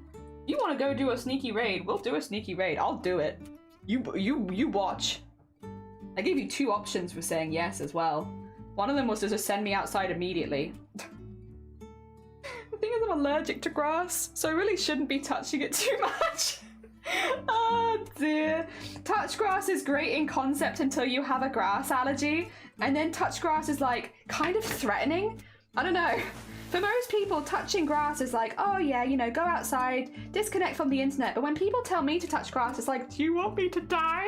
Is this it? Is this the end of me? Also, Rose, good morning. Thank you so much for following. It's very kind of you. I am joking, by the way, to be clear. If you voted touch grass, I understand. It's metaphorical. It's go outside is what it means. Not, I won't actually touch the thing that I'm allergic to. Fear not. I will be a sensible bean. I take it back. Don't touch grass. Yeah, don't worry, don't worry. I'll only touch it with like skin that's covered. I am actually allergic to grass, but it's a contact thing. So as long, well, it's also the pollen. So it's either, if it's in the air, it will get to my lungs, but like that's normally only if people are like mowing the lawn. It doesn't seem to affect me too bad the rest of the year. So don't worry, don't worry. Fear not, I will survive. Here we are. I'm gonna have a very covered tower, and then the other one is gonna be less covered because I don't want it to be too matchy-matchy. I want it to be kind of not matchy-matchy, actually. I want to be random. How are we doing on the poll? What's it looking like? What's it looking like? I'm genuinely curious. Okay. Very close, though. What happens if we have a tie in this kind of poll? I could raid, but still keep streaming. I could raid but just never end my stream. Just be like, I'm still here though. Here I am. Oh dear. Might kind of defeat the point. Actually, I probably shouldn't do that because I am doing a if I wasn't doing a partner push right now, 100% I would do that. But since that would probably affect my averages as a streamer, I won't do that just yet. But listen, remind me when we're not pushing for partner anymore. More than down. Oh dear. Is there an AFK category? I think the closest is like just chatting, which is not exactly the same. Oh, so Trixie, thank you for the follow. That's very kind of you. Good morning. We are doing a very small embroidery today. Mostly it's applique with some detail embroidery, and we're just adding some beads for like overgrowth because I need to go outside. I need to go touch grass and take a picture, but not actually touch grass because, as previously mentioned, I'm allergic. But I need to take a picture outside before the sun goes down. Weird time restraints because of the world.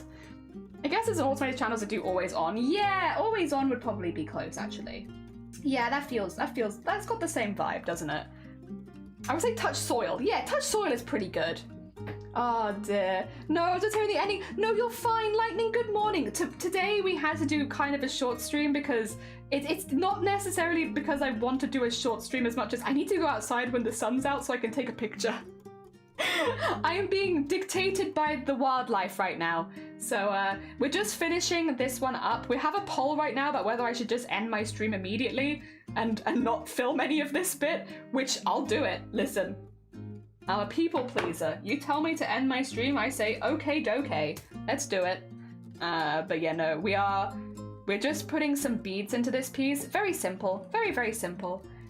It's not, we didn't want to do a complicated, I didn't want to do a complicated piece after yesterday. I love yesterday's piece, to be clear. I'm really proud of how it turned out, but that was a 14-hour embroidery done in one day, which I can do that. Obviously I did it yesterday, but like I wouldn't want to do it back to back, you know? It's one of those ones where it's like, while it is physically possible, I think it is only physically possible every now and again. You know, not every single stream. So this stream, we are doing basically a very simple embroidery with like a little temple, which looks a little overgrown. We're using beads to symbolize the overgrowth. And then the prompt itself, it is basically, I can tell you the prompt.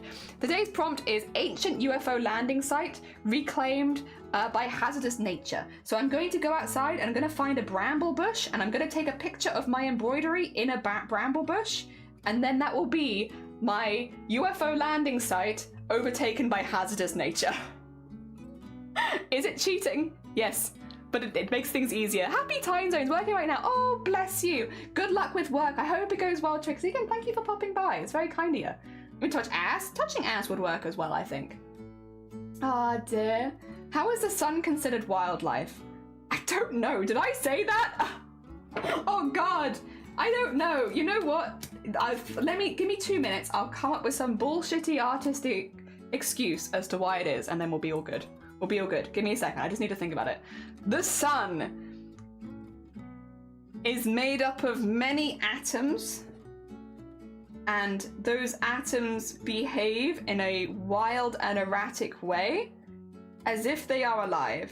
So although technically the sun is not alive per se, you could say that it is acting in an alive kind of manner with the way that the atoms inside the sun move around.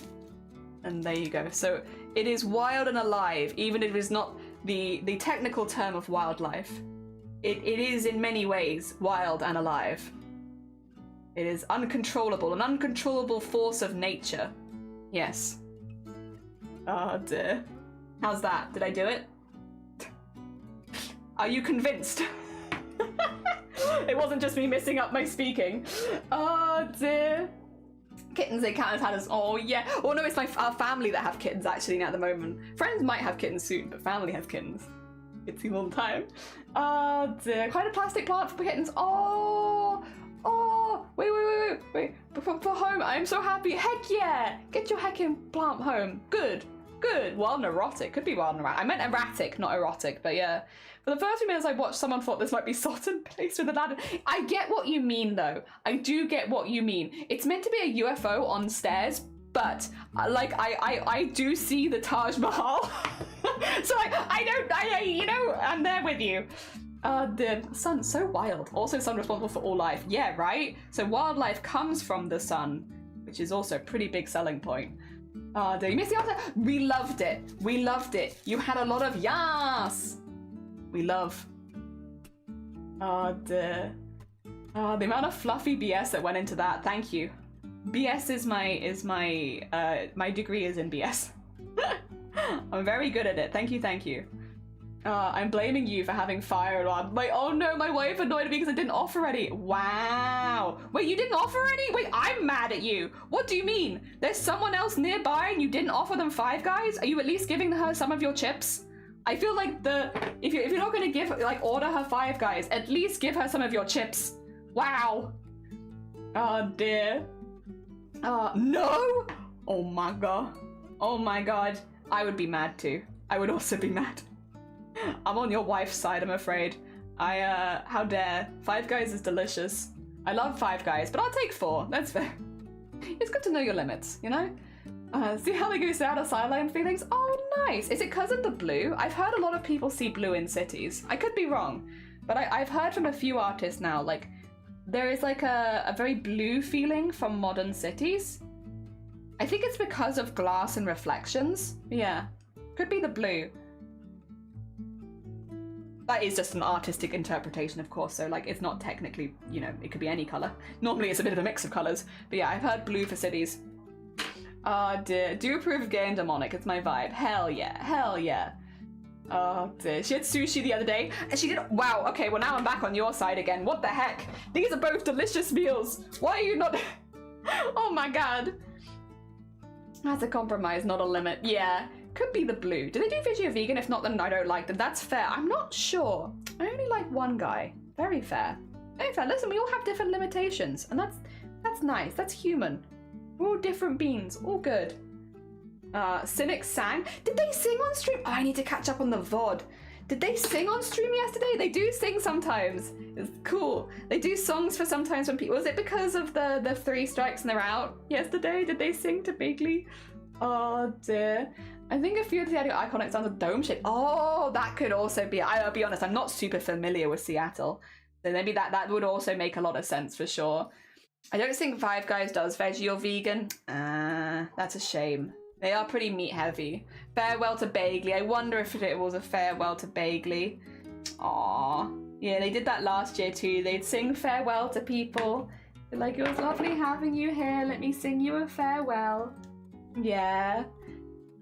Sonic's team logo. Oh, maybe. Could be.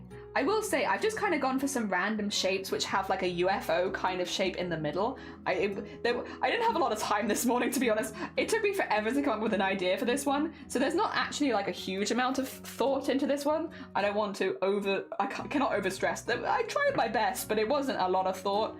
But if you see things in it, then that's kind of perfect. I like that. I like that a lot.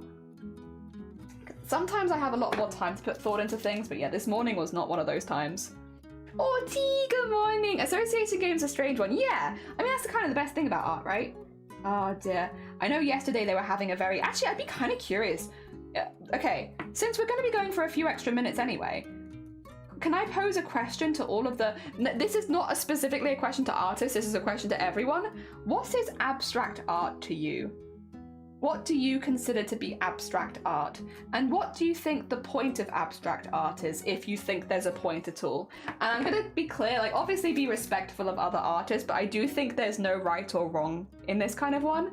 I'm curious, because there's been kind of a debate about abstract art, what abstract art is, how abstract art should be portrayed in different things, like the history of abstract art. And I'm generally curious what your guys' opinions are on more abstract art, and where the line for abstract art is for you too, because yeah, it's an interesting one. Like, what is abstract art? Oh dear, I have kind of an to be honest. Okay, do you want like a little artsy response? Because I have a little artsy response for this one, which is, as soon as you recognize art as abstract art, it's no longer abstract because it falls underneath a category, in my opinion. Abstract should be something that's out there, that you can't fit into any other category, that it doesn't even count as art. Who knows? So as soon as you see a piece and you're like, oh, that's a piece of abstract art, it's not anymore, in my opinion, because it's lost that abstract nature, because you know what it is. But that's my opinion. That's my opinion on abstract art. If something can be labeled as abstract, then it is no longer, in my mind, abstract, because we know what it is. Ah dear. The other opinion, though, would be, like, I guess more the other way, which is if abstract art is a abstract interpretation of something, if abstract art is just abstract interpretation, then technically what I'm doing today is abstract art. You know, because this is an interpretation of a UFO. It is not a UFO, it is not clearly a UFO, it is simply an interpretation, and because of that, that would make my art today abstract art. So it's like, it's one or the other. Oh dear. Abstract art, what do you mean like the Blood Dog? Blood Dog is perfect, beautiful abstract art, and I loved it. The art that I feel but don't understand in other ways, that it gives you a feeling but nothing else. What abstract art might not be is representational. 1960s abstract art scene is so wild for having this conversation. Yeah. Just saw Bunsen, I'm glad you liked him. I'm very pleased of how he turned out. He is but a good bean trying his best. Oh, the abstract art doesn't represent anything in reality. Yeah, so it's tricky, right? But for some people, abstract art can be used as a way to have difficult conversations about things that you might not be able to draw realistically, you know? So it could be an abstract art piece about some kind of oppression and stuff like that. And it's like, that would count. That would be abstract art. And it would be the reasoning that they've done it in an abstract way is because there might not safely be a way to portray it in the culture that they live in and stuff like that. Yeah, it's tricky. Oh dear. Kind of a premonition of things that we've experienced which aggregates something that is impossible to see. An abstraction communicates you something. Yeah. Art that doesn't include things is basically reduced to shapes, colours and textures. Yeah, I would agree with that. It's art that cannot be immediately recognised as a depiction of one thing. It is instead up to the viewer to interpret their own meaning. Okay. So maybe though something less traditionally abstract could still fit into that definition of abstract. Would you agree, Panthera? Because like something where it's like you can't. I guess that there might be like, I guess a what do you call it? Well, how do you call it? Spectrum? A spectrum of abstract? So mildly abstract to very abstract, if that's the case? That's what I wanted to say. Abstract has subcategories, like surrealism is abstract. True, you are very true, that is right. Dear, my work friend's wife does art frame, but she'll get large canvas, strip the canvas nude, cover her butt, boobs and vagina in paint, and lay on the canvas in seductive positions. I mean, that's kind of fun though. Have you never wanted to do that? Because now that I've never wanted to do that up until this point, until you just said that that was an option, and I'm like, I kind of want to do that. That sounds fun. Wait a minute. I'm not sure that I'm necessarily trying to get a point across with it, as much as just like, that sounds like kind of a nice like Friday afternoon, to be honest. I'd be down. Madness, good morning, welcome on in. I hope you're doing well. We are just doing some overgrowth on this piece, so we're adding beads as the overgrowth, so making it a little bit more 3D. I like a ton of music, but then again, I kind of dig it now, so it's structured in my head to agree, so that like quantum thing, abstract art, you can't observe it without changing it in some significant way. Oh, that's an interesting way of thinking about it as well. This is the thing, I think there's like really no, because abstract art is so open to interpretation, then because of that, abstract art itself is also open to interpretation, right? And what is abstract and what isn't. There's like that personal thing about it. It was fun, but clean up afterwards. That is true, yeah, you would have to be ready to clean. I want to delve a bit more into surrealism. I'd love to see a Grobit's perspective into surrealism. That'd be really, really cool. Oh, dear, I'd love that. Love embroidery, hell yeah! Me too, me too. You know what? Same page. I also love embroidery. This is a very simple embroidery, I will say. Yesterday we did a 14-hour one. I'm very proud of yesterday's embroidery. It looks like this. His name is Bunsen, and he took the cake out of the oven a bit too early. But yeah, no, we've been doing an embroidery every single day. And that was yesterday's. Yesterday's took 14 hours because it's kind of a lot. So today we're doing a very simple one, which is a bit easier to manage and like a more manageable scale and size. Yeah, that's what today's one is. So we have done embroidery. All of the lighter bits are embroidered, but we are going in with beading. We've used felt as a base, so we're not doing anything quite as dramatic today, just to give my hand and arm a little bit of a break to make sure that they're healthy. Getting paint places is not meant to be, but it sounds fun. I don't know, I like the sound of it. Also, look, no, you're fine, have fun at the market, enjoy yourself. Oh yeah, thank you, I adore Bunsen. I'm very attached to Bunsen myself. I had a really good time making him. Abstract art is fish, and you can't firmly define it. Exactly. Yeah, no, you really can't. It could be anything. Didn't catch it earlier, the name is Bunsen? Yeah, like Bunsen burner. His name is Bunsen, but also like it's got bun in it, so it's like buns and like, because you know, he's a baker and he does baking. So a dual meaning, as in Bunsen burner, but also as in Bunsons, you know, like Bun and Sons, you know. So a bit of both, a bit of a dual meaning name. Yeah. He's a good bean, and I'm very attached to him. Bunsen burner, yeah, Bunsen burner. There we are. Yeah, no, we're on day 10. We're still up to date. We've been doing an embroidery every single day. We haven't got behind so far either. We're actually doing very well. It is quite normal to get behind in Chroma Core, to be clear, like most people will at some point. I probably will at some point. But so far, we've been keeping up, which I'm honestly surprised at. But, you know, happily surprised at. You know, it's a nice surprise that we're actually managing to keep up so far this year. Because, as you can probably expect with embroidery, it is a pretty slow process, which means it's very easy to get behind. Not that it's not easy to get behind with other types, but embroidery specifically is kind of known for being slow. And can confirm, as the person who is doing the embroidery, kind of slow. It's kind of slow, but I have a good time with it. I enjoy myself, and that's what's important. Ah, dear. So yeah, we're putting little beads on it to make it look a little bit more overgrown.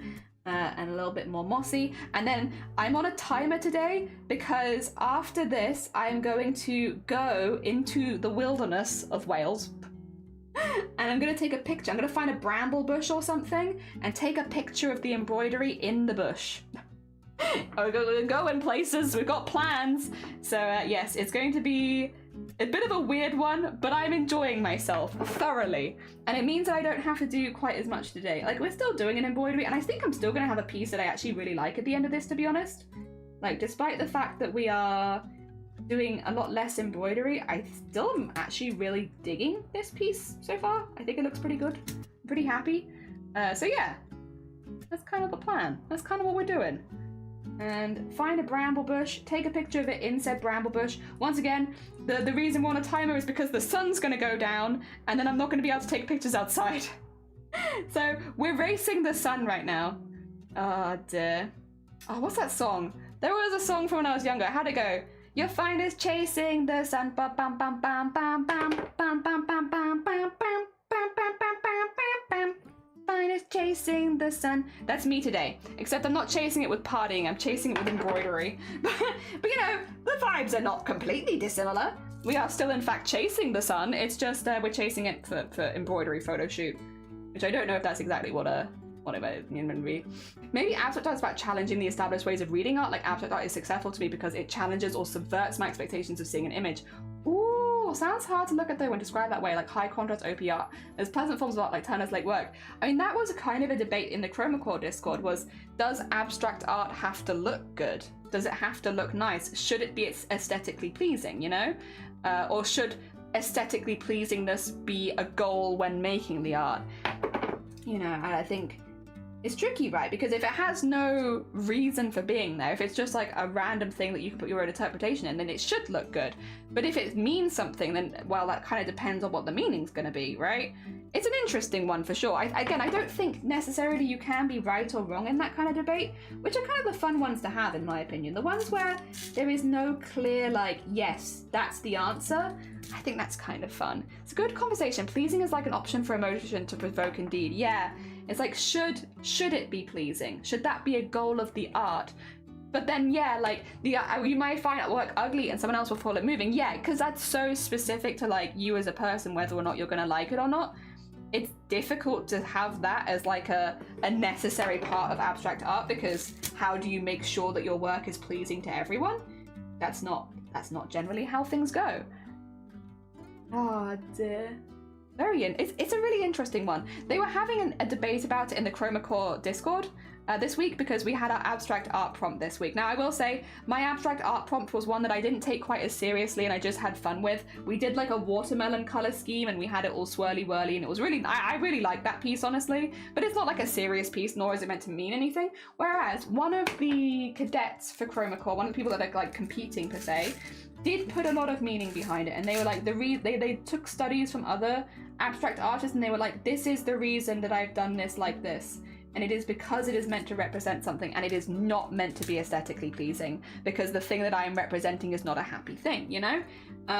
Which was a really interesting take on abstract art, because, like, again, that's not necessarily how I've always viewed it, and it was also not how the prompt was put to us. So it was like definitely a subversion of the prompt in general. It was really interesting.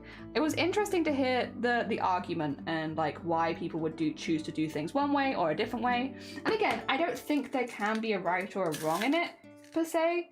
Art's too wavy for that.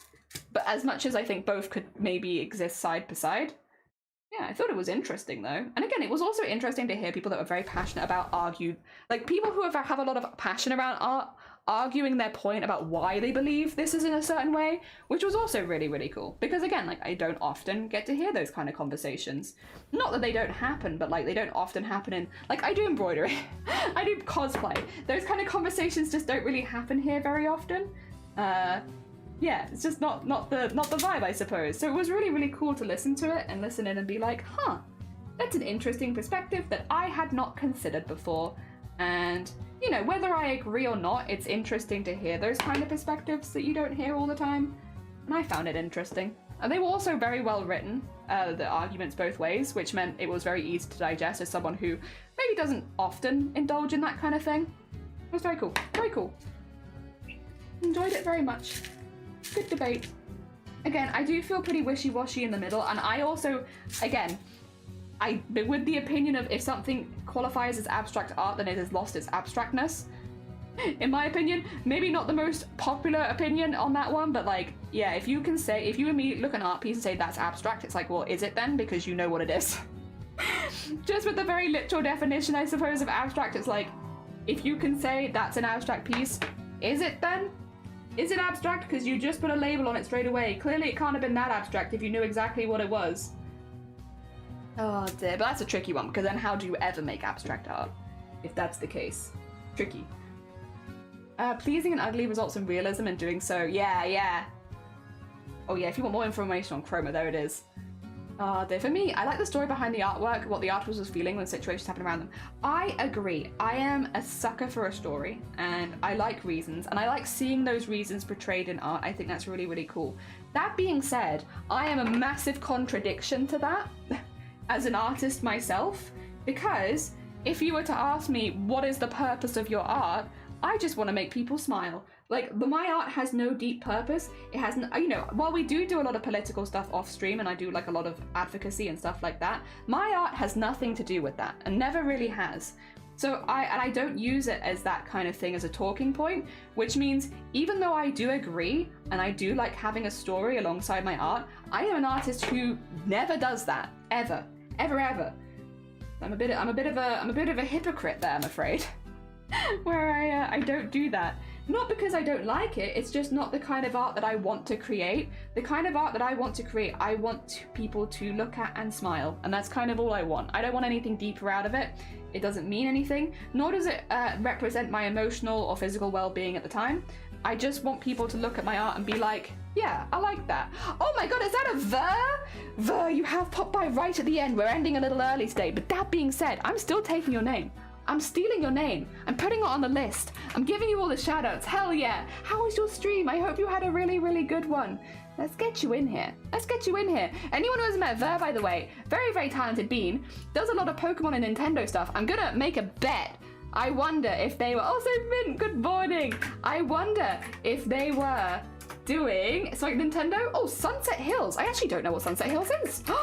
Prove me wrong. Oh my god. I'm so used to Ver doing Nintendo style stuff. You were playing a demo. Oh my god. Well, honestly, blow my theory out the water. Welcome on in. We are doing an overgrown temple right now. It's a bit abstracty. We're actually having a discussion about abstract art as well. It's a little abstract, but that's what we're going for today, is the little temple setting. Ah dear. A demo gasp. Le gasp. The big gasp. The gaspiest of gasps. How was your stream? I hope you really enjoyed the demo. Hell yeah. I hope it's going well. Yeah, we are doing a shorter stream today because the prompt today is ancient UFO landing site and then reclaimed by hazardous nature. Now, yesterday I did a 14-hour embroidery, so my arm is a little bit tired today. Well, not really, but like I don't want it to get worse. Like it's not bad right now, but if I keep going, it's going to get worse kind of thing. 20 miles an hour. So today we've taken on a bit of a smaller project in this one so that we don't have to do anything too dramatic, and we've made an ancient UFO landing site. Here it is. It's a bit overgrown, and then I'm going to go outside and find like a bramble bush and take a picture of it inside of a bramble bush, and that's how we're going to do ancient UFO landing site reclaimed by hazardous nature, because I don't have the time to do like a huge environmental piece today. I need to rest my arm and have like a down day so that tomorrow we can do something bigger. So yes, here it is. We're cheating. I'm taking it out into nature. Oh no, have a good burp. Yes, take care. I will also be raiding in a minute, so if you find us somewhere else, you can always keep your old raid calls and we can do a bit of a double raid. How did the abstract one turn out? Oh, I can show you. Queer, like 2 seconds. That's yesterday's one. That is the that's our Goblin Bakery. Here is our watermelon piece. I'm really happy with it. Our abstract watermelon, I think it looks really cool and I am very pleased. What if I pin some bramble into the piece? I mean, that sounds good. Watermelon, good. Yeah, I'm pretty pleased with watermelon. Very 60s, yeah. This was what we did for our abstract art piece. There wasn't any deep meaning behind it. I just liked the colors. We had a vote on the colors. This was the one that won. And I made a watermelon-y piece out of it. And I did lots of beads and sparklies and shiny sequins, all that kind of stuff. It was a really fun one to make. But yeah, we did that one a couple days ago. And then, yeah, I would say actually, I'll be honest, that's done. That is done, because I don't need anything on this lower bit because that's going to be covered in greenery. We're done. We're finished for the day. Oh! Saki! All right, Saki.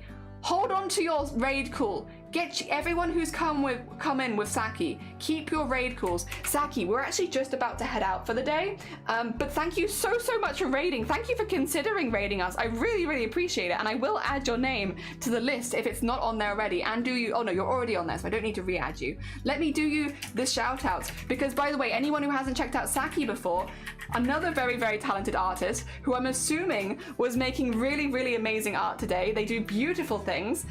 So yes, we will be raiding, but keep raid calls. Everyone who came with Saki, keep your Saki raid calls. And we're going to do a bit of a double raid.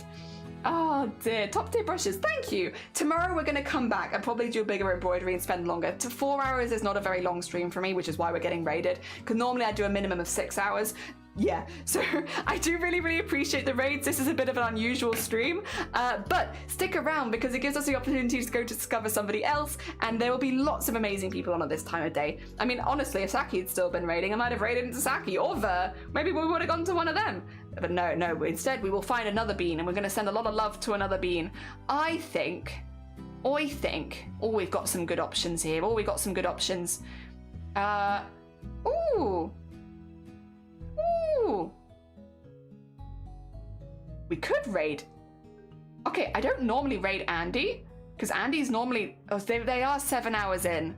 Okay, they might be ending stream soon. Okay, I would raid Andy, but because they're 7 hours in, I don't want to raid as they're going to raid, because then we've kind of raid going into a raid. How about instead of that, oh, do you want to look at some dice? How do we feel about dice here? Do we have any dice goblins?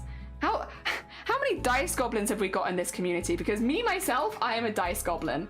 Ooh, resin dice? Yeah, maybe a little bit of dice. Let me get a raid set up. They are making custom dice. Absolutely a dice goblin. Perfect. We are doing the shiny math rock raid then. Again, we do stick around. I will pop as well, and I'm going to do a Jelly Raider swing by. And I'm going to change this and say with a Saki raid, and then also with a Ver raid. And with a Veritas raid.